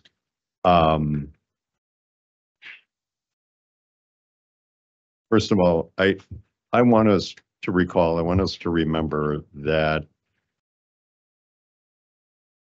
the 2 agent driver requirement was not something that was added to our regulations after this license type was unveiled. So just to be clear that we did not, once somebody was up and running, once somebody wanted to pursue one of these 2 license type, we didn't add that burden to the process. This was there from the outset, and still, obviously, the folks in the room all still decided to pursue this license type. So I think we need to make that point clear. That said, if I think there's additional conversations that we need to have if it is the preference of the majority of body to pursue reducing 2 agents down to 1 agent, that I think we ought to have a thoughtful discussion about what some of those other safety precautions might be. First of all, right now, the 30-minute texting in requirement works because there are 2 drivers in the car. I'm a little worried about one driver and the agent suddenly being required to text every 30 minutes. Let's not, we know people texting have traffic issues. Let's not add to that. Let's not have somebody constantly having to pull over to the side of the road if GPS and all the other technology is there. I would also want to entertain a conversation that if 1 agent driver is required to go out on a run and for any reason does not feel safe doing that, they should not be required to do that. I do think, and I know, we're gonna talk about some issues and vote on some issues today. There's some others that are still on the drawing board that we want to get into. I feel more comfortable looking at those opportunities that open up the marketplace, whether it is, and obviously, as you touched upon, there's could be some legal roadblocks or legal issues that we need to review with respect to expanding delivery into no communities. Let's keep in mind that we currently require every community to accept medical marijuana delivery, and no town can tell somebody you have to drive around our community to make a delivery. The hotel piece is very interesting. I want to, and at whatever point, you feel it's appropriate, I can share the response from the Massachusetts Hospitality Association. But I think and this came through in a letter from Eon talking about broadening the picture of what delivery to hotels could look like. But I compliment the Mass Hospitality Association, who gave me initial feedback, and I've shared that with all of you, but also their invitation or their willingness to pull a group together to sit down and have a further conversation with us. So again, I'm struggling with changes to what I feel are the safety guardrails, but I'm certainly open and want to pursue how we can continue to open up the marketplace for delivery couriers and delivery operators. Thank you, Commissioner Stebbins. Commissioner Camargo? Yeah, no, I opening the market is always a great point, and I agree on that, Commissioner Stebbins. And I think that the other part of this is that the motion today for this, if I may, is I'm just going to read it so out loud. But to move to direct the sponsoring commissioner to confer with compliance, legal, and policy staff to develop and draft regulations modifying the marijuana carrier, marijuana delivery operator, marijuana establishment with delivery endorsement license types to allow these licensees the option of delivering marijuana and marijuana products to consumers with 1 marijuana establishment agent in a vehicle at a time. The sponsoring commissioner shall present the draft regulations at a future meeting for the full commission's deliberation and vote. So, we checked in with legal just about the process in terms of next steps. A little different than micro business because you all had already redlined it and sort of brought it. But this is what we will do is, vote today and then go and start working on the red lines and then bringing it back for full discussion. And I think that there's still things that we can look at for this license as a whole. But this is one. Let me, before you continue, can everyone hear okay? Okay, I just wanted to make sure. I know we have mics. Okay, go ahead, Commissioner Camargo. Yeah, so that was it. I just wanted to put the motion out there so that we as commissioners understand, but also the public understands, what the process is. Thank you, whoever's moving the. Well, I think it's Betsy. Commissioner Roy? Yes, thank you, Madam Chair. And I'm in favor of the motion. To echo Commissioner Stebbins, when we do get to policy discussion, I too will be looking for safeguards to ensure personal safety, worker safety. Like I have scenarios in my head, the double park, right? The double park. you know, so the devil's gonna be in the details, and we're gonna be looking for, I will be looking for keeping everyone safe at the end of the day, right? Making you lucrative, but keeping everyone safe, and we need to have both. So, thank you for that motion language, Commissioner Camargo, and I look forward to a robust policy discussion on the details and how we make this happen. No, Commissioner Camargo, do you wish to make the motion? Yes. Okay. So I'll reread it. Move to direct the sponsoring commissioner to confer with compliance, legal, and policy staff to develop and draft regulations modifying the marijuana courier, marijuana delivery operator, and marijuana establishment with delivery endorsement license types to allow these licensees the option of delivering marijuana and marijuana products to consumers with one marijuana establishment agent in a vehicle at a time. A long sentence. The sponsoring commissioner shall present the draft regulations at a future meeting for the full commission's deliberation and vote. Thank you, Commissioner Camargo. Is there a second? Second, but just for clarification, Commissioner Camargo is the sponsoring commissioner? So right now it's us, right? Right now it's us. Right. So As sponsoring. But that's singular there. That's all. Sponsoring, we could say sponsoring commissioners. we can do that. Yeah. So with that amendment and that caveat, Mhm. commissioner being changed to commissioners. Right, is there still a second? Second, yeah. Okay, the motion has been moved by Commissioner Camargo, seconded by Commissioner Roy. I'll now do a call of the roll. Commissioner Camargo, Aye. Commissioner Roy, Aye. Commissioner Stebbins. No. The chair votes aye. There are 3 in favor, none opposed. The motion passes.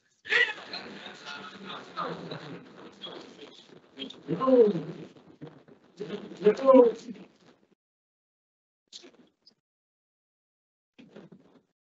On to that, the next policy topic yeah, in this. Beth, do you mind going back a few slides? definitely different having a live audience. License caps. So we talked about this one as well. The current statute allows for the no licensee shall be granted more than 3 marijuana retail licenses, 3 medical marijuana treatment center licenses, 3 marijuana product manufacturer license, or 3 marijuana cultivation license provided. However, that a licensee may hold 3 marijuana retail licenses, 3 medical marijuana treatment center licenses, 3 medical marijuana product manufacturer license, and 3 marijuana cultivator licenses. Upon promulgation of regulations in 2020, the commission prevented a single entity from holding direct or indirect control over more than 2 marijuana delivery operator or marijuana courier license.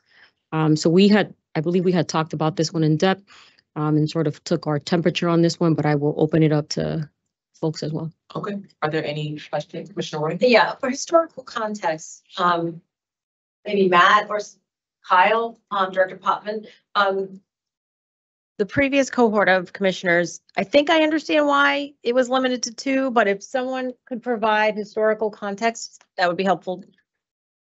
Okay, I see Director Giancola. I'll give you the floor. Thank you, Chair. There was some concern amongst the former commissioners that 3 licenses for delivery licensees would potentially cause one or a few delivery licensees to control too much of the market, especially if they were geographically spread out. I think there was also some concern that delivery licensees could also pair that with retail licenses. And so there was a fear that a small number of licensees could get too much of the market share, which would contravene the spirit of the statute, which has the 3 license cap. That being said, it would be up to the commission to determine whether or not something like that would be borne out. Thank you. Commissioner Roy, do you have any comments? Matt, Director Giancola, one of the original slides showed how many delivery operators? There's 20 total operational delivery licensees. Combined courier and delivery Correct. operator, and so there's 20. Okay. And that's B2C. That does not B2B. Correct. Yeah, I've written down 20. Okay. Any other questions? Okay. Commissioner Camargo? Sure. I will read the motion. Move to direct the sponsoring commissioners to confer with compliance, legal, and policy staff to develop and draft regulations modifying the ownership and control regulations of individuals and licensees to own and control no more than 3 delivery licenses. The sponsoring commissioner shall present the draft regulations at a future meeting for the full commission's deliberation and vote. Thank you, Commissioner Camargo. Are there any, Commissioner Roy? I just want to throw this question out to my fellow commissioners. Can any of you think of an unintended consequence by us going from 2 to 3? Is there any unintended consequence we will cause? I thought about this and I welcome any perspective that you or Commissioner Stebbins have as well. So I received that background information as well that Director Giancola mentioned. And I believe those were the concerns before, of course, it was before this got off the ground and we saw the reality of it. And understanding where we are, understanding that we're not talking about, the Amazons here, we're not talking about massive corporations sort of taking over, and there's a limited exclusivity period. And then that graph that's showing just how small this universe is right now, unfortunately, when we compare it to the overall universe of licensees, I don't believe that is a valid concern, at least at this point. But again, we're here as a collective to have a conversation. If there's something that you think we should be mindful of, this is a good time to go into it. Commissioner Ward? My only thought is, I don't see an unintended consequence during the exclusivity period. Is there one when that expires? And that's the question I pose to my fellow commissioners. When that exclusivity expires, is there an unintended consequence that will hurt more than it helps? And maybe the answer is no. I'm just throwing it out there. I want us to really be thoughtful. Yeah. I think the sorry. Thank you so much, Madam Chair. The exclusivity period is going to be, we definitely need to start working on that. And I know our team has been working on that. So definitely a conversation that will happen next year. But I think other licensees have the ability to have 3 licenses. It's a business decision and an option. I spoke to an operator recently that said, more licenses doesn't mean more profit, right? I think Commissioner Stebbins, to your point, opening up the market, right? Can we get this license to deliver to no towns? Can we get it in the future to deliver to hotels? That's going to all play into it. But I think the 3 licenses is really business decisions, but also for them to have that opportunity. But the exclusivity period and the increasing of that timeline is going to be key to this equity license for Massachusetts. I think the other thing that I have thought about is that we're not saying an indefinite amount. So there will be a cap on 3. And so that's not suggesting that someone could kind of go across the entire state and just start setting up shop everywhere. So that was also a thought that I had in my mind as well. But I think your line of thinking was similar to my line of thinking also. Commissioner Stebbins? Yeah, thank you, Chair. Just a couple of thoughts, and I appreciate the historical perspective. I reached out to former Commissioner Title because I know she was deep into this conversation on this policy a couple of years ago. So thank her for weighing in with, again, what the thinking of the time was. I'm looking to the motion language, and just for clarity, says ownership and control regulations for, Individuals. Individuals licensing to own and control no more than 3 delivery licenses. So point of clarity for everybody in the room, for all of us, is that you can control 3 delivery courier licenses and 3 delivery operator licenses, or 3 delivery licenses combined, regardless of type, I guess. So I don't. I'll let you. No, go ahead. Okay, no, it was for all combined. The cap was for delivery license types in general. Okay. not individual. No. And I'll look at legal or anyone else if they want to offer added opinion to that, but okay. I think a lot of that, excuse me, I think a lot of that can be done in the working group. We can look into all that. You know, if when we're conferring with all those other individuals in order to effectuate those reg changes. Commissioner Stebbins, what are your thoughts on this? Yeah. No, I again, just looking for clarity, you know, again, this is, you know, a direction which again, I think goes back to expanding the opportunity and expanding the marketplace. We're giving some general direction, right? This is not final version, red line for publication. But, you know, I'm in favor of this. Obviously, we see the details when the regulatory language is produced, but I think from hearing that initial worry is kind of removed. I'm okay with putting them on the same playing field as other players who are seeking 3 license types. And obviously, we can dig into some more homework as we get closer to looking at a final set of regulations. Commissioner Camargo. Commissioner Stebbins, do you think we should clarify in the motion, or is this appropriate? I have a comment. Oh, okay, go ahead. Because I'll let you offer your opinion too, but it gives us the ability to really delve into it more when you're not over specifying. So that's my initial thought to that, but Commissioner Stephens. Yeah, I'm sorry. Yeah, no, I'm comfortable with that. Again, you know, it's kind of spelling out, I think, the direction we want to get to. The details will tell us if we're achieving the goal we're hoping for. I think you're right. Are we overly prescriptive if we just say all? In other words, like I'm looking at the current regulation, which is the commission prevented a single entity from holding direct or indirect control over more than 2 marijuana delivery operators or courier licenses. So what we're proposing is a cap of 3, which you can in total, right? Of all, is that overly?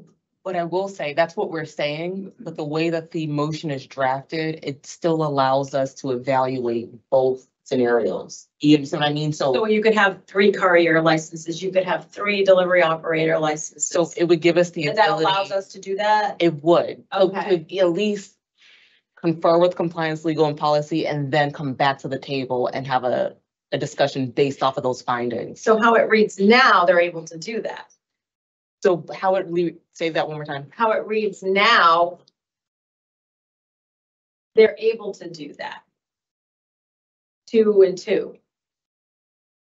So delivery operator and courier, they're able to pursue 2 and 2. Mm-hmm. Why are we going to restrict them?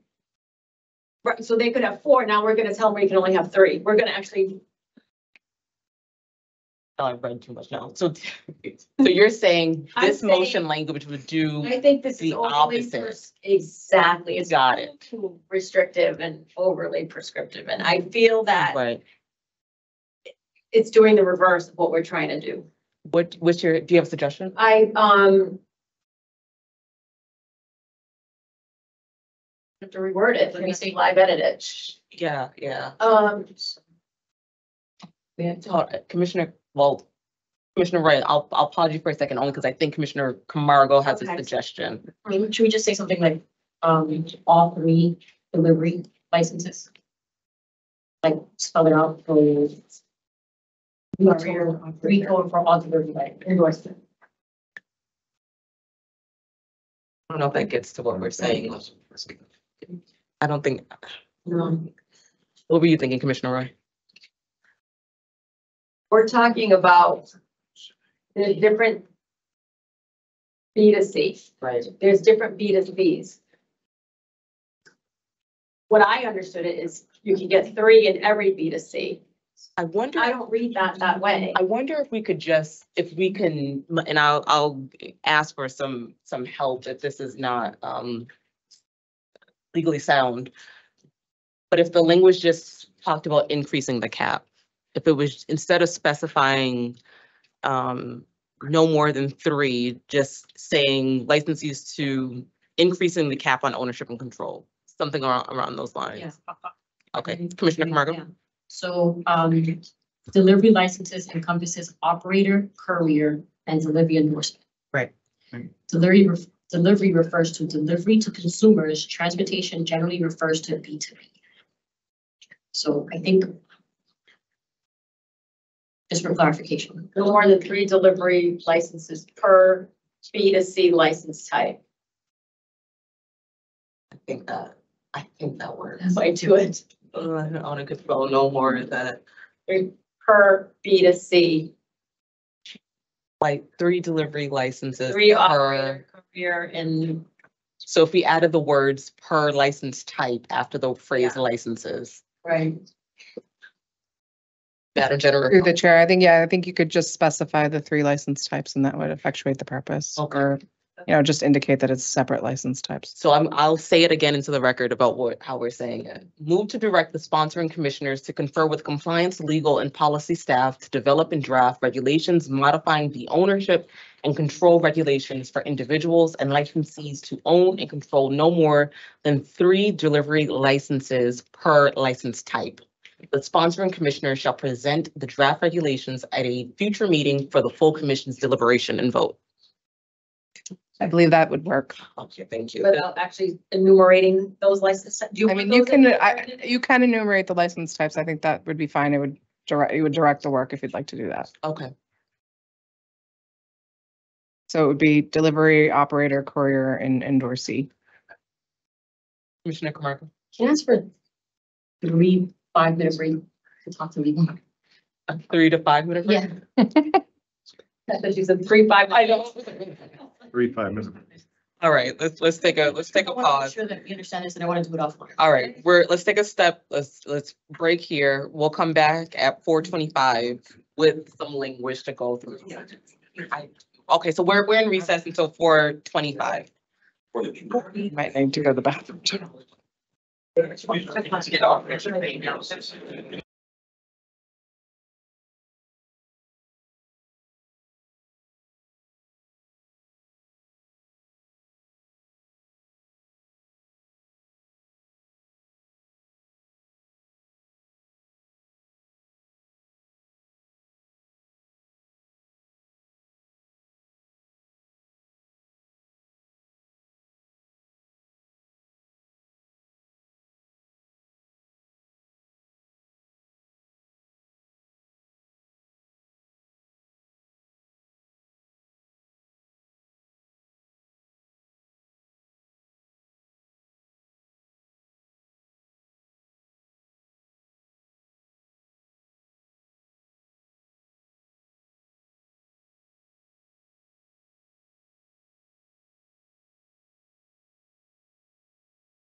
Thank you so much. All right, we are back. Okay, good. I just want to make sure we got the motion language back on the screen. So where we left off was the discussion for increasing the delivery caps, the cap on delivery licenses. And I wanted to first turn things over to our General Counsel, Christina Gasson, to just provide some clarity on what our current regulations allow. So I will give you the floor. Sure. So there are 3 delivery license types, and that's the courier, the operator, and the endorsement license. Currently, our regulations allow for licensees and individuals to have 2 of those 3 licenses. So you can have 2 courier, you can have 2 operator, you can have an operator and a courier. This motion language would direct the sponsoring commissioner to confer with compliance, legal, and policy staff to increase that to 3. So a licensee would be able to have 1 of each type, 3 of the courier, 3 of the operator, or any kind of combination of those. Thank you. Thank you, General. Commissioner Camargo. Information that I think because we all got confused at the same time, but thank you so much and thank you for the time. I think as the motion was read, I'm okay with it. The current, so for clarity, Commissioner Camargo, the current motion as drafted on the screen. Correct. Okay. And are there any questions before the motion is entered? Any questions? Nope. Okay, Commissioner Camargo, do you wish to make the motion? Sure. Do you want me to read it again? Or Yes. can I just say so moved? Okay, I'll read. It's long. The chair said I read that. Move to direct the sponsoring commissioners to confer with compliance, legal, and policy staff to develop and draft regulations modifying the ownership and control regulations for individuals and licensees to own and control no more than 3 delivery licenses. The sponsoring commissioner shall present the draft regulations at a future meeting for the full commission's deliberation and vote. Thank you, Commissioner Camargo. I will second the motion. And we can now do a call the roll. Commissioner Camargo. Aye. Commissioner Roy. Aye. Commissioner Stebbins. Aye. The chair votes aye. 4 in favor, none opposed.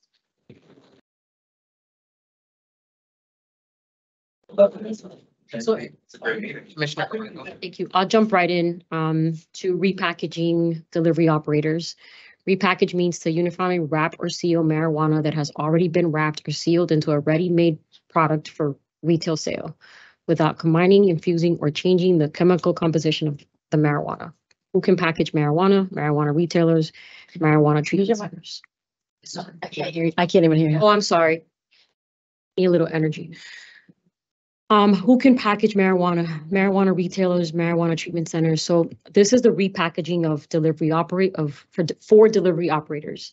And we had spoken about this one as well in length, but I'll open it up to any questions, concerns. And Commissioner Roy, I know you had asked in the past just about the sanitation and everything else, and this, this would adhere to all other regulations that that we have already in place. So, are there any questions on the repackaging for delivery operators? Okay, see, there are no questions. Commissioner Camargo? sure. So the motion, move to direct the sponsoring commissioners to confer with compliance, legal, policy staff to develop and draft regulations modifying the marijuana delivery operator license type to allow these licensees to repackage marijuana and marijuana products subject to and in compliance with all current requirements for repackaging. The sponsoring, there's a comma and a period. We have to fix that. The sponsoring commissioners shall present the draft regulations at a future meeting for the full commission's deliberation and vote.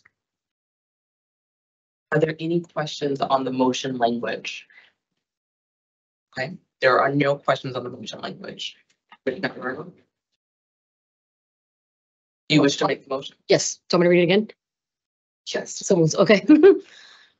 So move to direct the sponsoring commissioner to confer with compliance, legal, and policy staff to develop and draft regulations modifying the marijuana delivery operator license type to allow these licensees to repackage marijuana and marijuana products subject to and in compliance with current requirements of repackaging.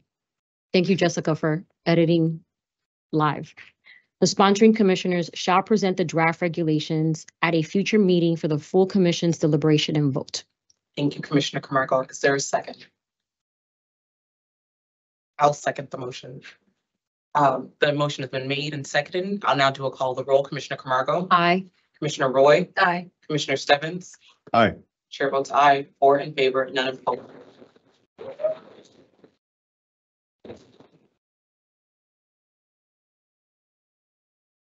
Commissioner Camargo. If I may, yeah, I just want to echo Commissioner Roy's comments earlier to the public and to operators. But also I want to make sure that folks are very clear, especially the operators that are watching, folks that are going to get into this business, and everybody who's here for an, who's here with a license. This is a process. There's a lot on the plate right now at the commission. We have to go back, confer with compliance, legal, policy. We have to draft, we have to come back, deliberate it, figure out some guardrails, vote on it, then post it out for public comment, right? The same way we just did the regs. So this is the beginning of a long process. Unfortunately, you all have been the guinea pigs of this sort of like license and industry. But I think it will be a better license type for the future. I just want to say thank you to my fellow commissioners, to staff, and to everybody who participated in this process of gathering all the data, all the resources, our public safety officials, and Commissioner Stebbins, you have some very valid concerns. I think as Commissioner Roy, Commissioner Concepcion, and myself, and I think when we go back and start working on sort of editing this in 2024, we should be able to have that conversation. Thank you, Commissioner Camargo. Thank you. And as you can see, there are some data points here on delivery to no towns. And I mentioned earlier that still remains a work in progress. We will have an update on that. I'll read it out loud. So we know that the 124 out of 351 municipalities are currently considered no delivery towns. But another thing I highlighted at the beginning is that current regulations already allow for delivery. It's MTC delivery to no towns. So delivery is currently occurring across the Commonwealth. It just does not allow for delivery currently for our equity licensees. Maine, New Jersey, and California allow marijuana deliveries regardless of whether their municipality has opted in to permit operation of cannabis businesses within their community. So I just wanted to read that into the record and just offer those additional facts. We will come back and offer some more. I want to thank our legal team in advance. I know they have a lot on their plates. They've been doing a lot of heavy lifting, and the entire staff here, because as we mentioned earlier in today's meeting, we're still doing the implementation of Chapter 180, and that is a huge undertaking that takes a lot of work, a lot of hands, and I just want to, again, thank our incredible staff. And I will, see if Commissioner Stebbins, Roy, or Camargo, I see your hand up. So Commissioner Camargo? Commissioner Stebbins, I know we don't have, give me that slow look. I know we don't have hotels up as a slide, but do you want to give us the update? And then also we'll just talk a little bit about just having that conversation further down the line. Sure. No, thank you. I think it was after our last meeting, we had discussed, and I volunteered to reach out to the Mass Hospitality Association, which I believe is the largest convener association of hotel, motel operators in the Commonwealth. Spoke with their executive director. We talked about delivery as delivery currently operates, and how it may or may not function with a delivery to a hotel, but obviously those are details to be worked out. She got some feedback from her, I think her immediate board, that she shared in an email back to you and that all of you have seen. But what I found encouraging was, here's initial reaction from the board, some concerns about smoking in a room. Obviously, what if the visitor customer has some type of medical emergency in their room? Just, appropriate concerns to be raised. they did encourage us or did offer that if we wanted to have a further discussion, they'd be willing to organize a group to have a conversation with us about it and hear more from them. So, you know, keeping the option open, keeping the conversation going. So that's a question I know at the 30,000 foot level, and there's probably more that we can talk about, but thank them for taking that quick temperature check or pulse check, as well as, you know, wanting to engage, you know, in a broader conversation. So. Yes, please, Commissioner Camargo. Commissioner Stebbins, because this open meeting law thing always trips us. Can you and I, because we've had this whole conversation, can you and I go speak to them? Mhm. Or do, okay, all right. So Two of us. it's two of us. Okay, perfect. Around this conversation. Okay, perfect. Okay. I appreciate you asking for that clarity, and now I know to not engage in that conversation, and the two of you will work on the hotels conversation. So Yeah, I think so. I think that would be helpful. Okay. Yeah. Are there any other questions or comments at this time? All right. I think that wraps our delivery conversation. Thank you again for everyone coming in person. It's good to see everyone's faces. And we have some work to do. And we'll get to work. It's a new year coming up. So thank you. Thank you.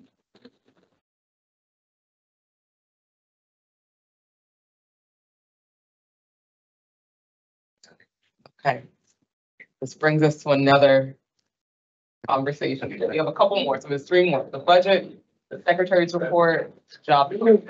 Let's get right into it. It's 4:46. So, Acting Executive Director Debbie Hilton Creek, please, bring us to this next item. Hi, guys. Thank you. Thank you. It's you. So This presentation will cover the FY25 budget ask that we have been working on over the last several months. And jumping into the second slide, actually. Second slide shows the state operating budget timeline and process. And we pretty much simultaneously work on our budget layers. So it is a long process. However, it is very enlightening, usually halfway in. And at the end, that's when we put in a lot of the work in pulling all the information together that we need. On the next slide, this really shows our internal budget process. So first we work on the maintenance side of the budget, which is usually due prior to the final budget being submitted to the state. We do work with department heads. We try to get some feedback regarding what their needs are, look at what they are recommending for the budget. We talk about it. We look at, you know, how this impacts our bottom line for the new year. We look at whether or not our staffing costs and other costs are over and above baseline. We also get commissioners' feedback on the budget. We do meet with commissioners individually to talk about their ideas around the budget, you know, how they can support the process of developing the budget for the next year. And also, you know, get some input from them regarding the overall budget and how it's presented. We do also review with the department heads. This year, we added some additional activities. And one of the things that we looked at this year was that we looked at the current staff that we had. We looked at the number of positions that we are asking for, and we look at whether or not we can redeploy, you know, talent elsewhere within departments. We look at where we might be able to utilize the current staff that we have to cover some of the work that we have coming up. We tried really hard to make sure that the numbers that we're submitting are the numbers that are going to, you know, meet or accommodate the needs of the agency for FY25. After that, we actually go ahead and we worked with the finance department. We're actually working with the finance department throughout this, so our CFAO and our budget directors are heavily involved in this process. Once we get to that point, we finalized the decisions for the FY25, and then we bring that to the commissioners for final review and hopefully approval. Commissioner Roy? Thank you, Madam Chair. Back, Betsy. Thanks. Thank you, Acting Executive Director. My question is regards to gathering commissioner feedback. And we all met individually with the former executive director and the former COO. How do you know what we advocated for? Were there notes? Like how were you able to ascertain what our priorities were?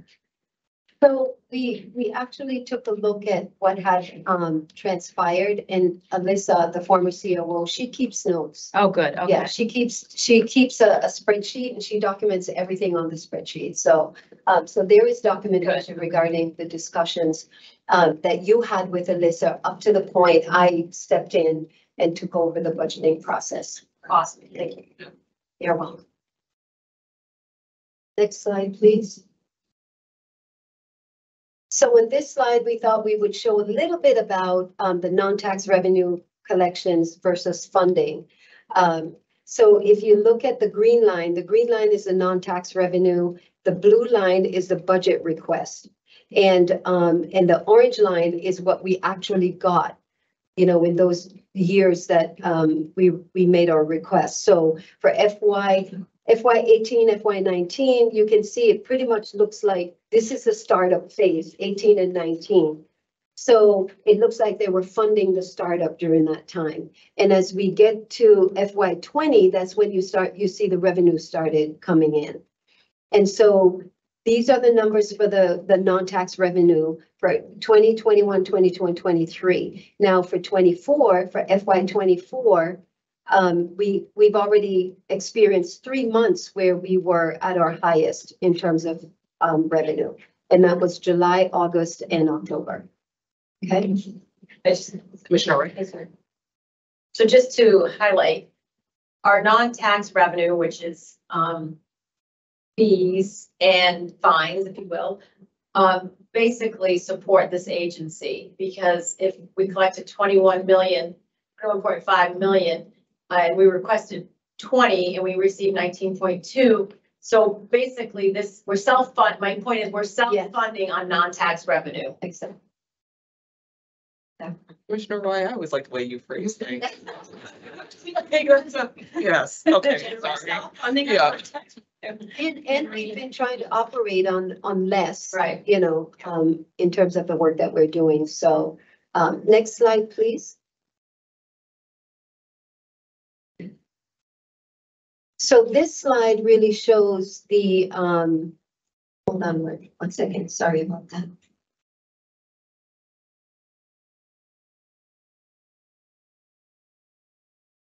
So this one shows the non-tax revenue versus the tax revenue, okay? And then of course it shows the budget, the funding that we receive. So as you can see, the non-tax revenue, this is what I was referencing earlier this morning, that we are a high-performing agency.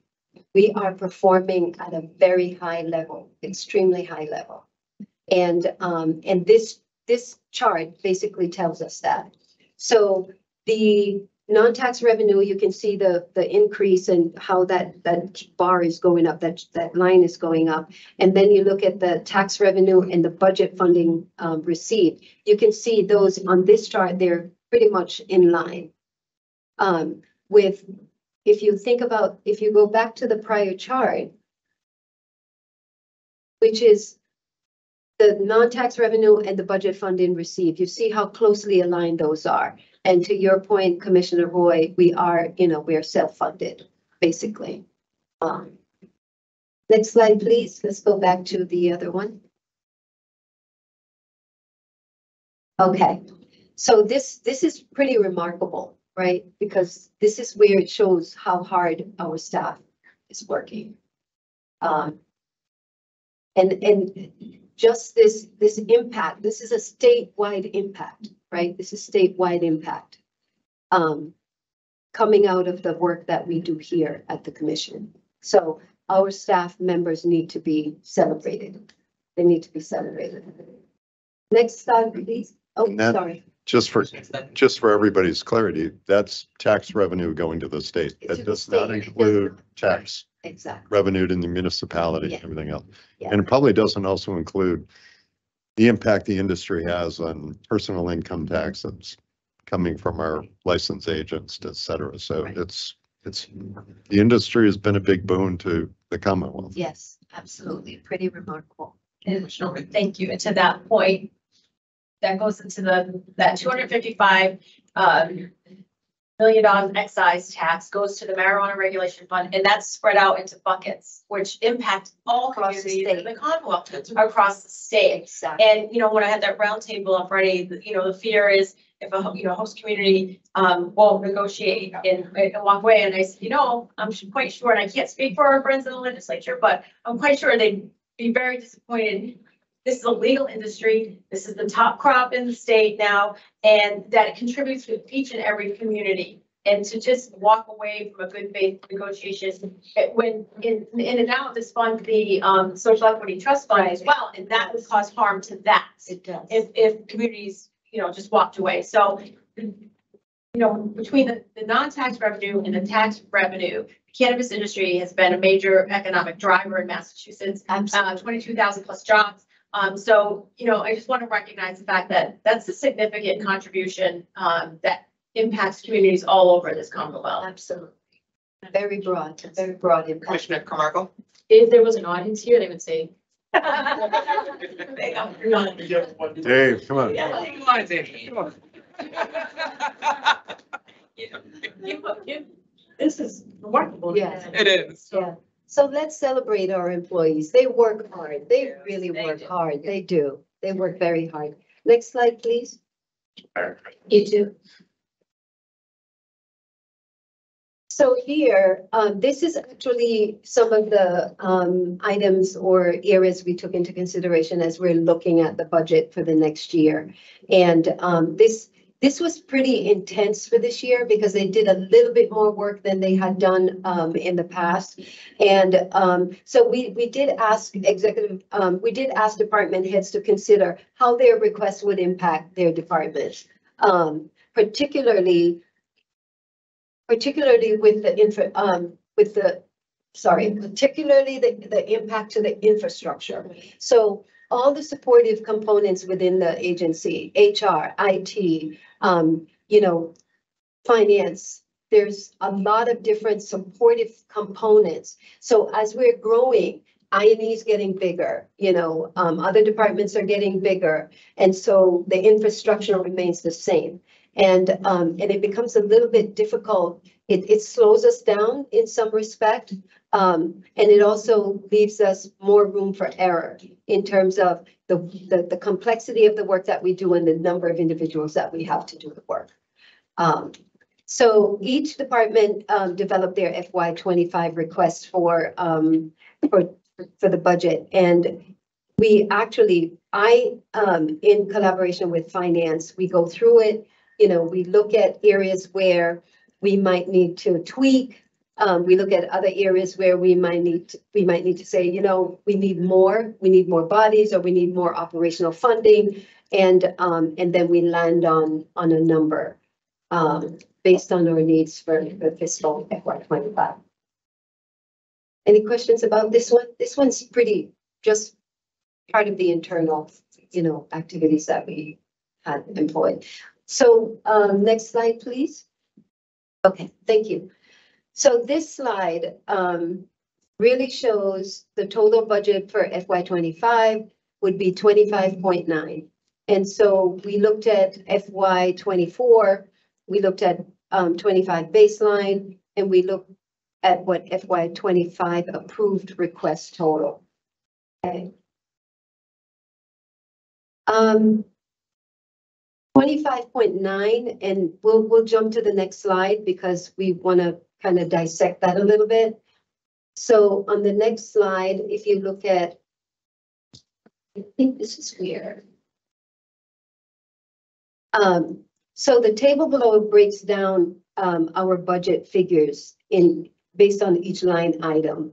And the request for the operations and the medical use of marijuana, you can see that's 24.4 million. With the addition of the public awareness campaign money that we're asking for, that increases it to 25.9. So 25.9 represents a 6.1 million or 31.1% increase over FY24.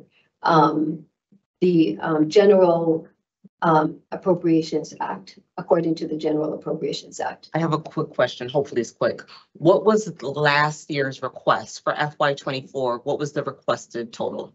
And I do have my budget director and my CFAO online in case we need numbers, but I believe it was 23.7. Okay, so in terms of 23.7, that's a little over a one point something or other increase this year in that request. This year, Mhm. our increase is actually under $1 million. Oh. So we are netting about an additional 689,000 over last year's request. Okay, thank you. Commissioner Roy? Thank you, Madam Chair. I'm going to make an appeal to my colleagues that we have a formal legislative outreach around the public education, and I appreciate the rebranding of it because it's truly what it is.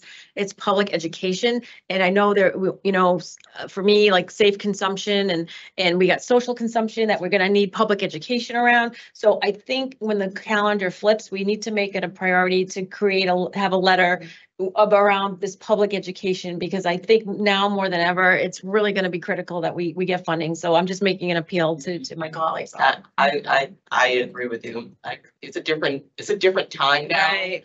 I think that it's very clear that there are some changes here and a need for increased education, specifically around those issues that you just cited, specifically when I think of social consumption. Right. Questions that I know I get, so I know the rest of us are also getting as well. Commissioner Stebbins? Yeah, thank you. And thank you, Commissioner Roy, for those comments.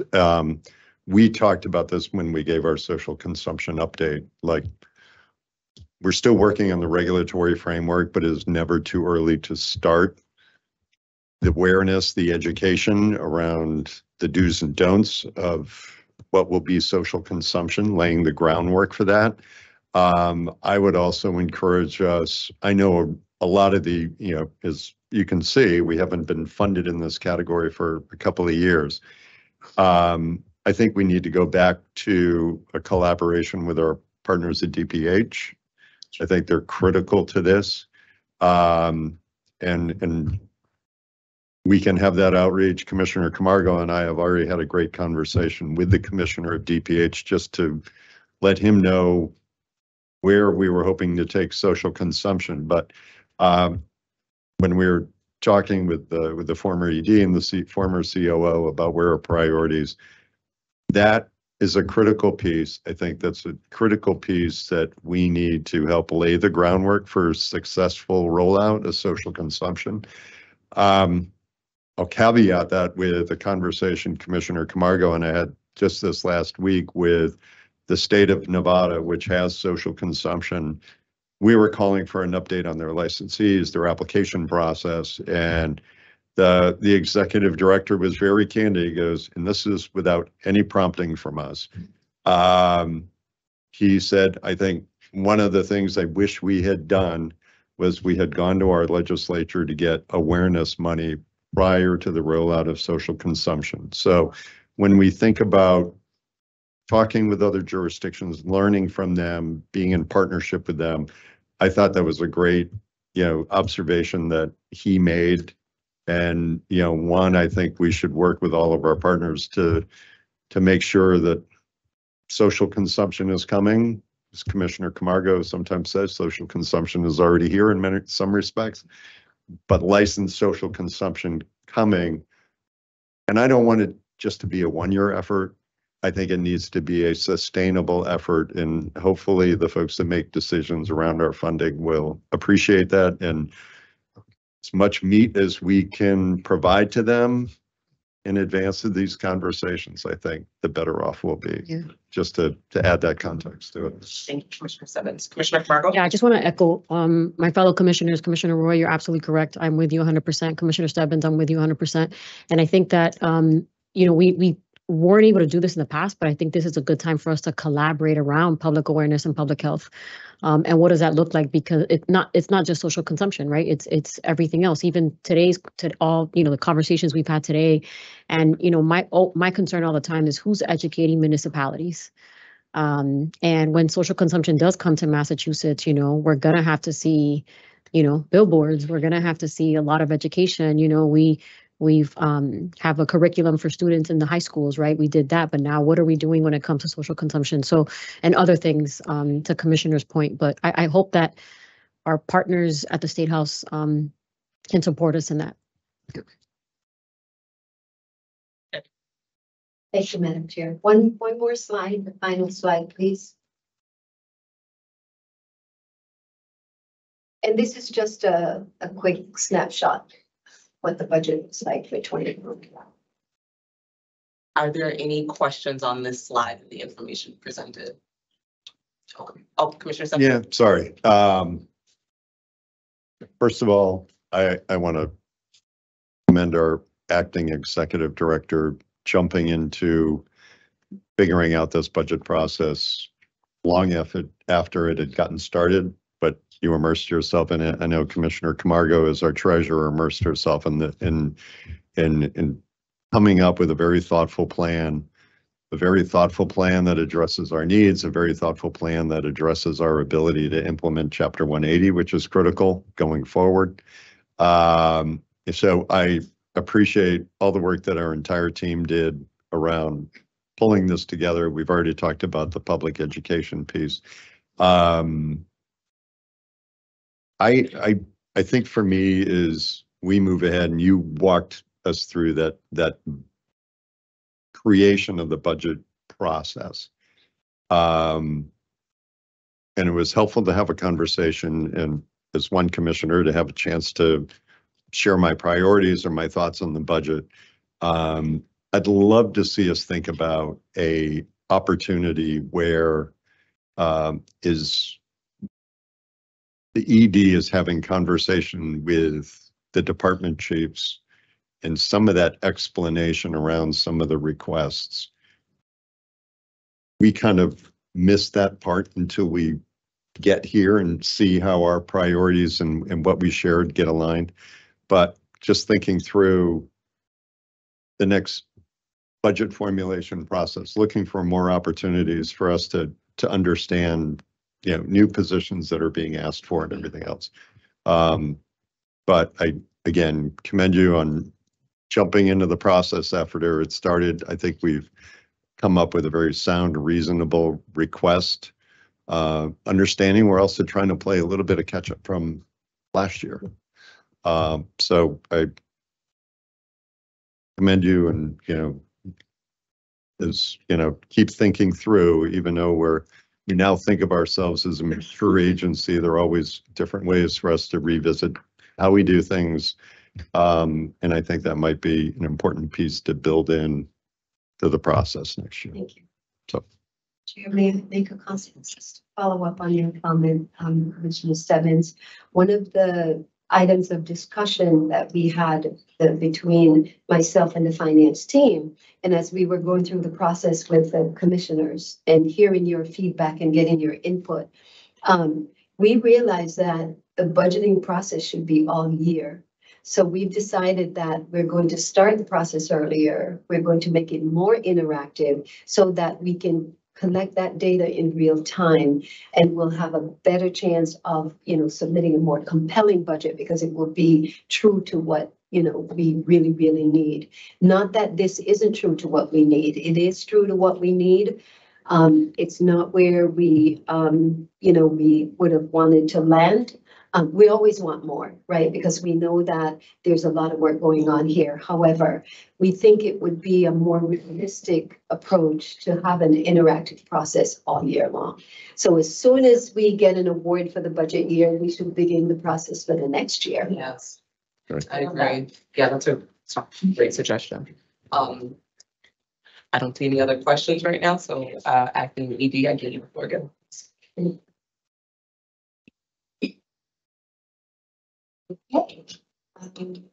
Oh, was that the final? Sorry. And you have one. I see Commissioner that's it. Camargo's hand, so Commissioner Camargo? Yeah, Adam ED, are you done with your presentation? Yes. Okay, Okay. so I just had some comments, that I was supposed to make in the beginning. And I didn't make them as a sitting treasurer. It's okay. It was a commotion of folks leaving. But I also wanted to ask, do we have to vote on the budget? Yes. Yes. we Okay, do. all right. So do you want, I can make my comments and then we vote? Is Yeah, that fine? that's Okay, fine. all right. So these are just quick comments. I wrote down. But I want to just say thank you, thank you, thank you, thank you. As a sitting treasurer, I've had the opportunity and privilege to serve in this role 3 years now, since I've got to the commission. And it's been a part of my responsibility to build out the treasurer's role with the help of my commissioners. I just want to thank our past finance team. I was going to say it in Spanish. Oh my God. And our present finance team, Danielle, Quay, and the folks that work with you all. Thank you so much, because we, Debbie has jumped into this role and we have rolled our sleeves up to go through every single line item and to figure out what the best presentation was for today in the budget. And, I know that Debbie, you had to work really hard with the chiefs and the directors to push them. And I think Commissioner Stebbins, to your point, there's, every year we get better and better at this, but there's still a gap, which is the narrative, right? We, maybe next year we get to hear as well from chiefs and directors in terms of what is needed, because when we look at this, you as executive director, the person coming in is going to say, hey, we really need this. As commissioners, we also have priorities together and thinking about the future and how do we do that around the budget as well. So I think that that's missing there. But I just wanted to really just say thank you to Danielle, thank you to Quay. And I would like to thank you, Debbie, because this has been a really hefty process. And, the new regulations and us now becoming a mature agency, we're going to see this number increase. This agency is maturing, it's getting bigger. Commissioner Roy, you said it, it's a top crop in Massachusetts. That means, more work, more investigators, more, government affairs folks, more constituent services, everything, research, IT, communications, all of it. So I'm just looking forward to the next year and how we learn from the past 2 years that we've been able to participate in this process and make it even better. And I'm just glad that we worked together to create a fiscally responsible budget for FY25 that was intentional. In January, we will revisit the treasurer role and the secretary role. And I would just say today, having served in this position for 3 years, if any other commissioner is interested in being the treasurer, speak to the chair, I would say. And if not, then, I'll take a look at it again. But it's been bless you. It's been a pleasure to just be able to build this treasurer position to work with the finance team and the ED. It's not a CFO position, it's another position, like secretary's position, which we're going to hear from today. But I just want to say thank you, thank you, thank you. Thank you, Commissioner Camargo, and thank you for all of your hard work. I think, I've had an increase in my conversations and meetings, but it's been really, it's been nice sort of getting into that room with our acting ED, with Quay, with Danielle, with you as the treasurer, and understanding all the work that goes into this. So I want to thank you. I know the countless amount of hours that were sort of spent going through each thing. So I just wanted to say thank you. So I'll stop there before I ask for a motion. I'll just see if there's any other questions from my fellow commissioners. Okay. Madam Chair, may I make a comment? Yes, please. I just want to thank Commissioner Camargo. She has been heavily involved in the whole process, meeting with us regularly, sort of pushing us, asking us those hard questions. So that really was helpful, very, very helpful. And it was nice having her being a part of the process, because otherwise we would have easily, come and say, look, we want 35 million. But no, a voice of reason, she kept us grounded and focused, and that was a wonderful one thing experience for me to go through. So thank you so much. Thank you so much. Thank you. Okay. And I just Commissioner want to thank you. 3 years and you've expanded the description of what it is. I mean, it's in statute, right? That we need a treasurer and a secretary, but that's kind of like, and it's so for you to take the ball and run with it. And so I just want to thank you for all your service in that capacity. Thank you. So I'll now entertain a motion to approve the FY25 budget request as outlined by the commission staff today. Is there a motion? I'll open it to anyone. So moved. Okay, the motion has been moved. Is there a second? Second. The motion was made by Commissioner Roy, seconded by Commissioner Camargo. I'll now do a call the roll. Commissioner Camargo? Aye. Commissioner Roy? Aye. Commissioner Stebbins? Aye. The chair votes aye. There are 4 in favor, none opposed. Thank you so much. Thank you. I think next is our secretary. Oh, yep, secretary's report. Do you want to go right into it? It's your option. Do you want to go right into it? Do you want to break or do you? No, let's just keep All right. rolling along. All right. All right. And I will be brief. This So, is the secretary. yes, yeah, right. Right. So, and thank you for the opportunity to provide a year-end secretary's report. And as secretary of the commission, I felt it was incredibly important to provide a year-end report, not only to share with you the deliverables that were completed throughout the year, which there were many, but to take this time to officially recognize our tremendous legal team. Throughout the year, they may have been short on manpower, but where they lacked in manpower, they excelled in willpower. So for many, their work is behind the scenes, but for me, it has been a real joy and honor to work with our legal team closely. I first want to, again, welcome our new team leader in legal, General Counsel Christina Gaston, and we're so happy to have you at the commission. I want to especially thank and recognize Acting Deputy General Counsel Andrew Carter, who rose to the occasion in our time of need, especially during the regulatory process as acting GC.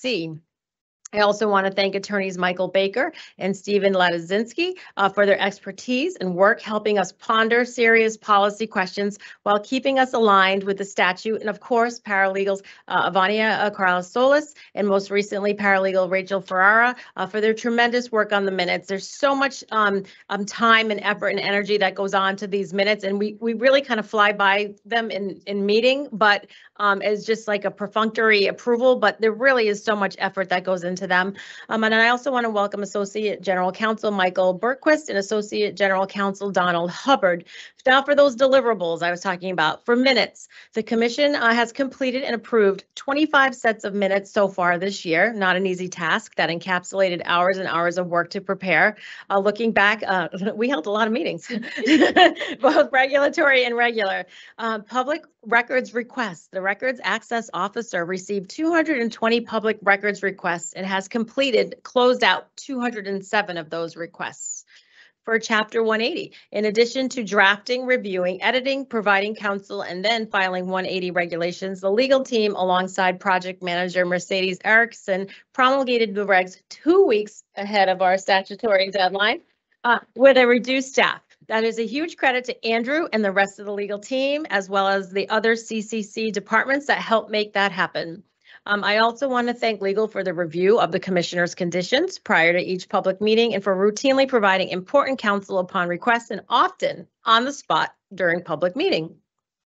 In regards to trainings, this is something we had talked about, earlier in the year, and I'm going to get into some of these trainings that for when the calendar flips that hopefully as commissioners, I know we've all advocated for. They had to be put on hold because we were so short-staffed in legal and we had Chapter 180. So having said that, my hope is for future trainings, dynamics, and I'll reach out to Paul. I think we all need dynamics. I've never had a so not even a refresher, I need, an initial training on dynamics. I think recusals and disclosures, we had talked about when that is appropriate. So that would be hopefully, with state ethics, and hopefully we can secure something with that. Robert's rules training, that was something we talked about, right? And we probably need a parliamentarian to come in and give us a tutorial on that.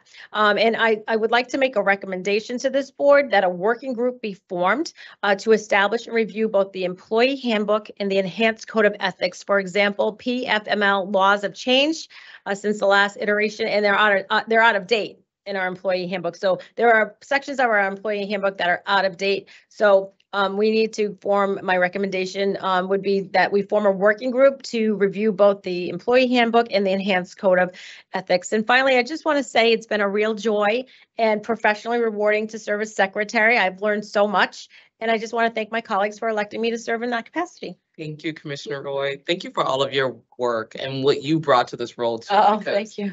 the same thing can be said. You've expanded, you've done a ton of work, keeping us on point, making sure we were completing things. Chief, you need to tomorrow is everybody do Master Chief. Tomorrow's training. Thank you.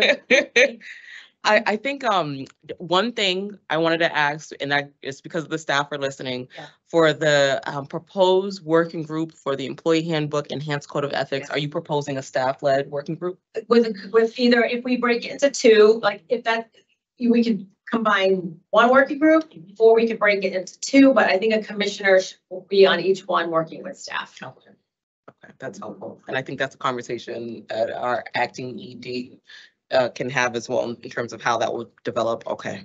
All right. Are there any comments or questions on the secretary's report? Just comment, Please. Margo. Commissioner Roy, thank you. And thank you for detailing all that work. Again, people don't see what happens behind the scenes. And, I always feel bad for whoever's taking minutes, right? Because we go back, we go forth, we clap, we take a break, and we do read these minutes to make sure that what we've said as commissioners is reflected correctly in these minutes for the record and for the future, right?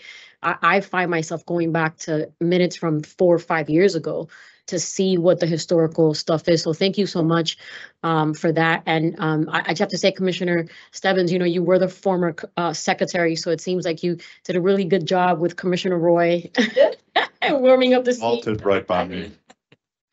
But no, thank you so much for that. Thank you. Okay. All right, the next item and the last item on today's agenda is the job description for Director of Operations. And I believe our acting executive director is the head of this conversation, so I'll give you the floor. Thank you. So, I don't even think, do we have the job description itself on the slide or no? It's in the book. So you have access to it? Yeah, we've seen Mhm. Okay. So the Director of Operations position actually was a position that was recommended by our former COO when she was departing the agency. And the whole idea behind it was that it would be a promotional opportunity. That would be an internal promotional opportunity. And as I started to review this promotional opportunity, it just appeared as if, and on the advice of legal, that this was a significant change from what we currently had within the agency. And right now we do have an operations manager role. And so based on the advice from legal, I decided that because it was so significant, I had to create a new job description for the role. I had to take a look at the different components that encompassed the role, the complexity of those components, and try to make a determination as to, where this position really need to go within the agency. How would this position serve the agency going forward? And this is the reason you are reviewing an operations director job description today. The work that is involved with the operations department is broad, it's far-reaching, much like any other supportive entity within the organization, much like IT and HR. This position or this role will support the entire agency. And so I felt because of its significance that we really needed to do this right. And we needed to bring this to the commissioners for approval so that we can open up this position as a promotional opportunity internally. At the same time, post the position externally, because we want to be able to make sure that the talent that is hired within this role is the talent that is aligned with the agency's goals, with the chiefs, with the commissioners. We all will have some sort of an interaction with this position. It's really a big role. And so this is why I brought this to the commissioners for review and approval. Commissioner Stebbins? Sure, and thank you, Acting Executive Director. I think it's very important to point out, as you mentioned, when Alyssa Stack, our COO, left, that this was a recommendation. And I think, as you pointed out, a good one. Just a couple of small details, and I'm not trying to be too nitpicky over the job description document that we're looking at, but first of all, a couple places it's entitled Cannabis Control Commission of Central Mass. I think we need to strike the of Central Mass, or is that referring to where the location, where the position is supposed to report to? No. Okay. Okay. The other question I had, there's a lot of administrative responsibility. I guess I have a question that the job is going to report to the Chief People Officer. I'm wondering why with what looks like there is some overlap with HR and a working relationship with HR, but there seem to be a lot of administrative functions. I'm wondering why the position wouldn't report to our pending new CFAO when he or she comes on board.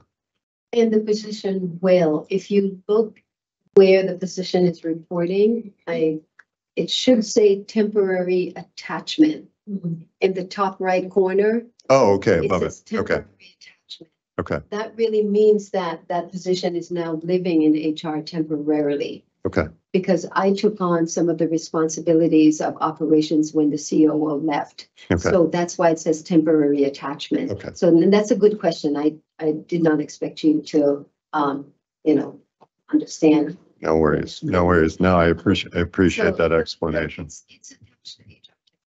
So when the CFAO is hired, this position will live under the purview of the CFAO. Okay. That's And helpful. and again, just that of Central Mass is more to the body around sharing our mission statement and sharing operating principles. So, but other than that, it looks great. Knowing that we just talked about budget, is there a salary expectation for this position as we think about it? Yes, and the salary expectation is right at the bottom. It aligns with the salary band that we currently have for directors. Okay. There it is. Thank you. Commissioner Roy? I know we've joked about typos in the past. I just found one. Sorry. On the job summary, instead of will manager, I think it's supposed to say will manage, the first sentence in job summary. Thank you. Commissioner Camargo? Thank you so much for this. Is this going to be posted internally only? Well, the idea was for it to be a promotional opportunity, to post it internally. However, we may post the position externally at the same time. Typically, you can post a promotional position internally and externally. I don't know that we will, there's going to be any internal applicant. I'm not aware of any internal applicant at this point. And so that's the reason for the decision to also post it externally. And when will this be posted? Obviously, we're approving it today, but when would it be posted? Probably not right away. Okay. It would probably be posted maybe, in a couple of weeks or so. Oh, okay. But next year, in the first quarter of next year. Oh, wow. Are there any other questions? Debbie, did you have any additional comments that you wanted to offer? No, I don't think so. I think this is really a critical role. So I think it would be good for the agency to have, this level of expertise among the teams. Okay. All right. Commissioner Yeah, Camargo? one more question. I know we talked about the org chart and sort of restructuring that, you're recommending a little bit, or recreating the org chart. I know that when Stacks left, she had left us sort of recommendation in terms of her position. Are we, maybe today's not the day to speak to it, but I know we're talking about possibly eliminating that position and keeping this one. So I don't know if you do want to talk about it today, or we can talk about it in the future, but I'm very interested in sort of some of those recommendation as it, and again, the priority is getting an executive director here, but I'm thinking about that, all that as we mature in terms of those roles, and specifically, this role. And I also know we have a sort of sitting deputy ED role somewhere running around too, right? So just thinking about these roles that really help the executive director and the leadership capacity of this place. So. And that's a good point. That's a good point, because we have to realign prior to the recruitment of the executive director. And that's why the proposed new restructuring of the agency, where we are right now, what makes sense? Where do we need to have our talent, right? And I believe I had included that in the early part of my presentation this morning. We really need to take a look at what makes sense right now for us. I had indicated that this position is temporarily attached to HR. Well, we have other departments that are temporarily attached. They have an attachment. And so we need to figure it out, and we need to come up with an org chart that we can live with, and that's going to reflect how it's going to support the agency going forward in the future. So I think there's some work to be done around that. There may be some work to be done around actually digging a little bit deeper, taking a deeper dive into each department to see how they're connected. And if it makes sense, the programs that are connected to those departments, if it's functioning efficiently and effectively. So it's going to take a little bit of time to get that done. But so to your point, yeah, we do need to get that all set prior to the ETA, right? Commissioner Stebbins? Yeah, I just raise a little bit of a red flag of caution. We're this job description, again, appreciate our former COO suggesting this be created, and thank you for getting the work on this done, and kind of I appreciate the comments also, the ongoing efficiency. You talked about it this morning, that, high energy, high powered, successful organization. I just raise a little flag of caution. I'm a little reluctant to set too much in terms of a new structure or org chart, because I think it's important to leave some flexibility for that new ED to help work with you, as work with the team to think through what they might envision for a structure that will work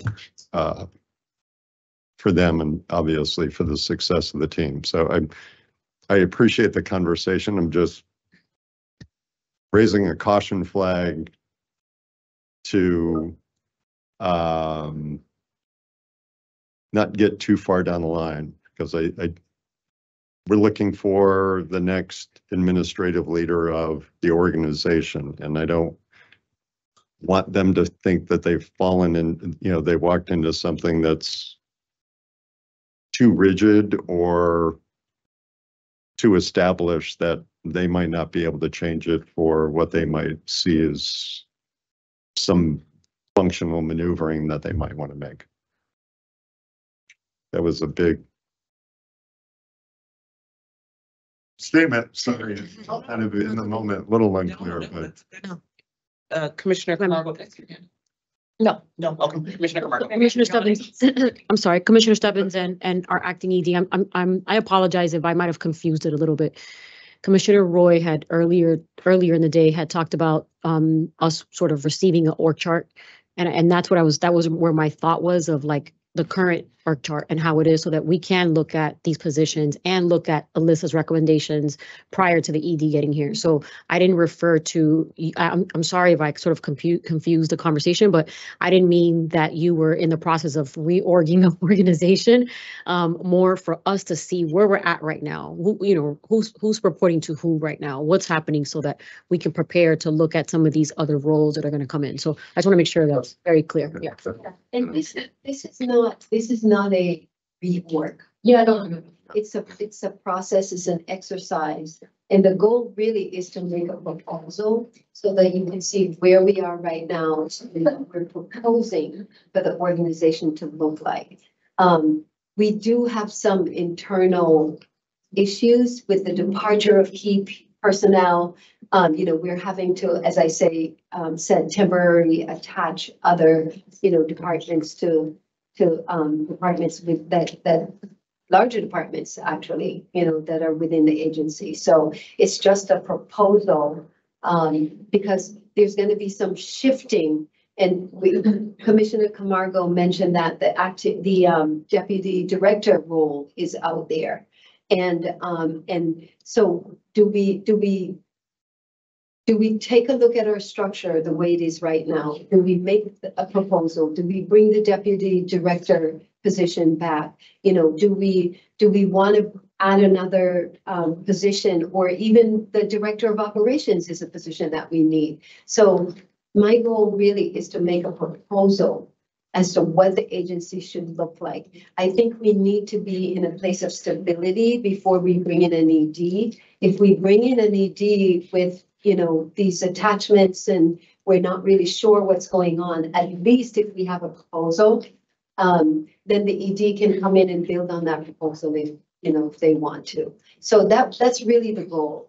And it's not unusual for an ED to come in and expect the agency to be somewhat organized before they come in. So, so there are two sides of that coin. So we just pay attention to both of them. Commissioner Roy? I was going to say my question for new business, not anticipated, but it kind of fits with this conversation. So I brought up last meeting the delegations. So Madam ED, I don't know if you're even aware that there's a list of delegations that the previous commissioners had delegated their authority to the ED. There's over 80 of them. So what I kindly ask is, and I'll sponsor it on an upcoming agenda, that as a body, we just take a look, and some of them might stay in that lane, but we might want to pull some of them, like maybe we want to look at the petitions and waivers, right? So maybe we want to pull some back to our lane. So I kindly, and that could go, also could impact the job description, could impact these things. So I think this is a first step. We got to look at this list and decide what stays in our lane, or what do we pull back to our lane, and what stays in the ED lane. Commissioner Roy, do you, and you don't have to know this now. Yeah. First off, thank you for volunteering to lead that conversation. And we can talk offline too about when you want to have that conversation, whether it's at the beginning of the year. Okay. I do, because I feel there's this is going to be a good discussion. It might be even a separate meeting, honestly, like a policy meeting. I think it's kind of robust that we maybe set a second meeting in January and just go over this list and figure out what we want to take back. And maybe we take back nothing. Maybe we take back a few things, or, Can I ask a follow-up question, Madam Chair? Please. Commissioner Roy, to your thought, because we did talk about it before. And sort of putting that on pause for 1 second, just to the side. Ms. Creek, you talked about at some point presenting a framework to us. I think it's probably, and if you don't have that list, I'm sure any of us have it, we can send it to you. But I think you should look at that list while you're creating the framework, because then you can encompass all that and then recommend to us how we do it. I think Commissioner Roy's idea is great too. And we can do it like that, but I think because you're gonna give us that opinion on the framework and the timing of it, because if it's January, then Commissioner Roy, then the conversations and, we start looking at it in January, maybe it's February, but I think this recommendation of how we're going to move forward with recruiting an executive director goes into all that. It does. Right. Yeah, so Commissioner Roy, can you send that to Debbie? I said, I did. Oh, perfect. Yep. Can you send it to all of us? Can't, because I want to violate. Oh, I can send it to Christina and Christina can Sorry. circulate. I don't want to violate. Sorry, Madam Chair. No, it's okay. But It's okay. for time. And I want to make sure our acting AD also has an opportunity to evaluate it and assess it too, but, please, Debbie. Thank you, Madam Chair. So my comment was going to be that we are in the process of developing the job description for the ED. And that's going to be a part of that packet. That packet I will present to you will have the proposal for the reorg, right? It will have the job description. It will have how we're going to recruit the ED. So all of this needs to be in that packet for you to review prior to us starting, to open up the door and say, okay, it's time for us to recruit, invite people in. So all of this is a component. Each is a component of that packet. So it'll look different to you once you see it. So I see our Chief of Investigations and Enforcement wants to join the meeting again today on his last public meeting. So I'll recognize him and give him the floor, please. Thank you, Acting Chair. I'm glad Commissioner Roy has raised the delegation question, but, obviously I'll be gone, but one of the things that hopefully you'll be mindful that I've heard a thing, which I think is an accurate thing, the maturation of the industry, the maturation of the agency. I want to give you one example that you got to be careful about in terms of a board taking back powers in terms of delegation that they initially had, but then gave to the executive director and his staff, and then to the staff and then further delegation to the staff. Change of ownerships, for instance. There's a lot of back and forth with our large employers, our large licensees, where they have change of C-suites and so forth and so on. People who, because they're a C-suite or directors, whatever, will be considered having direct control of, with that particular operation. And to take back that delegation and to address those change of ownership issues monthly could cause harm to those licensees. It was, I think, a policy consideration at that particular point, as well as just operational needs to delegate that authority to the executive director, who then further delegated to the licensing team to address those issues. And then obviously it processed itself out and out to industry. So that's just an example that certain things on its face may seem like something you might want to be involved with, but it can cause a disruption to the industry. So there are a lot of other issues that are like that. So Commissioner Roy, I'm glad you did bring it up, because it does allow us to, take a look and see what we're doing, why we're doing it. But we also need to be careful that we don't send, alarms to the industry, because they now have become accustomed to a way that allows them to operate smoothly. Thank you. Yes, please. And to Yao's point, we do have a legal department to assist us with these types of reviews. So I would highly recommend that, we utilize the service of our legal team. Thank you. Are there any other questions at this point? All right, I'll now entertain a motion to approve the job description for the Director of Operations. Is there such a motion? A friendly amendment. We obviously noted some just minor grammatical changes we want to make, so subject to those corrections, I think. Happy to.